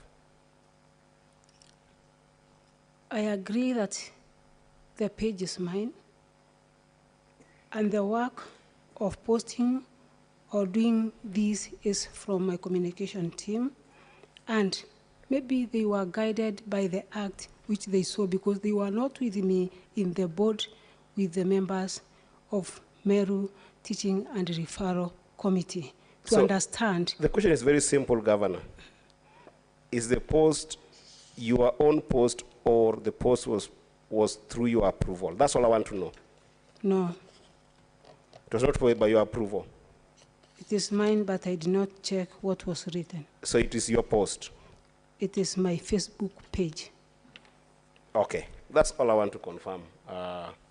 Madam Governor, if you must rely on Facebook, Twitter, Instagram, and so on, you must play by the rules. You'll end up in jail. If your account is being run by an administrator, then you must put a disclaimer on that account that all posts here do not reflect your personal position, unless they are initialed with something. Otherwise, you are well advised in the current times to run all your social handles by yourself. And Chair, just for the record, Yeah. it is verbatim from this page.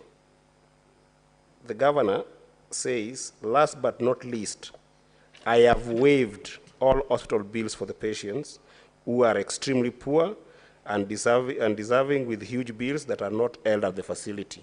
In the affidavit, the governor says she met the committee prior to this posting.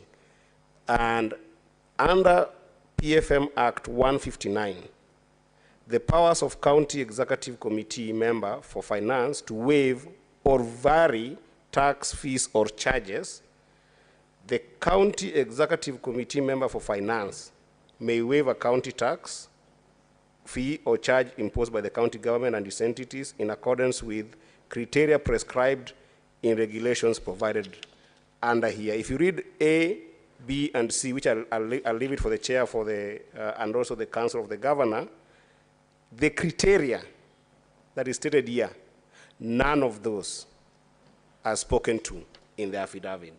So this is a serious violation in my view.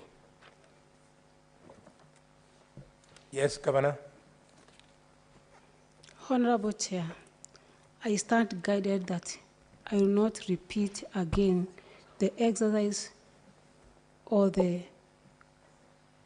allow my team to post on my behalf without first seeing what they are posting. Because the post, even if it's mine, Honorable Chair, there was a meeting before then where all these issues were discussed between myself and the board, and they gave me a list of people that they wished to waive and go home. Senator of Kiambu. Thank you very much, Chair. As a layman, not looking to assist the governor. I do understand all waivers in the county, and in most cases, are given by the CEC's finance. But you have seen governors put them in the newspaper, governor is waiving the rates. So when the governor is doing that, I believe it's the cabinet that is doing that. But to the governor,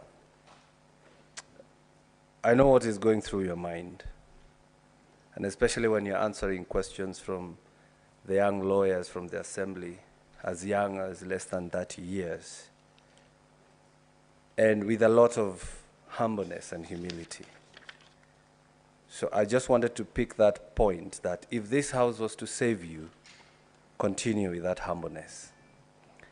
But my question, I do understand when new governments are formed, government bodies and entities attend inductions where they are trained on how the government systems work, how to serve the people, even the definition of what a motion is, like the one that we are discussing here today. So did you attend any induction? Yes, Honorable Senator. You did. What about the MCAs? Are you aware whether they attended inductions? They attended induction, and they also invited me to the place. So we can say, despite what is happening, everybody is well trained. Yes. On the issue of Okolea and the issue of the county government of Meru, which you're both the CEO of the county government and also the CEO or the director of Okolea, don't you think running them parallel is somehow undermining the way you serve your people? Because you're serving the same people, whether through Okolea or the county government, which actually has more tools than Okolea. Don't you think it's undermining the way you should work? Honorable Senator, I always don't intend to run them in a parallel way. When we go for any development meeting, obviously we give people mic to say their problems and also address some of the issues that are raised in my meetings. Necessarily are not meant to be. The problems are not meant to be solved by the county government of Meru. That's where now I chip in as the Okolea director. A good example, if a mama comes on board to a meeting and begs that she needs a cow, and in Meru County government, we don't have such a program. That's where I chip in and donate a cow. And I don't think, Senator, by doing charitable work or even assisting people that come to my meetings, even if the meetings are official, is a gross misconduct. Well understood, well understood. I understand for the county. Senator Tangwa, yeah. You are helping the witness. Witness, in accounts, there is an animal called double accounting. If this Senate allows you to run that monitor called Akolewa or Kolea, we run the risk of allowing you to be diverting public funds, apply them on Okolea, and say that it was your own private initiative. If you think I'm very far from it, you have already done it. You've told this plenary that you went in a public function, you announced the names of people to Okolea, to Okolea, but it is not lost to us that in the process you went with a government car fueled by the government, support staff probably got per diem, and you went there bragging that it was your private entity. Please, as Senator Tangwa has said, the county government has a better tool of you to intermit through. Wait until when you are approaching elections, then you wake up your Okolewa things instead of running the risk of double account. Chair, Chair, Chair, allow before me to record interject, my divergent view on that matter. I that was the Senator for on Kiambu the can floor, continue. Chair, and I have not at any time, have I interjected anyone.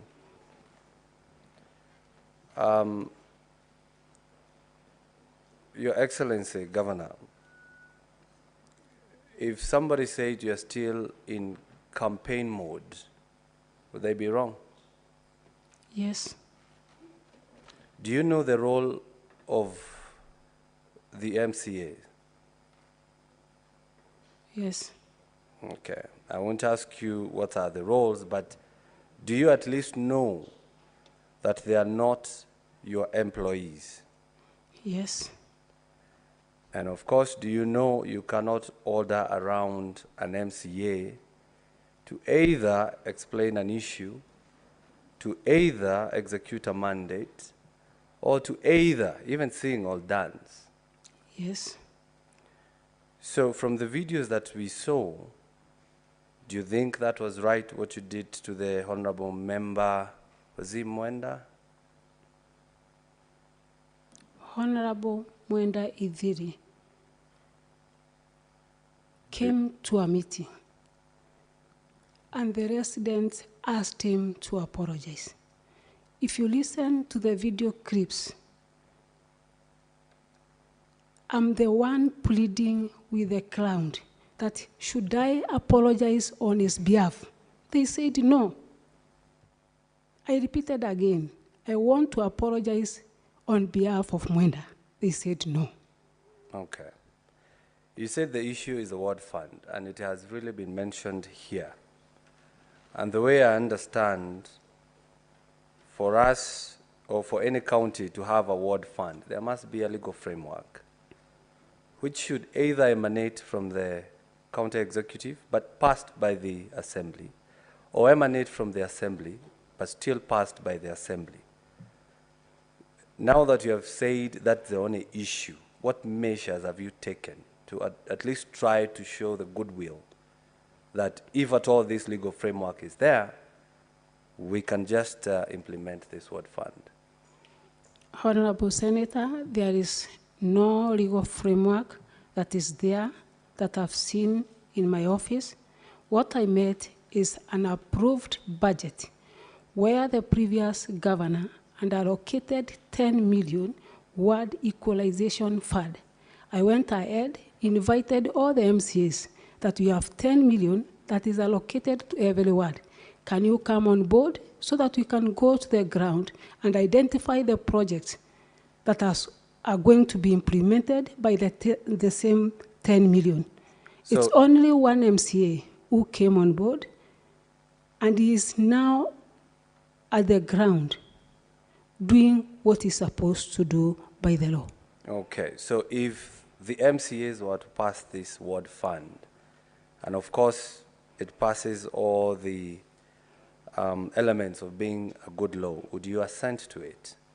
Yes. Okay.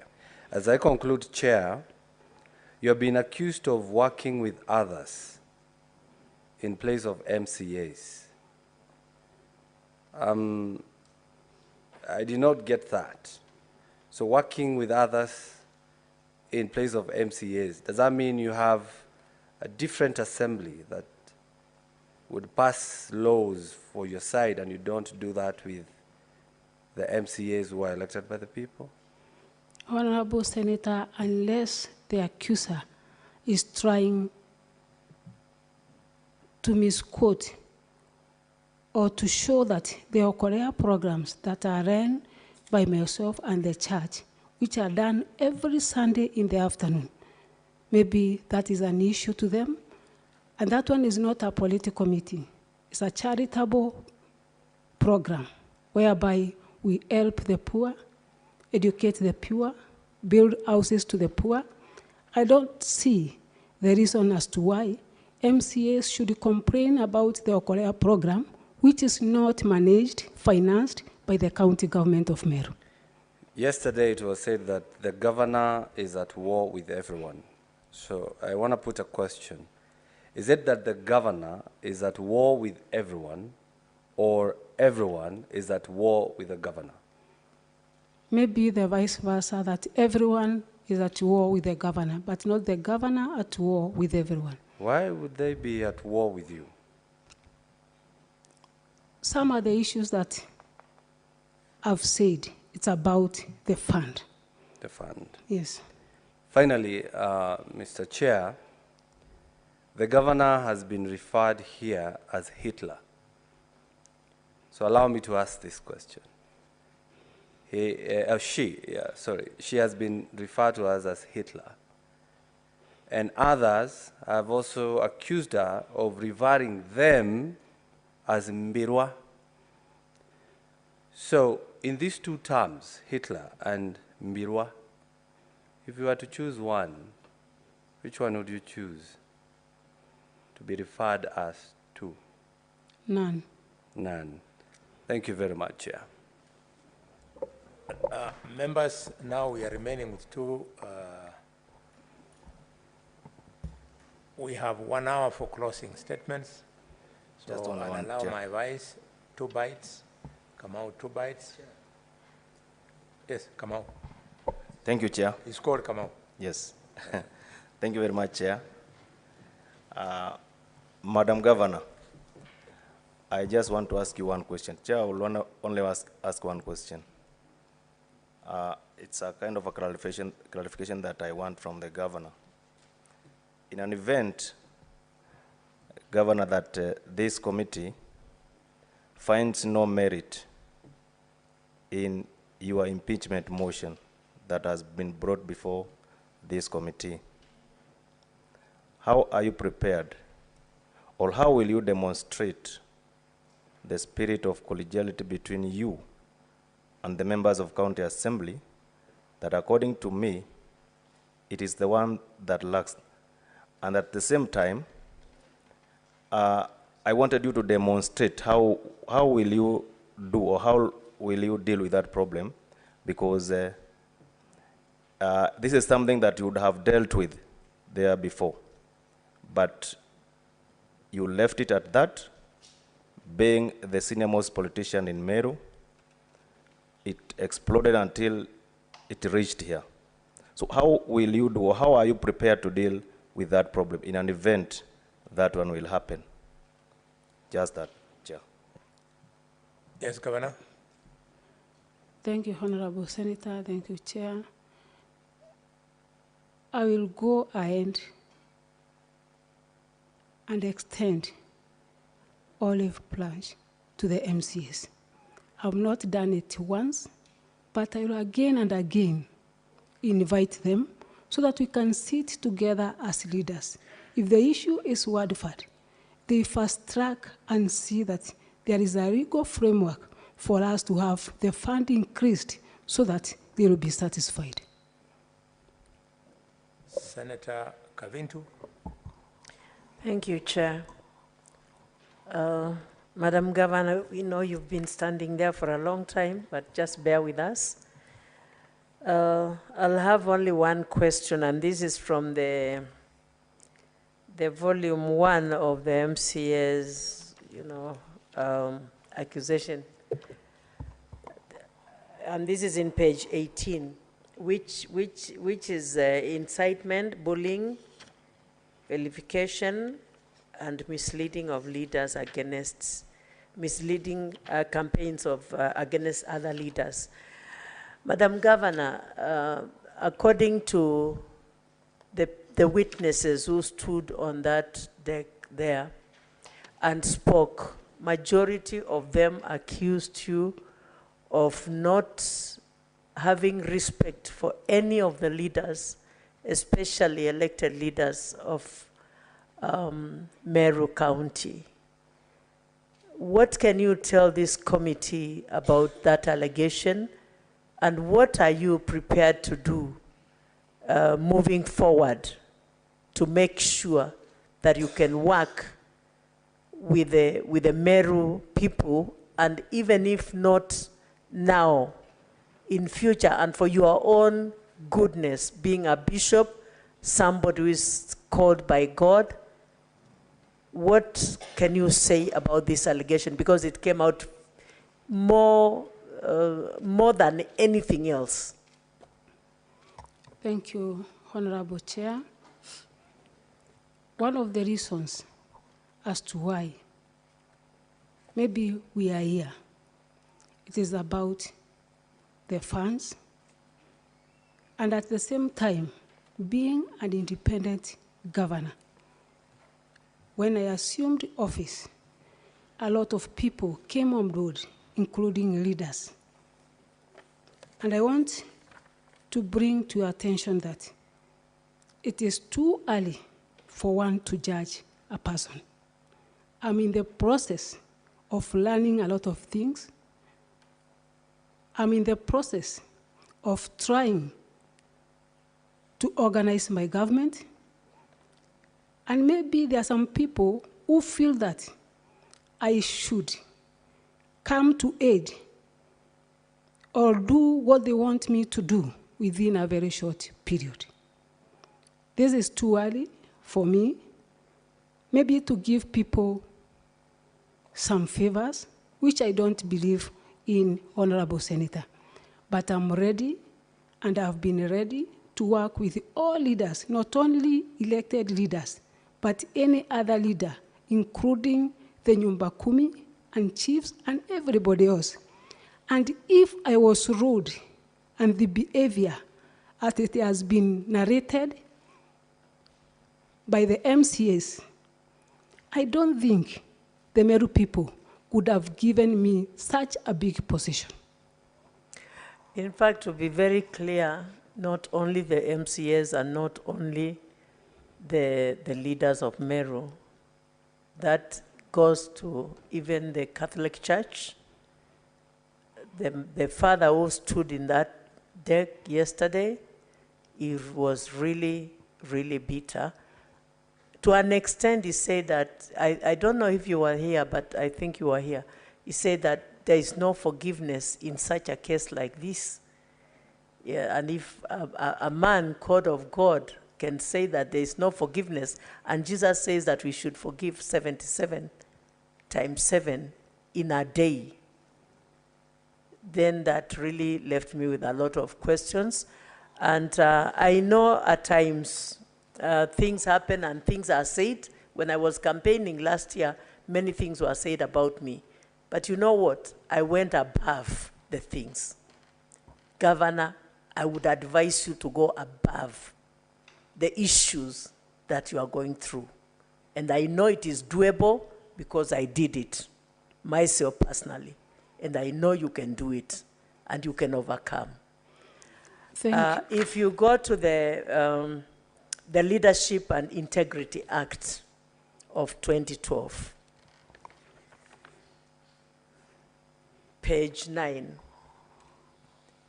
8 and 9, and you read there, you will see the things that our government and our laws require of us as leaders, because there are requirements for us to follow as leaders so that we can be at peace with the others. I know we cannot appease everybody, but at least let 90 out of 100 be at peace with you.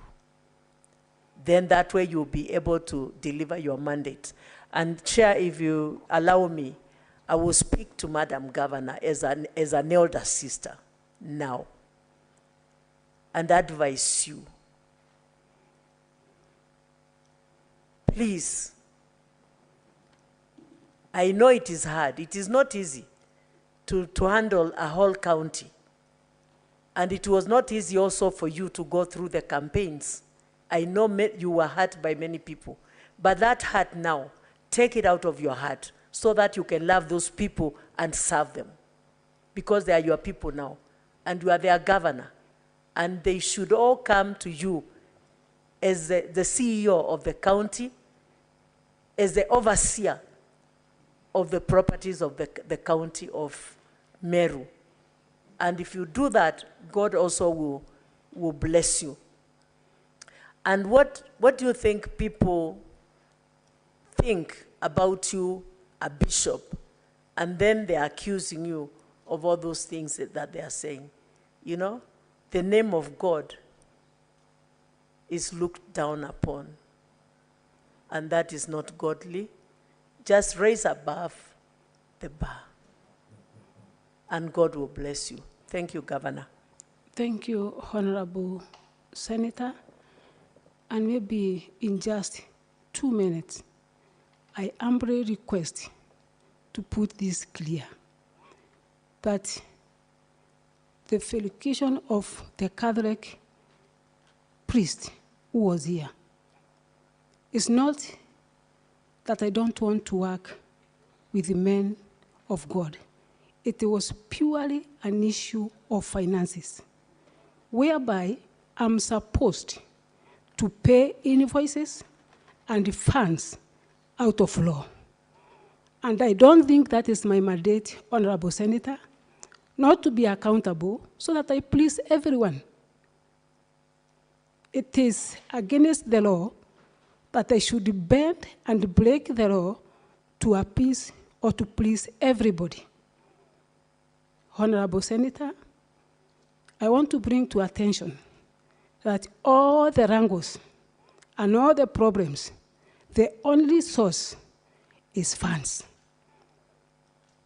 To the issue of MCAs, nothing else. It is about funds. It is about the process of procurement, which I'm not ready to break as a bishop and also a leader. I'm not ready to excuse any person, maybe wearing a title of a clergy, to loot public land so that I look good to everybody. Even Jesus himself did not look good to everybody. He earned Judas in his team. But for me, Honorable Senator, I believe that I am a woman of God, and the Bible says that we thrive to get peace. It is not easy, but the Bible says that thrive to be at peace with everyone. I have done so, but I'm not ready to break the law so that I will look good to people. Thank you, Honorable Senator. Thank you. I want to allow Senator Mandako to make. Thank you very much. 2 questions. First, I want to remind the Honorable Governor that I hope she still remembers she's under oath. I want to reconfirm from you, Governor, is it true that the contracts of the directors that we discussed had expired? Are they still earning a salary? 2, would you be okay if this committee seeks further information on that, including getting the whole IPPD payroll here for analysis to just confirm that those directors are not earning? Honorable Senator, Governor. I want to confirm that the post that has been advertised, as much as I know from the Public Service Board, are vacant. In the previous regime, we had people taken from other departments to do jobs which were not meant to be done by them. By the time I came on board, they were taken back to their departments. That's why, up to now, I don't have a protocol director. I don't have a monitoring and evaluation director. So many offices are vacant. And that's why I sought advice from Public Service Board. If at all they can assist me to get my office running. I was advised that the previous regime and the contract which has now expired. And that's why maybe the Public Service Board advertised the positions. There is no way, Honorable Chair, that the Public Service Board will go ahead and advertise a position that has a person in office. Thank you. Chair, And Chair. to conclude for us, just a Allow minute. me to finish this one question. Just a minute. Oh, I thought you had 2. No, no, it was that for clarification. Thank you very much. Governor, on the matter of forceful entry to the assembly, you are received by the speaker, you sign the visitor's book, you are ushered into the chambers, you sat in your seat correctly, and the speaker invited you to address the county assembly. As soon as you had begun delivering your state of county address, there was a walkout by the members of county assembly. Was there any MCA left in the chamber that alerted the speaker that there was no quorum in the house? No MCAs. So the speaker, so are you telling this is that the speaker on his motion noticed there was no quorum and adjourned the house? He noticed in his own capacity that there was no quorum and adjourned the house. Thank you very much. If I was there yesterday, the council for the county assembly had some questions to answer. Thank you. Chair, one more. Thank you. Before I give you, I saw the light of Okechi. Okechi, let's just sum it up. Thank you, so that we get this. I just wanted to check with you, Chair, whether these were final remarks, and in that case I can proceed. If you're still interrogating the witness, then I'll wait for me to make my final remarks. I forgot in my line of thoughts just one question to the governor. Your Excellency, this committee is going to give recommendations, and they can go either way.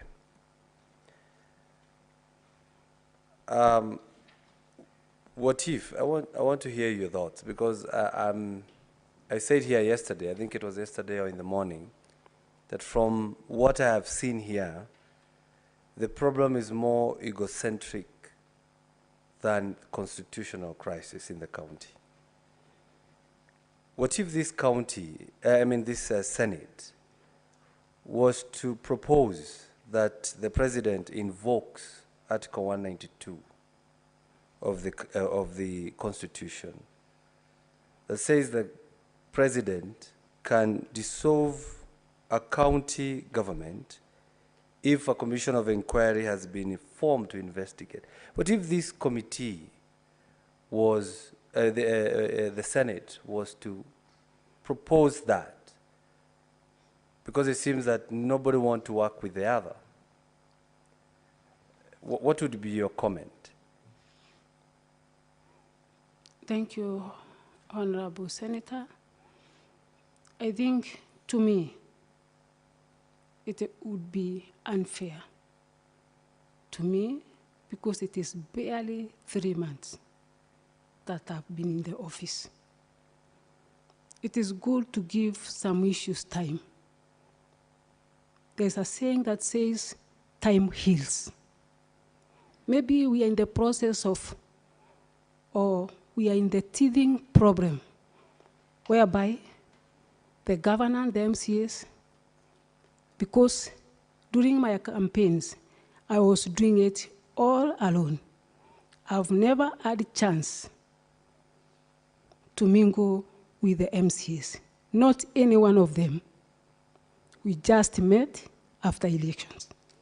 And I thought it was good for us, at least to have time together, work together, and see if these problems will be healed by time, if not mediation. But from my side, I'm ready.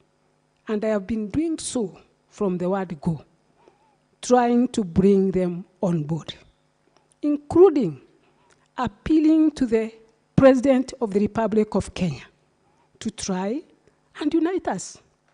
That shows the willingness to work with them. Thank you, Honorable Senator. Chair, one minute, members. Let me ask my two questions, then we shall make a decision on how to use time.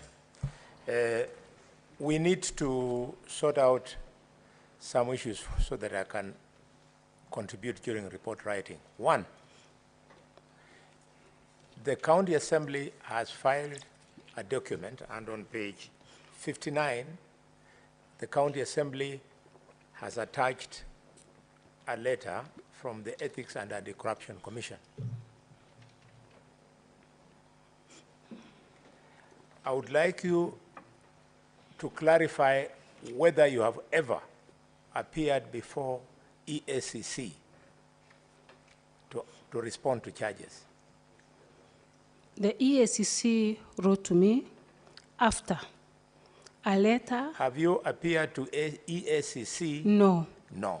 Yes. Thank you very much. Number two, it is all not about Ward Fund, because one of our witnesses, I think it was Lucy, from the, Lucy or Eunice? From the, Lucy. Lucy told her that your interpersonal skills are so bad that you don't recognize nominated MCAs. You tell them women who won their seats through the blanket. Can you, under the blanket, can you speak to this evidence so that we know how to treat it? The evidence, Honorable Chair, is null and void. I have never, to any MCA, that she was given a chance under the blanket. The last point that I have is your husband, the first gentleman. Looking at MCS, both on the videos and here, they are not mad people. It looks like they find it difficult to work with your husband. Given that it is a fact of law that there is no budget for the office of First Lady, First Gentleman, First anything. There's no such a budget, there's no such a law under the county government. Are you prepared to ask your husband to take a backstage and keep out of any offensive public functions? And by this I mean the functions where he wouldn't be needed. Would you be prepared for purposes of Meru going forward? Thank you, Honorable Chair. Point of order, Chair. Point of order, Chair. Point of order, Chair. Point of order. There are many now. Here. Start with Esther and Kamil. I'll come to Mandako later. Yes, Esther. Yes, you are actually questioning the council there against addressing the first gentleman as your husband. No. I was questioning him about the English. And you're using the same. Just a minute. That husband of yours. There's a difference in English between that husband of yours and your husband. That husband of yours is abusive, but your husband is respectful. That's it. Now, Chair, let me defend you from Senator. He has used it properly. Yes. Yes. Chair, with a lot of respect to you, Chair, I want to completely disagree with you. In that, the first gentleman of Meru County in social events, Chair, can be sent by Her Excellency to represent her in functions. Mr. Chairman. Mr. Chairman, it is a tradition all over. And it's a practice that has been practiced by all governors when they are unable to attend functions, Chair, that are not official in nature or social in nature within their counties or even outside their counties. They have sent their spouses to represent. So we are not going to gag the first gentleman of Meru to attend social functions, Chair. We have, I think there is, we are just found in a situation where we are not used to having the first gentleman. In fact, I was asking, when they go for the first spouses meeting, there would be only 7 men out of how many women. It's a very unusual situation that we have to learn to get used to. However, what we don't expect is the first gentleman to get involved in the running of the affairs of the county government of Meru. Two, Chair, I'd also asked for a point of order earlier, and you asked me to wait on the Okolea program. Unless there is complete evidence that the governor is using county resources to run Okolea, it will not be fair to ask the governor to abandon a program that she has built for over 10 years.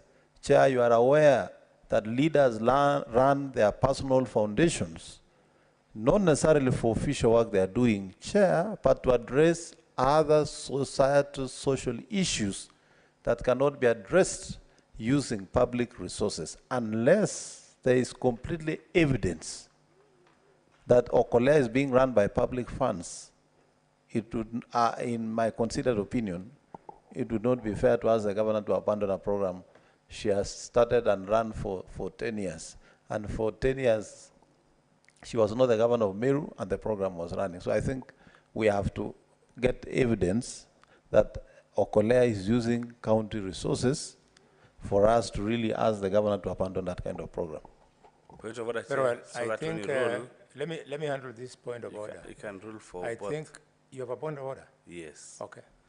Yeah, my point of order, Chair, is about the timing, because we are at midnight. And the timing that you had given, or the direction, is that we'll go for recess or some break, then we come back for the final submissions.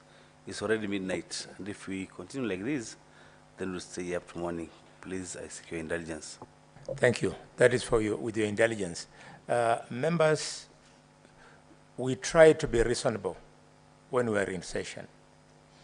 I was very specific that could the Senate, the governor, clarify whether the first gentleman, your husband, who appears to offend quite a number of people, specifically MCAs, could step back from public functions, the official functions. In the many years I've been in public service, I have never seen the First Lady address an official function of government. Not Jamhuri Day, not Mashujaa Day, nothing. But social issues, including matters of religion, you can go on with it. The videos I've seen, your husband is very conspicuous.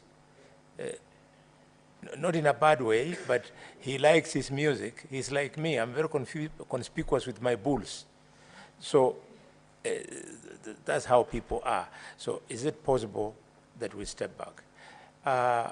Governor Mandako, as far as my advice on the Okolewa is concerned, I wanted you to learn from Governor Kreitu, a man we respect a lot. He's a senior counsel. He knows the law. You saw when he wanted to continue with those kind of activities, he regularized. Tuaweza? It's called Tuaweza? Yeah. He regularized it. And the lawyers are here will tell you, by allowing the CEC to make a resolution it made, it regularized it so that this could be able to be above board in terms of spending on it. So if Okolewa must go on, you should see a way of either divorcing it completely or regularizing by asking your county executive committee to take a position on it so that we don't break the law. I can hear members wanting to confirm. One more thing I forgot, Chair. 1 minute. Mwaruma? Mwaruma, you have something. I'll come to you, Tobiko. Mwaruma, I saw you talking. No, I have said, I had talked about the timing. Okay. That we need to reduce on what we are doing so that we can go for a break.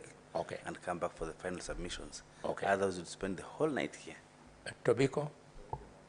Yeah, Chair, my two supplementary questions, and I'm not going to add anything.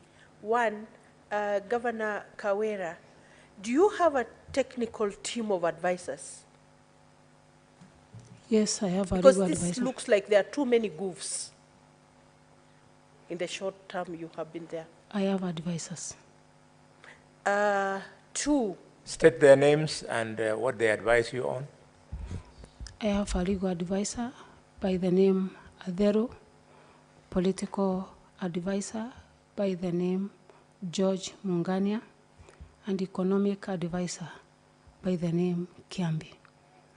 Two, notwithstanding the fact that you're popularly elected, do you really have the capacity to bring Meru together? Do you have the capacity to lead Meru? Thank you. Yes, Honorable Senator, I have the capacity to lead Meru, and not only capacity, but extra capacity, because of the grace by God, the spiritual anointing added to the political will makes it big. And just give us time, Meru will be the best county among the 47 counties of Kenya. Yes, Mandako? Yes, Chair. Let me ask the governor. In her last statement, she said she has done everything possible to try and bring the leaders of Meru together, including asking the president. Madam Governor, the president was in your county.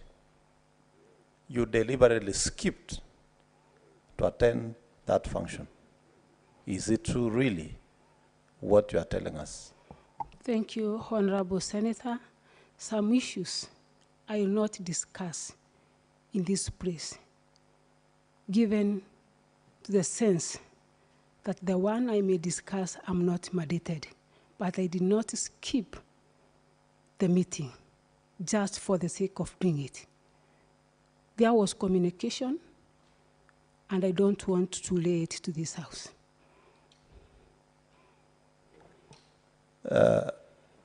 Chair, Madam Governor cannot say, I've reached out, and when we ask her whether she skipped, she becomes dodgy. Madam Governor,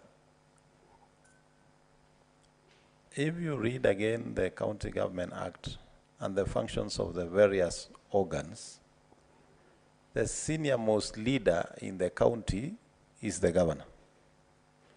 And by law, the governor can ask for a meeting of all the leaders to discuss. Are you telling this sitting that you explored all those options so that by the time you are here, all options of mediating or trying to mitigate these matters had been exhausted? And if that is so, because the decision of this committee will go either way, we can agree with the county assembly or not agree with them.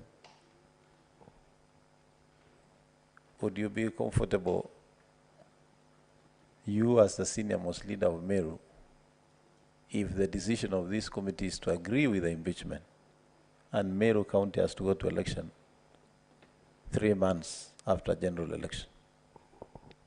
Thank you, Honorable Senator. May I say that I am able to bring all leaders together. But you've seen from the videos that have been played here, the MCAs insisting in their music that it's Kaende, Kaende. There is no way I could have convinced them.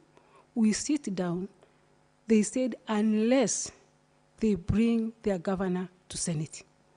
That is the only time we shall sit down and talk. And that's why you saw them in the video, singing that they will not stop. And they will not accept anyone to talk to them unless they take their governor to Senate. And because maybe they have fulfilled their desires, they will accept, we sit down and talk. But it's very unfortunate, Honorable Chair, that not once have I invited them, we sit and have dialogue. I don't know, and I don't want to put it, that maybe there are some influences which I don't want to allege, that some people somewhere maybe have been sponsoring the MCAs with some reasons best known to them. But because we have reached at this level, let us give it some more time. Very well. Madam Governor, I would like you to take what Senator Mandako has said very seriously. Everything is based on the Constitution. And this Constitution anticipates the following, that the county government of Meru can go on without you. Yes. The same Constitution does not anticipate the county government of Meru going on without MCAs. Yes. So you must go all out of your way, I don't know how this committee will decide, and find a way of working with MCAs. Because they can go on without you, you cannot go on without them. What do I mean? This impeachment can decide to send you away, and a new governor will come into office. And the MCAs will be in office. On the flip side, for the MCAs to go away, they can only go away under 192 with you through suspension of the government. After 90 days, you go into election, and that's the end of you. So you need them more than they need you in terms of survival. So should this committee so decide, you have to bend your way backwards. And I think, don't listen to me, the only person who have spoken to your heart here is Senator Kabintu. Become friends with her. Point of order, Chair. Yes. On your last statement, let me also go on record to differ with you that the MCAs also need the governor of Meru as much as the governor of Meru needs the MCAs. You can buy time, Chair, and remain for 5 years, but I can assure you they will not be re-elected. And if they want to learn a lesson, they can visit Makueni County. Okay, so Governor, I would now like to congratulate you and thank you for your patience.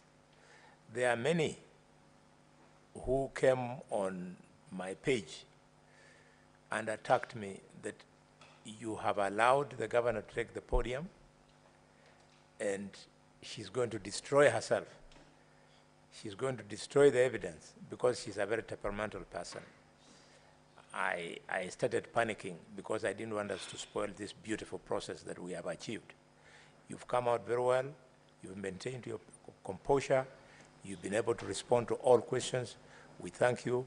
I thank the other parties, especially the governor, for the way you have guided her. And I want to thank the county assembly for the respect that we have maintained, because I thought this was going to be a very hot session. Thank you so much for all this respect. This is now 15 minutes past 12. We want to reconvene at 30 minutes past 12, so that we do submissions either way.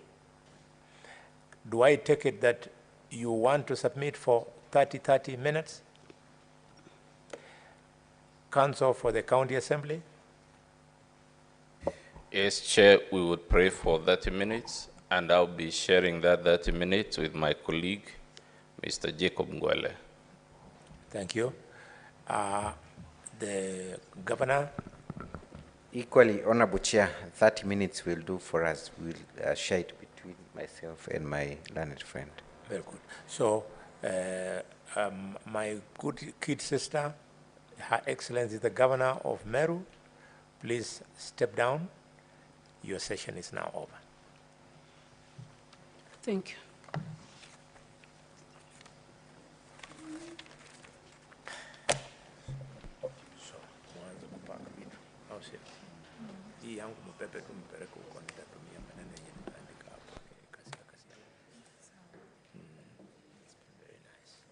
So, members will withdraw to the lounge a little bit for 15 minutes.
I want to commence with the final submissions and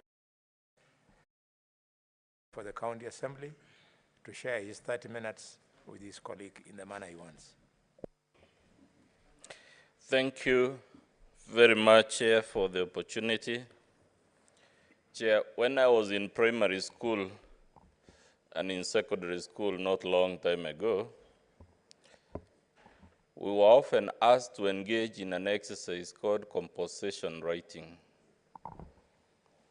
And when you retire to deliberate as a tribunal of the Senate, one of the questions I would urge you to consider: did the Assembly really go sit down and write a composition of imaginary things that the governor is alleged to have done?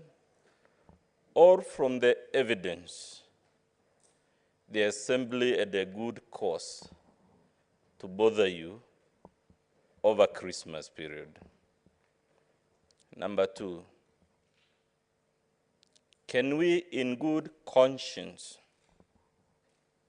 say that there is no crisis in Meru? Because when I addressed you in my opening statement, I told you Meru is in a crisis. It is at a siege. It is now common ground between both sides that there is actually a problem in Meru. It is common ground that the church has been asked to deal with this problem. It is common ground the venerated Jurincheke has been invited to resolve this problem. It is common ground. Even the President of the Republic has been requested to deal with the problem. Our submission, therefore, is that it cannot in good conscience be concluded or argued that the Assembly was trifling with you when it brought the case that it brought before you. If we agree there is a problem in Meru and it must be resolved one way or another,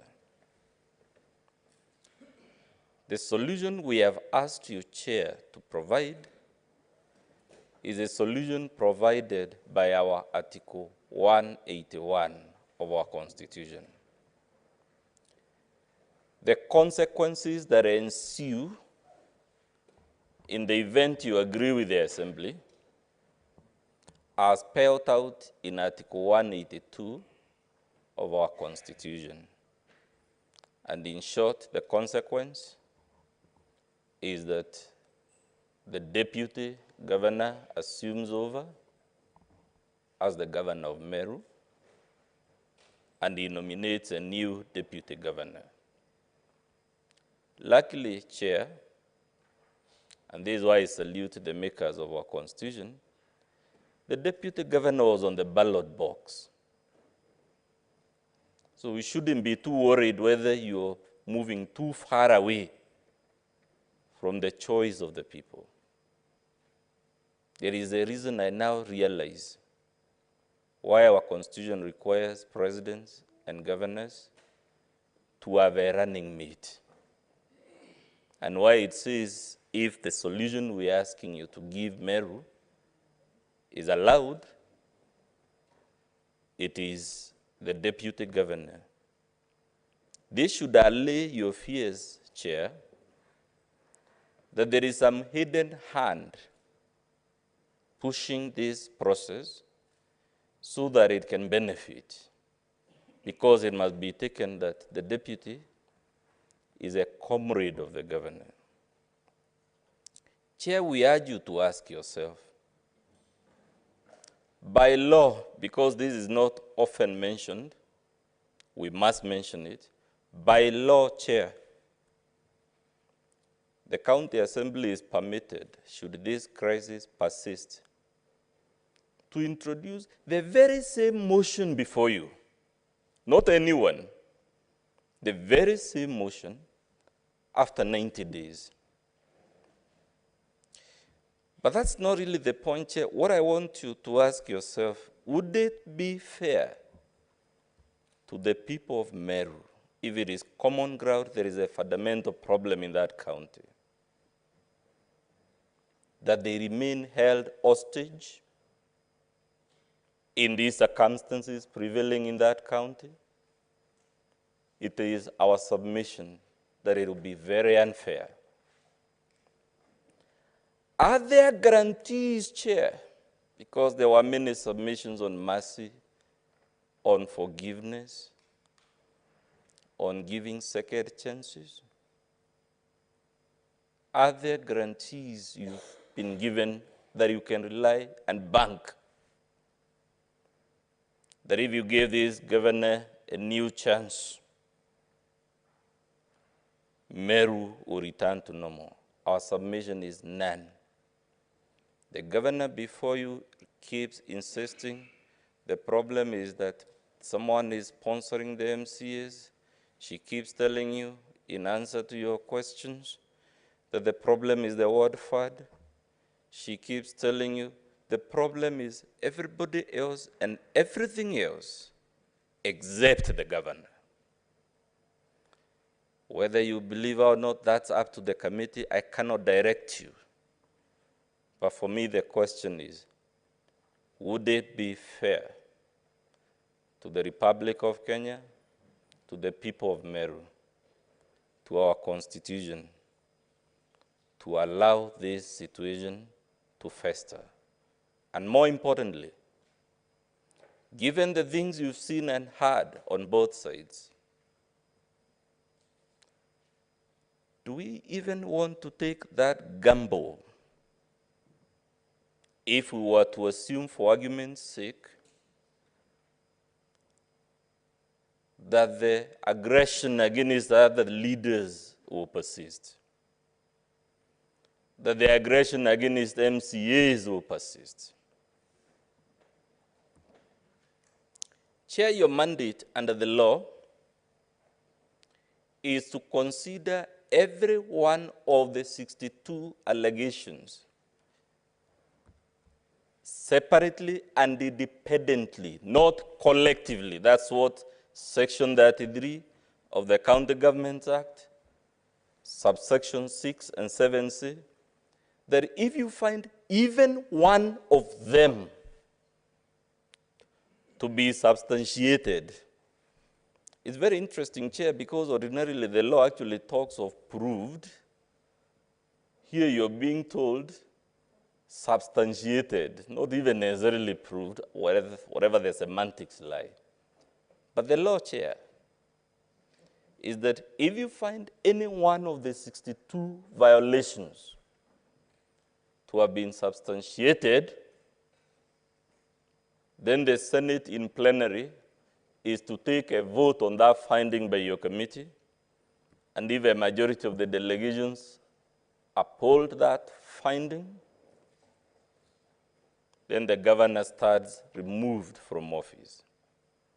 My colleague, Mr. Jacob Ngwele, will address you on the specific question whether we have substantiated or proved, whichever the word, any one, not two, any one of the 62 allegations.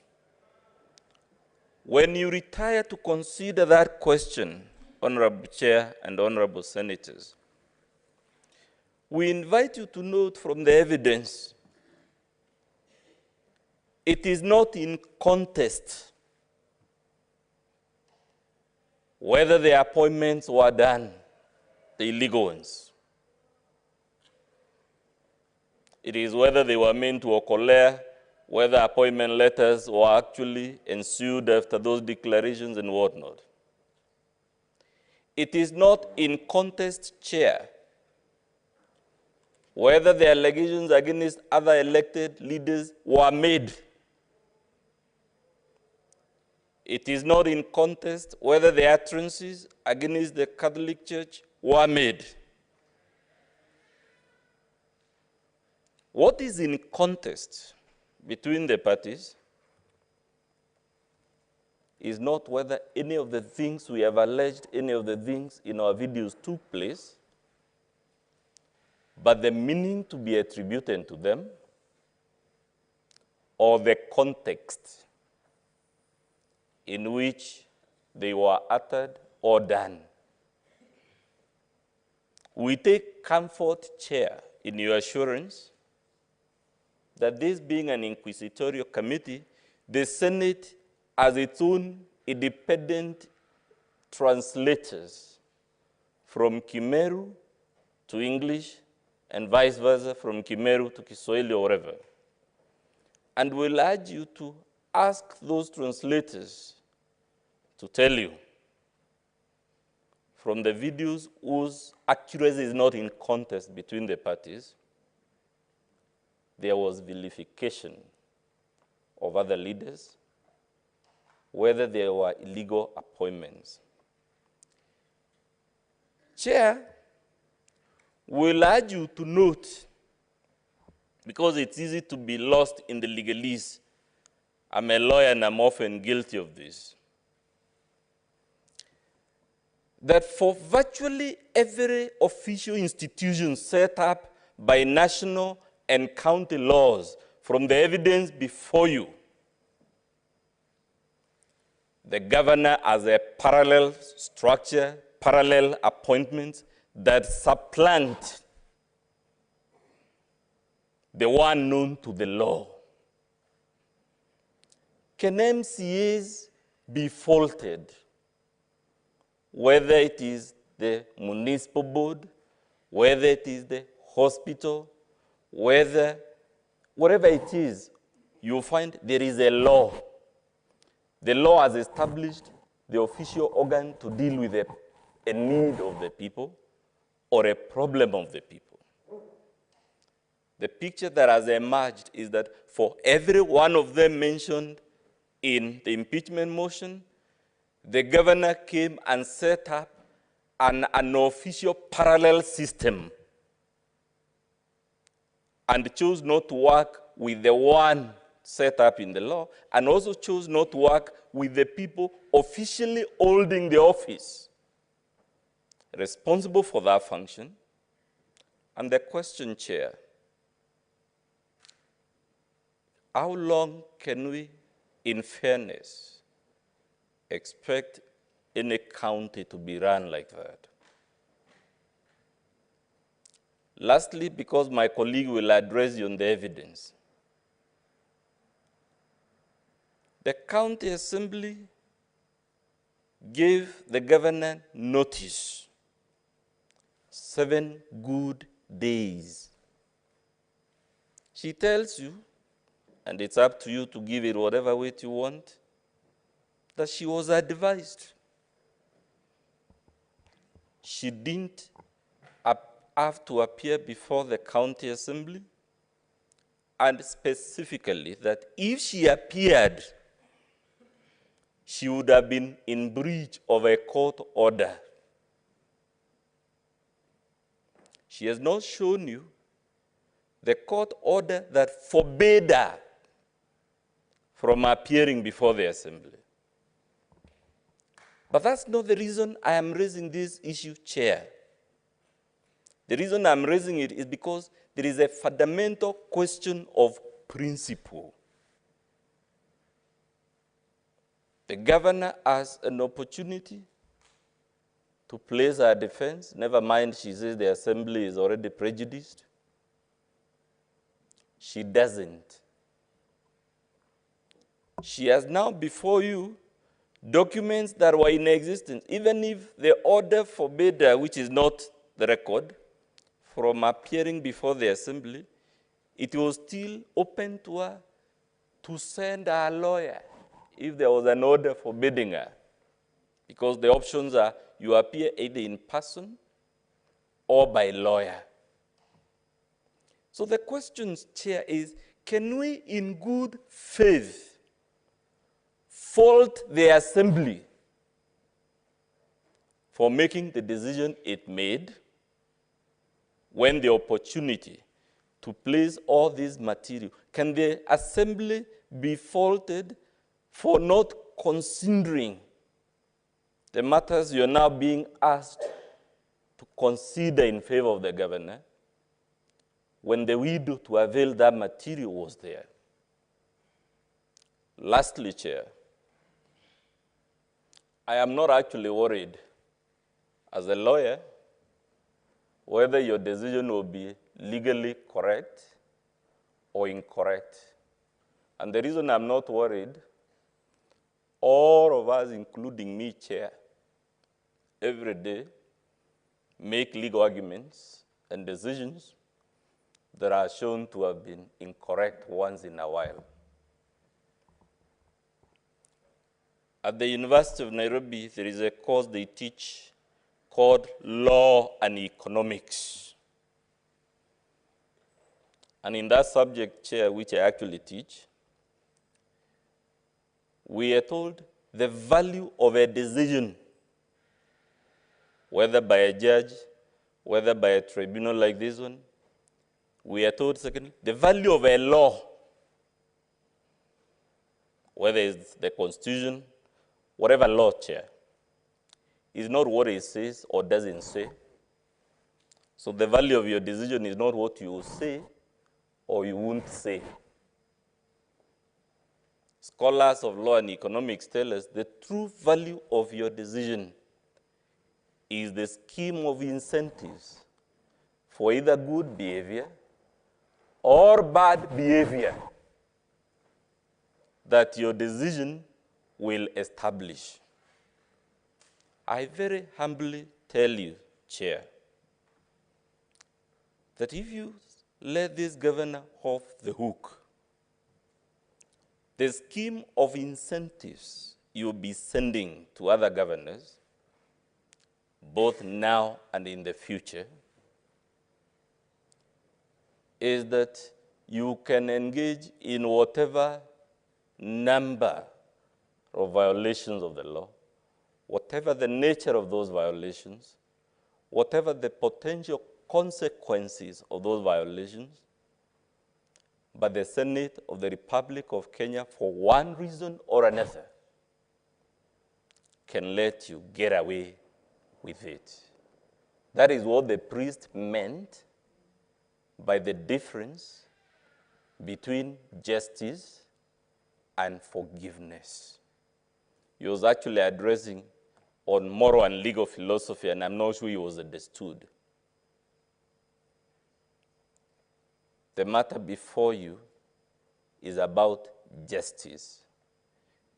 It's about what legal consequences should ensue for certain acts and omissions. Chair, allow Mr. Ngwele, because I note we have only 30 minutes, to address you on why we believe we have substantiated or proved, or whatever the word we want to use, not just one, because we only need one, but actually several allegations. Thank you very much, Chair. Chair, for the record, my name is Jacob Ngwele, and I'll be submitting on the remainder of our submissions. Before I embark on evaluation of the evidence which you have submitted, Chair, it's our humble and most respectful submission that the Assembly side has substantiated all the 62 grounds of violation which the Assembly passed in this impeachment motion against the governor, as were read in the charge sheet, which was read before the governor here. I will proceed and explain how we are.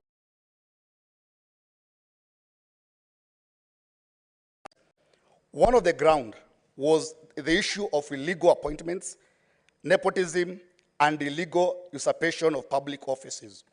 Of course, the first issue was the appointment of the governor's husband as in county.